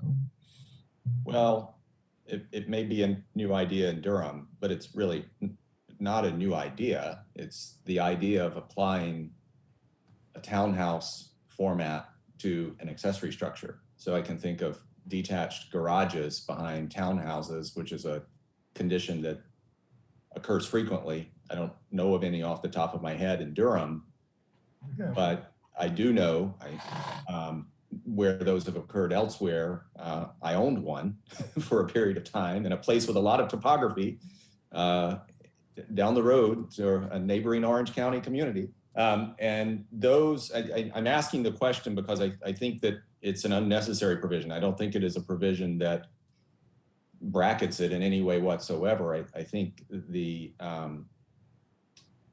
it would introduce complexity where accessory structures may be engaged with topography, and they should be, in my view, treated in the same way as a primary structure. And I don't know the way around it. It just strikes me that that's both in the application of that provision and in kind of the framing of the provision, if that makes sense, just from a principal perspective. I don't know why it should be treated differently than, say, townhouses as two independent buildings. I think they should be considered as 2 independent buildings. That's just my sense, that item 2 shouldn't be considered there. The second comment is one of those small lot provisions. No, I'm sorry. Let's see. Yeah, the small lot provision. Maximum size of primary structure on number 10, page 10, I'm sorry, page 10. There's a reference to floor area below grade from street level shall not count towards the maximum floor area square footage. And parenthetically to Commissioner Busby's point, I agree that more context would be helpful here. So just as the ordinance has commentary in certain instances, I know it's a lot more work, but I think it would help these provisions, these omnibus bills, be understood much more easily by both the public and by commissioners if we had some indication, just in commentary form, of why the change is being contemplated. And we have it in a general form, but having it line by line, it's more work, but I think it could make our meetings shorter too. So where did that provision come from? That was also brought to us by a local developer where they were looking at the issue of square footage as normally considered livable space when it drops below the street level. Basically, you have a house fronting along a street that looks like every same elevation as others, but it has that basement, that walkout basement or something behind the house. So I think the situation that you just described isn't necessarily aligned with the way this phrase is worded.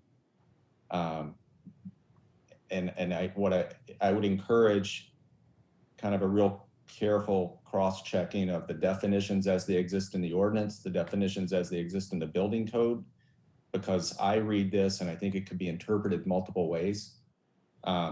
It references below grade from street level, which to me is different than what you just stated.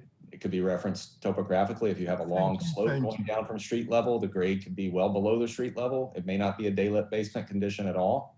So I think there needs to be clarity around what the intent there is. And that's independent of whether it's, a provision that should be, that worthwhile or considered in a positive light. Regardless, I think the definition needs to be cleaned up. And I'm happy to touch base with you later if that would be helpful. Sure. Moving along, there's a reference to project boundary buffers. And I know that you and I had spoken about this independently. Maybe this is the next omnibus provision. I do hope that, because I've seen it arise in certain projects where I have a single family house being proposed next to a single family house, same use, not even a townhouse or apartment building in the urban tier, and the buffer requirements kick in. And I think we really need to consider whether that's appropriate and aligned with what the urban tier is described as and how we think of the urban tier, even recognizing that that's changing. I think please send me that example. I'm curious to see what's causing that. Yeah. And secondly, the required parking. I'm happy to hear that some of the other changes here came directly out of the other groups that you've presented it to. I hope we move to the point. I hear the comments that we heard from the public regarding us being a parking oriented community, and we don't want to do away with minimum parkings just yet. Well, we're a parking oriented community because we have minimum parking requirements, and especially in the urban tier, I think we really need to look at moving away from minimum parkings by ordinance, minimum parking requirements by ordinance for certain uses and certain size projects. I mean, it can be bracketed, but I think that's a very important direction to head with our ordinance, as many locales have. It has positive implications in terms of the economics, in terms of infill, in terms of environmental performance, in terms of trip generation. There's a whole world of reasons for us to get away from minimum parking requirements in the urban tier, and perhaps less parking requirements in the suburban tier. Another specific question. Page 15, it actually overlaps 15 and 16. The corner lot side triangle condition. I read that with the change of the right-of-way, replacing right-of-way with pavement. But then the sentence goes on to say 2 points 25 feet from the corner of the rights-of-way of the intersecting streets. What change is being proposed there? The change is from that it's measured from and we may have to actually revise it a little bit more. The state law indicates that it has to be measured from the edge of pavement and not from the edge of right of way. So the diagram below, which surprisingly doesn't show it being crossed out, but it should be crossed out. I don't know if the PDF did something there, but the diagram would be revised. So the triangle would be moved to the edge of the pavement and not the edge of like behind the sidewalk there that it's currently showing. And it would be, so, and that's another thing is if the diagram is to be updated, I would hope it's been through enough cycles that by the time it comes before us, we could actually have the diagram. Yes, it was meant to be updated. And that was my question. So the diagram that is there is the old one, correct? Correct, and it was crossed out before I changed it to a PDF, and I did not catch that. The PDF didn't catch it. And just a clarification, and I don't know if the 25 feet would be measured from the edge of pavement line extended. Correct. Right, not from the point of curvature. All right. Okay. Further down on page 16, well, kind of the same point with regards to the bicycle lanes and transit stops, just two concerns. The first being a diagram would be helpful in that instance in addressing the kind of question that Commissioner Busby raised. That's assuming we want to include this. I just from a principal perspective, feel that the land development ordinance isn't necessarily the place to get into this type of specificity with regards to street design standards, unless it's done so in a far more comprehensive manner. That is, there's a whole palette of street types and street assemblies and street conditions and context conditions, so that it's complete. Because right now in Durham, we have a very piecemeal and kind of multi-layered set of materials to go to in terms of street design. And I would advocate not including that section, and in fact, removing it and either wholly directing these types of questions to the reference guide or some comparable vehicle, no pun intended, or wholly incorporating design standards for our public rights of way and public spaces into our ordinance. And I know that's certainly not an omnibus exercise. That's a wholesale rewrite, comprehensive planning consideration. But I wanted to just mention that. I think that was all the questions I had. Yep. That's it. So thank you. Thank you. That was good. And I will also add that I have, unlike some of the sentiments expressed, I don't have concerns about developers or any other groups initiating through staff concerns or items that they've identified in the ordinance that could or should be changed for a whole variety of reasons, as long as there's more clarity or context, not so much about who suggested what, but about what condition is trying to be addressed by this particular change. So, thank you. Thanks, Commissioner Cease. Other commissioners have questions or comments? Commissioner Batista. Yeah, I just want to circle back to the removal of the criminal penalties for floodplain sedimentation and riparian buffers. I heard you say that those are under the control of the state. Is that correct? That's why they're removed from the ordinance here?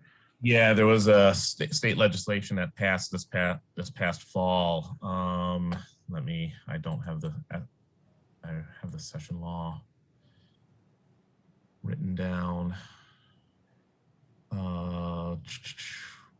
Session law 2021-138, which removes the allowance to allow for criminal prosecution or penalties.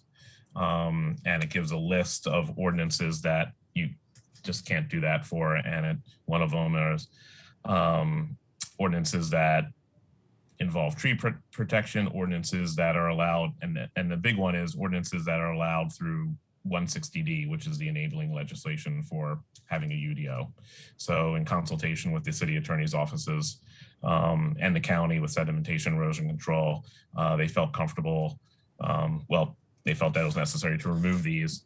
I believe the city, and I haven't talked to the county, but I know the city is also going through its city code to remove any references to criminal penalties. It does not get rid of civil penalties. That's an important aspect. The civil penalties can remain, but it's the criminal penalties, the saying that it will be a misdemeanor or a felony or something like that. Okay, is there a plan to include a reference to that documentation just so that confused residents can educate? A reference where? In the ordinance itself? Yeah. There usually isn't, because if it's just not allowed, we're just taking out the references to the criminal penalties. We wouldn't put a reference in there that says we don't have criminal penalties because we're not allowed to. So, but we can clarify within, and I thought I did discuss it in the staff report, and I can better discuss it when I present it to council and board of commissioners. But when we reference, we do reference state statutes when we need to reference them in terms of there's concurrent language or we need to follow certain definitions and such. We wouldn't reference it if it just says you just can't do something. Right, I understand that. I'm just speaking to the effect, I can't remember if it was Bonita Green or Mimi Kessler addressing some of the complexity here. I do know that some residents look to the UDO for a reference to see where to go next. And it can be quite confusing if they see an offense to, sort of go through that pinball machine of, well, who to call, who to notify, where to get the information on what the consequences of certain offenses might be. So just for clarity, I'd like to see some citation there that says, if you have a concern on that level, you can address it here, not in the UDO, for example.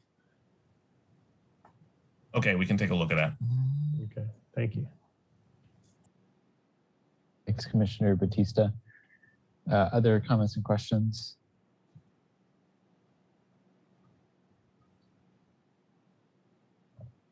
Okay, I have a few, and I'm going to try and make it quick.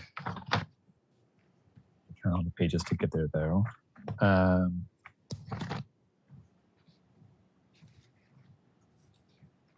Okay, first,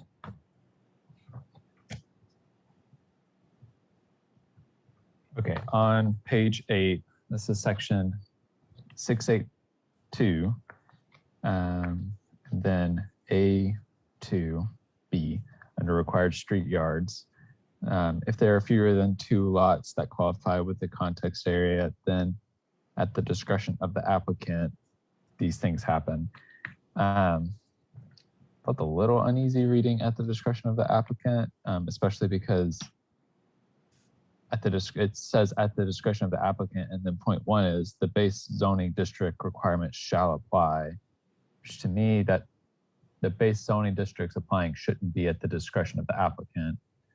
And so am I misinterpreting something, or is there a clarification there? What's the intent there? Well, it is maintaining a current standard about the applicant's discretion that we've had in for the infill standards. And it's just saying that you either apply the base zoning requirements for that street yard, or you can do the smallest or largest street yard somewhere between from the opposing block face. I see. So it's the applicant chooses one of the 2. Correct. To do. Okay, that's helpful. Okay, further down on page 8 and bleeding onto the next page, section 611.3 F1. This table seems backwards to me. It seems to me that if you have lower density, you would want more open space requirement, and higher density, you would want lower. So I guess I'm curious if that's something staff has talked about, why it is the way it is. Yeah. This was something that was brought by this table, and amending this table was part of amendments that were reviewed by the Planning Commission, brought by Jim Anthony 2 summers ago. And there was serious concerns raised about changing this and lowering or amending the open space requirements. So yes, staff shares similar thoughts, but we're not looking to amend it at this time. That's helpful. This is my question. This is my question. There was a lot in here. Okay. Page 16, this is section 12.3.1, then subsection F3B under stub outs. Where full connection is not provided, the developer shall install a cul-de-sac bulb or other turnout facility. Is it possible to get rid of a cul-de-sac here? There has been discussions about that. We would have to talk to Public Works a little bit more in transportation, but you're not the only one who has brought up the issue of a cul-de-sac bulb. I can't say that it will change through this, but it will be of discussions, future discussions. Okay. Next, this is hopefully quick. Page 17, section 1613C1, buildings with 1 or 2 residential units shall include a separate primary non-residential use within the building other than home occupations. Can you explain this to me? I know this isn't a change, but I read this and I thought, why do residential units need a non-residential use? There's a couple things, and this was done,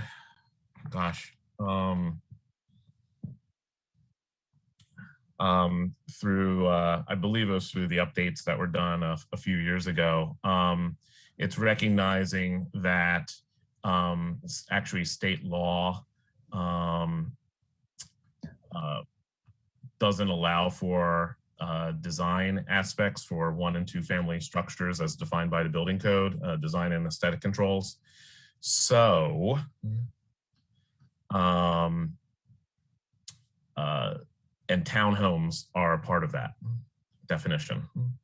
So it is a way to require a better mix of uses, but also allow for the design district standards, which do get into glazing standards and window, where windows are and a whole bunch of stuff to actually apply. Okay. So this is specifically within design districts. Correct. Okay, that's helpful. So when I first read it, I thought, well, that seems to make duplex development completely infeasible if you have to have a separate non-residential use with it. But okay, that's helpful. Okay, later on the page, on page 17, section 1624, subsection C3D, pedestrian circulation shall be provided with a paved walkway with a minimum width of 5 feet. Is there any talks about increasing that? Say 8 feet? There hasn't been. Again, I don't know if this was in the original ordinances or per the updates, but it hasn't been discussed. It hasn't brought to my attention as an issue. I would be interested in that. And then the specific language is on page 22, but the full thing starts on the bottom of page 21, section 382, subsection A3. There's this addition in here: in the case of a single family lot in a common plan of development where the developer and builder are different, such a seal and signature is not required unless there is a design feature requiring such under state or federal law. When I read this, it made me think, it made me wonder how much of a burden the erosion and sedimentation control plan is on a developer. Because if it's a major burden, I could see this becoming an easy workaround for developers to say, well, let's just not construct the building ourselves. Let's have a separate builder, and then we don't have to get this signed. And so am I missing something here? I will actually let Ryan Eves, who's with the county sedimentation and erosion control county engineering department, answer those questions. I am not the expert on the S&E regulations. Ryan, I see your name. Are you available? Yeah, can you repeat the question again so I'm clear? Make sure I want to make sure you get exactly what you want now. Yeah, so on section 3.8.2 A.3, there's this added line in here about in the case of single family lot where the developer and builder are different, such a seal and signature is not required unless some other conditions. And when I read this, it felt like it created a workaround where developers could simply just choose not to construct things themselves, and that would give them a workaround for receiving an erosion and sedimentation control plan. And I wanted some clarification on that. Yeah, so first off, that was actually in legislation. So the way it was written, or the legislation was written, but it does not require that sign and seal. It doesn't necessarily mean it does not require an erosion control plan, but it doesn't have to be signed and sealed by an engineer. In that case, that's what the sign and seal is referred to. An engineer, landscape architect, or land surveyor, I believe, are what we would be allowed. But the I was trying to look at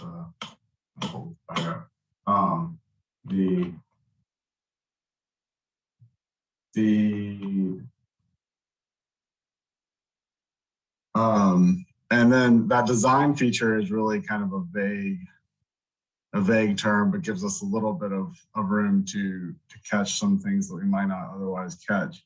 I think what you're referring to as far as the workaround is probably a little bit intentional on the part of the legislature to try to help developers out.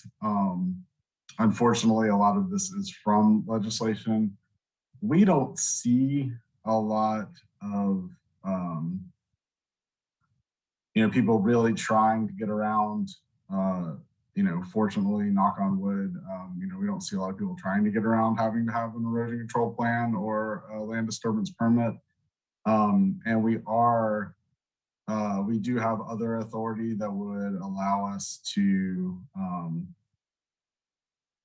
our own workaround, in that if we see concerns of sediment on site and things like that, we can then use that as a reason to go back and require erosion control plans or permits. Thank you, that's helpful. And just to reflect back, something I think I heard in there was effectively that changes another thing that we're updating due to state legislation that's been passed. Yes, so almost all the changes regarding or related to erosion control, with the exception of the first part and the early part of section 3 with regards to what we're asking to be submitted. All those changes were made because of legislation. Okay.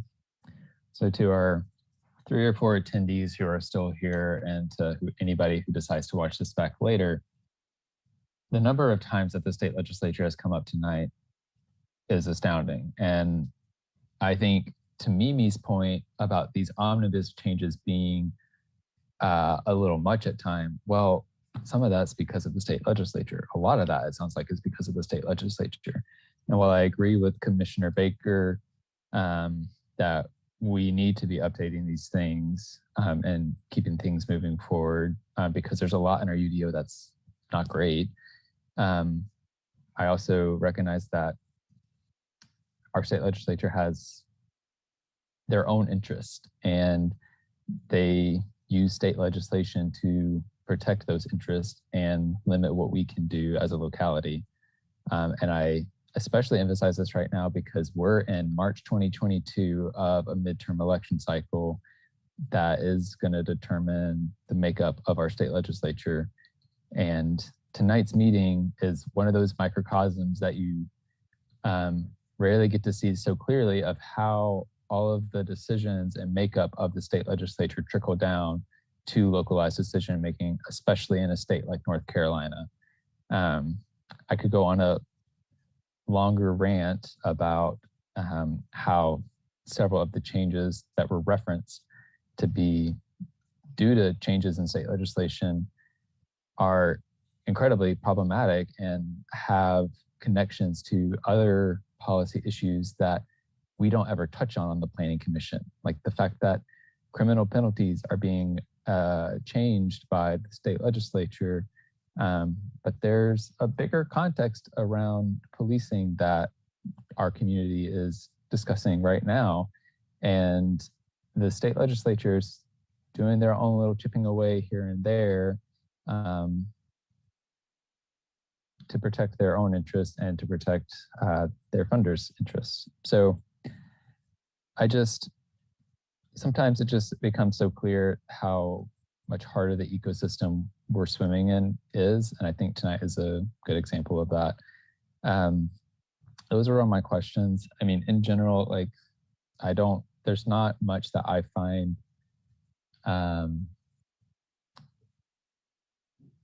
there are comments that I will be sending to staff and putting in my written comments for council and the county commission about these updates. I feel like for me, I feel comfortable enough to move forward with the changes given the contingencies we've discussed and knowing that staff will continue to refine the language between now and the vote by the governing bodies. And yeah, just also recognizing the tough aspect of this, that there are things that we can't fully control with this, at least within this body. So with that, those are all my comments on this. If other commissioners have comments or questions, may have the floor. Otherwise, I would take a motion. Commissioner Cease. I guess a procedural question for you, Mr. Stock. What do we do if there is a provision that is really problematic to us? I mean, are changes possible? Or are you just looking for a wholesale vote or up or down? No, I mean, that's a good question. You can structure your recommendation in any way you'd like. I definitely take a look at the comments that are made. If you want to email me suggested language changes, that's been done in the past. Since Tom Miller is listening in, he's done that in the past where he suggested changes. I've actually reworked it and I sent it back to him and said, hey, does this make sense to you? That kind of thing. So you probably don't want to make your recommendation too complicated. I would recommend including the small lot option verbiage about not moving, not recommending the small lot option changes, at this time. But otherwise, I'll look forward to your comments. If you want to email me the list of suggested changes that I can take a look at. I was trying to write furiously, but I might have missed something. Let me ask the question differently. I really am hung up on the two accessory structures shall be considered as one structure for height measurement purposes for the accessory dwelling structure. I'm sorry, for accessory structures, which by our ordinance include accessory dwelling structures. I think that's an unnecessary and a problematic limitation. And the reason I think it's unnecessary in terms of the concerns you described of not wanting to go haywire is, well, we're not, because the footprint of the element that may be at a certain height is still governed by the height criteria. It's simply that the structure is attached. This is going to be a very limited application, but I literally am sitting here, thinking about specific designs, specific projects where I've generated designs, not here in Durham, that would suddenly run up against that provision. And I don't think that's the intent. Okay, and I fully hear you, and I don't particularly have any concerns with what you're suggesting. We'll take a look at it, and we have made changes based upon comments from commissioners to say, hey, we pulled out that provision because of X and Y, and we'd be very explicit with it with City Council. I can't sit here and say, yes, we will take it out. That requires me to consult with other folks in the department. I can't make a unilateral decision, but I would ask that you don't hold up the entire omnibus for that one aspect. I would hope that you would trust us to look into it diligently and coordinate with you to remove it, or if there was some other language that we were thinking of to run it by you first. Okay, thank you. And Commissioner Cease, if I could make I'll just provide my perspective on that. And it's funny that Tom Miller is here tonight, because he used to do this a lot, where he would be the one no vote on an omnibus bill because of one thing, and just make sure to raise that in his comments. And so my perspective would be vote how you feel, and then in your comments, just be very explicit to the governing bodies. I asked for X thing to be changed so that they have a clear, when they read our comments, they see, oh, Commissioner C said this, did it happen? And then that will help create the accountability I think you are looking for. Yeah, hopefully that's helpful.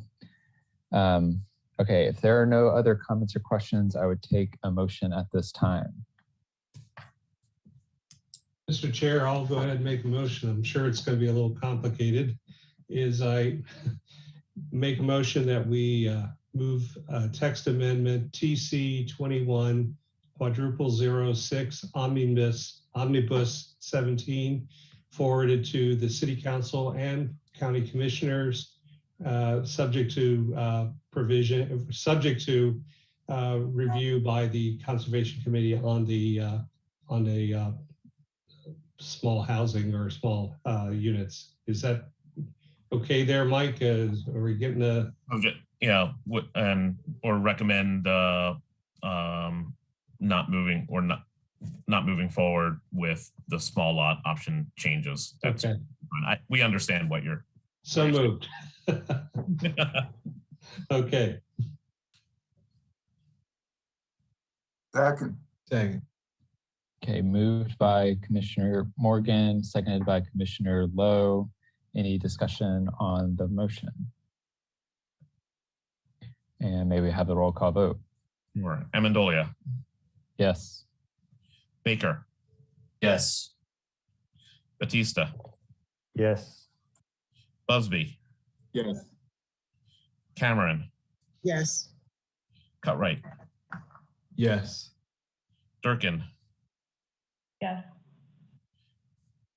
Lowe. Yes. MacIver. Yes. Morgan. Yes. Cease. No. Carmen Williams. No. Zuri Williams. Yes. It passes 11-2. Great, thanks staff. Thanks Thank Tom, Mimi, and Bonita. And thanks for some good conversation and clarification from commissioners. We have one last item. This is the fiscal year, or I guess, sorry, should we, Michael, do you want to discuss the April-May retreat first under old business? Oh, sure, thank you. Yes, it looks like May 4th, May the 4th be with you. Will be the try a little levity here at late thing. Doing my best. It is the preferred date of those who have responded to the doodle poll. I'll confirm that with you all, but that looks like the date. Thanks, Mike. Yeah. Okay, under new business, we have the fiscal year 23 Planning Department work plan. I looks like Grace is gonna present for us. And then this is not a item that we vote on, correct, Grace? Actually, I do need you to make a recommendation. That's right, okay. And So so we'll- I don't have a formal presentation, but I do have a bit of a spiel to give to you all. And so we'll just try to move through it as quickly as possible, but answer, all of your questions as well. So good evening, Chair Amendolia, Vice Chair Cameron, and Planning Commissioners. I know it's late. Many of you may know from previous years that the work program is made up of 3 focus areas. One is our ongoing projects and processes that reflect legal requirements to respond to proposals like site plans, zoning map changes, use permits, certificates of appropriateness, and also zoning enforcement actions. Another area is we have ongoing projects and processes that relate to city and county policies for providing, timely public information, support for boards and commissions, and department management. And then the third area is projects and processes that are somewhat discretionary that reflect the city and county's desire to engage in long-range planning activities and various other things like ordinance text amendments. So those are the 3 major buckets where where our work is kind of divided up. The majority of the planning department's work is dictated by state or local law. The main area of variability in the work program is the policy and urban design section. For the coming fiscal year, the main policy planning emphasis and resource allocation will shift from the completion of the new comprehensive plan to its implementation. As you know, that's where we're focusing a lot of our manpower right now, or a lot of our staff power. Any new additions that have been added to the work program are noted as new. You'll see new in parentheses in Part B of the attachments. The next step for the work program is to be reviewed by a joint city county planning committee, and then it will be presented to both the city council and board of county commissioners. We are requesting that you email your comments about this draft work program directly to me and the planning director, Sarah Young, by March 18th. I will send an email to you all in a few days to remind you, and then you can just reply to that email if you have any direct comments. I can take some notes tonight, but I would really appreciate it if you would just type up your comments and send them on to us so that we can make sure that we have them organized appropriately and we're tracking them appropriately. So, like I said before, most of our, all of our time pretty much is well, as per the memo, all of our time is allocated. We really don't have any additional capacity to do anything extra than what's already laid out in the work program and staff, and keep the comprehensive plan moving forward. We did, you'll notice that the planning commission's initiated text amendment is on the list of one of the things that we're working on, that we'll continue to see that through until it's implemented. Great. Thank you, Grace. Questions, comments from commissioners? Commissioner Baker. Thanks. Yeah. So I think just about every time a rezoning case comes to us, there's not just one, but there are several planning commissioners who are sort of asking the question, what's the plan in this area? What's going on? What can we expect? What's the cohesive thinking behind development that's happening in this area? And I guess the point of that is that we have no lack of need of planning and planning work, small area planning, corridor planning, neighborhood planning, all kinds of planning that's needed. And so I think I would like to see, and we talked about this the last time the work program came to us. And so I actually thought we were going to see something a little bit different this go around, but we talked a little bit about pulling out some of the major initiatives and making them a little bit more accessible to us and more broadly to the community, maybe in like a Gantt chart type of presentation, just so that folks can see what are the major initiatives that are being worked on? Of course, that's discussed here, but sort of making it more accessible. What are the major initiatives that are being worked on? Sort of what is the general timeline behind that? When along that timeline is there robust community engagement happening? And then what's in the hopper? What are some of the major initiatives that are coming down the line? And that obviously it would be constantly changing and dynamic. You don't need to have a crystal ball to know what's coming, but that there's some thinking behind and some allowance for prioritization and discussion about the kinds of work that needs to happen. And if there's something in the hopper that looks really important and all of staff time is going toward one specific project, they're opening up potential conversation about like reprioritizing and thinking ahead about other types of projects. So I just think something like that would be really helpful for the commission and more broadly for the community. It's not the first time that this has come up. And so I don't know. I would love to see that for this work program. And I don't know if that's something that would be possible, or if there can be some follow-up, or if we need to wait until the next work program to see something like that, or if you just disagree and don't think that's something that's worth putting together. Just wanted to raise that.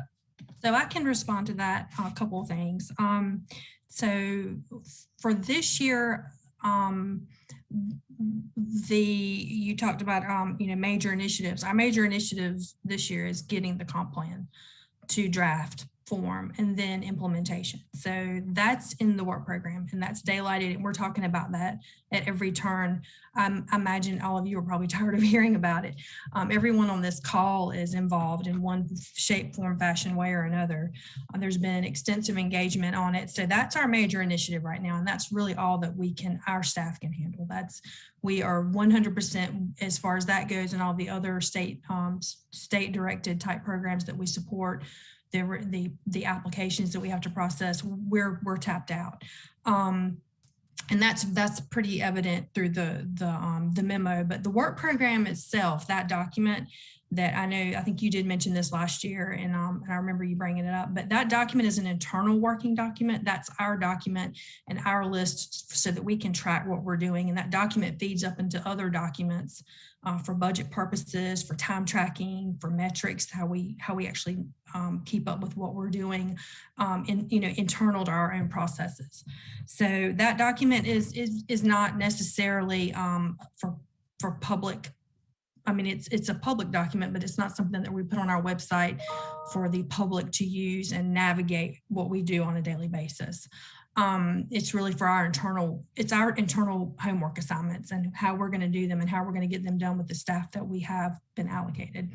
But as far as the other things you mentioned, and I think our director, Sarah Young, has mentioned this before, and I definitely think it's come up in some of the meetings about our long range planning attempts right now, and everything we're doing with the comp plan is there's definitely going to be spinoff projects from the comp plan, right? There's going to be UDO updates that are going to have to happen. We're going to start seeing more small area planning. We're going to see corridor planning. And in fact, I think that's mentioned in this document or in the memo. But at any rate, so I think this year, we are where we are, like kind of what you said, is this the year we do all this? No, probably not. This is not the year that we can. I think next year, the spinoff and after the implementation of the comp plan, we will see some of these things and you'll start hearing about these other initiatives and projects. And maybe things will look different then, but those are just some explanations of kind of where we are and what things look like right now. Thanks, Grace. Thanks, Commissioner Baker. Other commissioner comments and questions?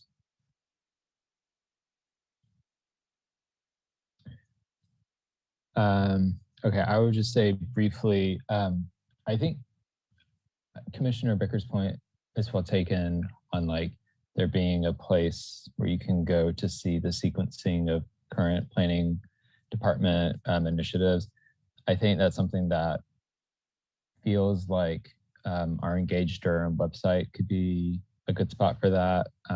I know like y'all are 100% doing the comp plan right now, and so adding in that administrative task is a lift. But I think, and I know that a lot of the content of that is contingent on where we land with the comp plan. But I do think once we have a better sense of like what the next 5 to 10 years of long range and small area and corridor planning looks like, I do think that would be a helpful as a public facing thing apart from the department work plan. So yeah, the last thing I would say, and this is just speaking to my fellow planning commission members, one thing that I think is important to note with this work plan is it's for fiscal year 23. But fiscal year 23, city and county budget dollars have not been finalized yet.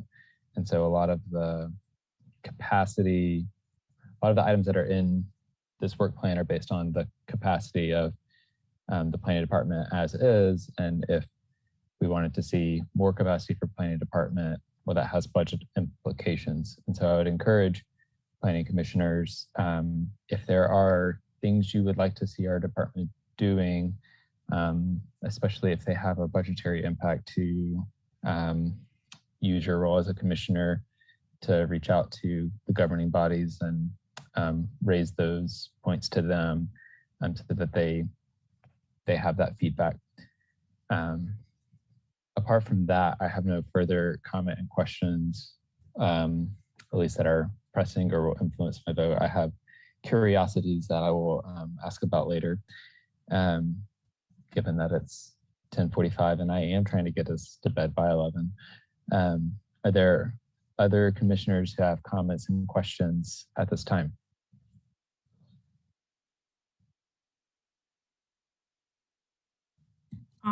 Chair Amendolia, I wanted to mention one thing that we're working on that's not really ready yet, but it is something that's coming down the pike, is a annual report or some kind of report that's more comprehensive, that shows everything we're doing and all the things we're working on. That is kind of an after the fact.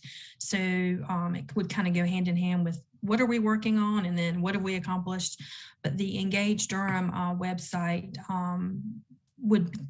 we're in the process of kind of where is it going to go after the comp plan and what is it going to look like, and we're working with some other departments and other partners to use that website to get more information out there, exactly to what you and Mr. Baker were or Commissioner Baker were alluding to about what are you working on, what are you doing, what's out there. So there are some opportunities for sure to do that. That's really helpful, and I'm glad there's a coordination with other departments on that front too. Yeah. Okay, if there are no other comments or questions, I would engage a motion. Mr. Chair, I move that we approve or recommend the FY23 Planning Department Work Program to the City Council and County Commissioners with a favorable recommendation.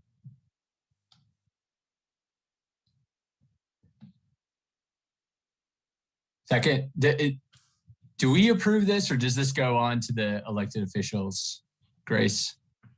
Oh, it goes on from here. It'll go to a JCCPC and then it will go on to the both governing bodies. Okay.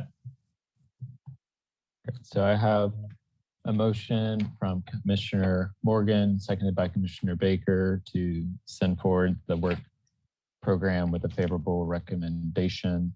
Any discussion on the motion? No, and maybe have the roll call vote.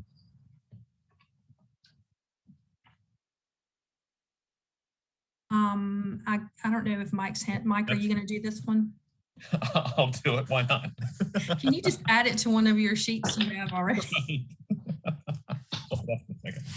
Thank you, Mike. Oh boy. Okay. Amendolia. Yes. Baker. Yes. Batista. Yes. Busby. Yes. Cameron. Yes. Cutright. Yes. Durkin, Yes. Lowe, Yes. McIver, Yes. Morgan, Yes. Deese, Yes. Carmen Williams, Yes. and Zuri Williams.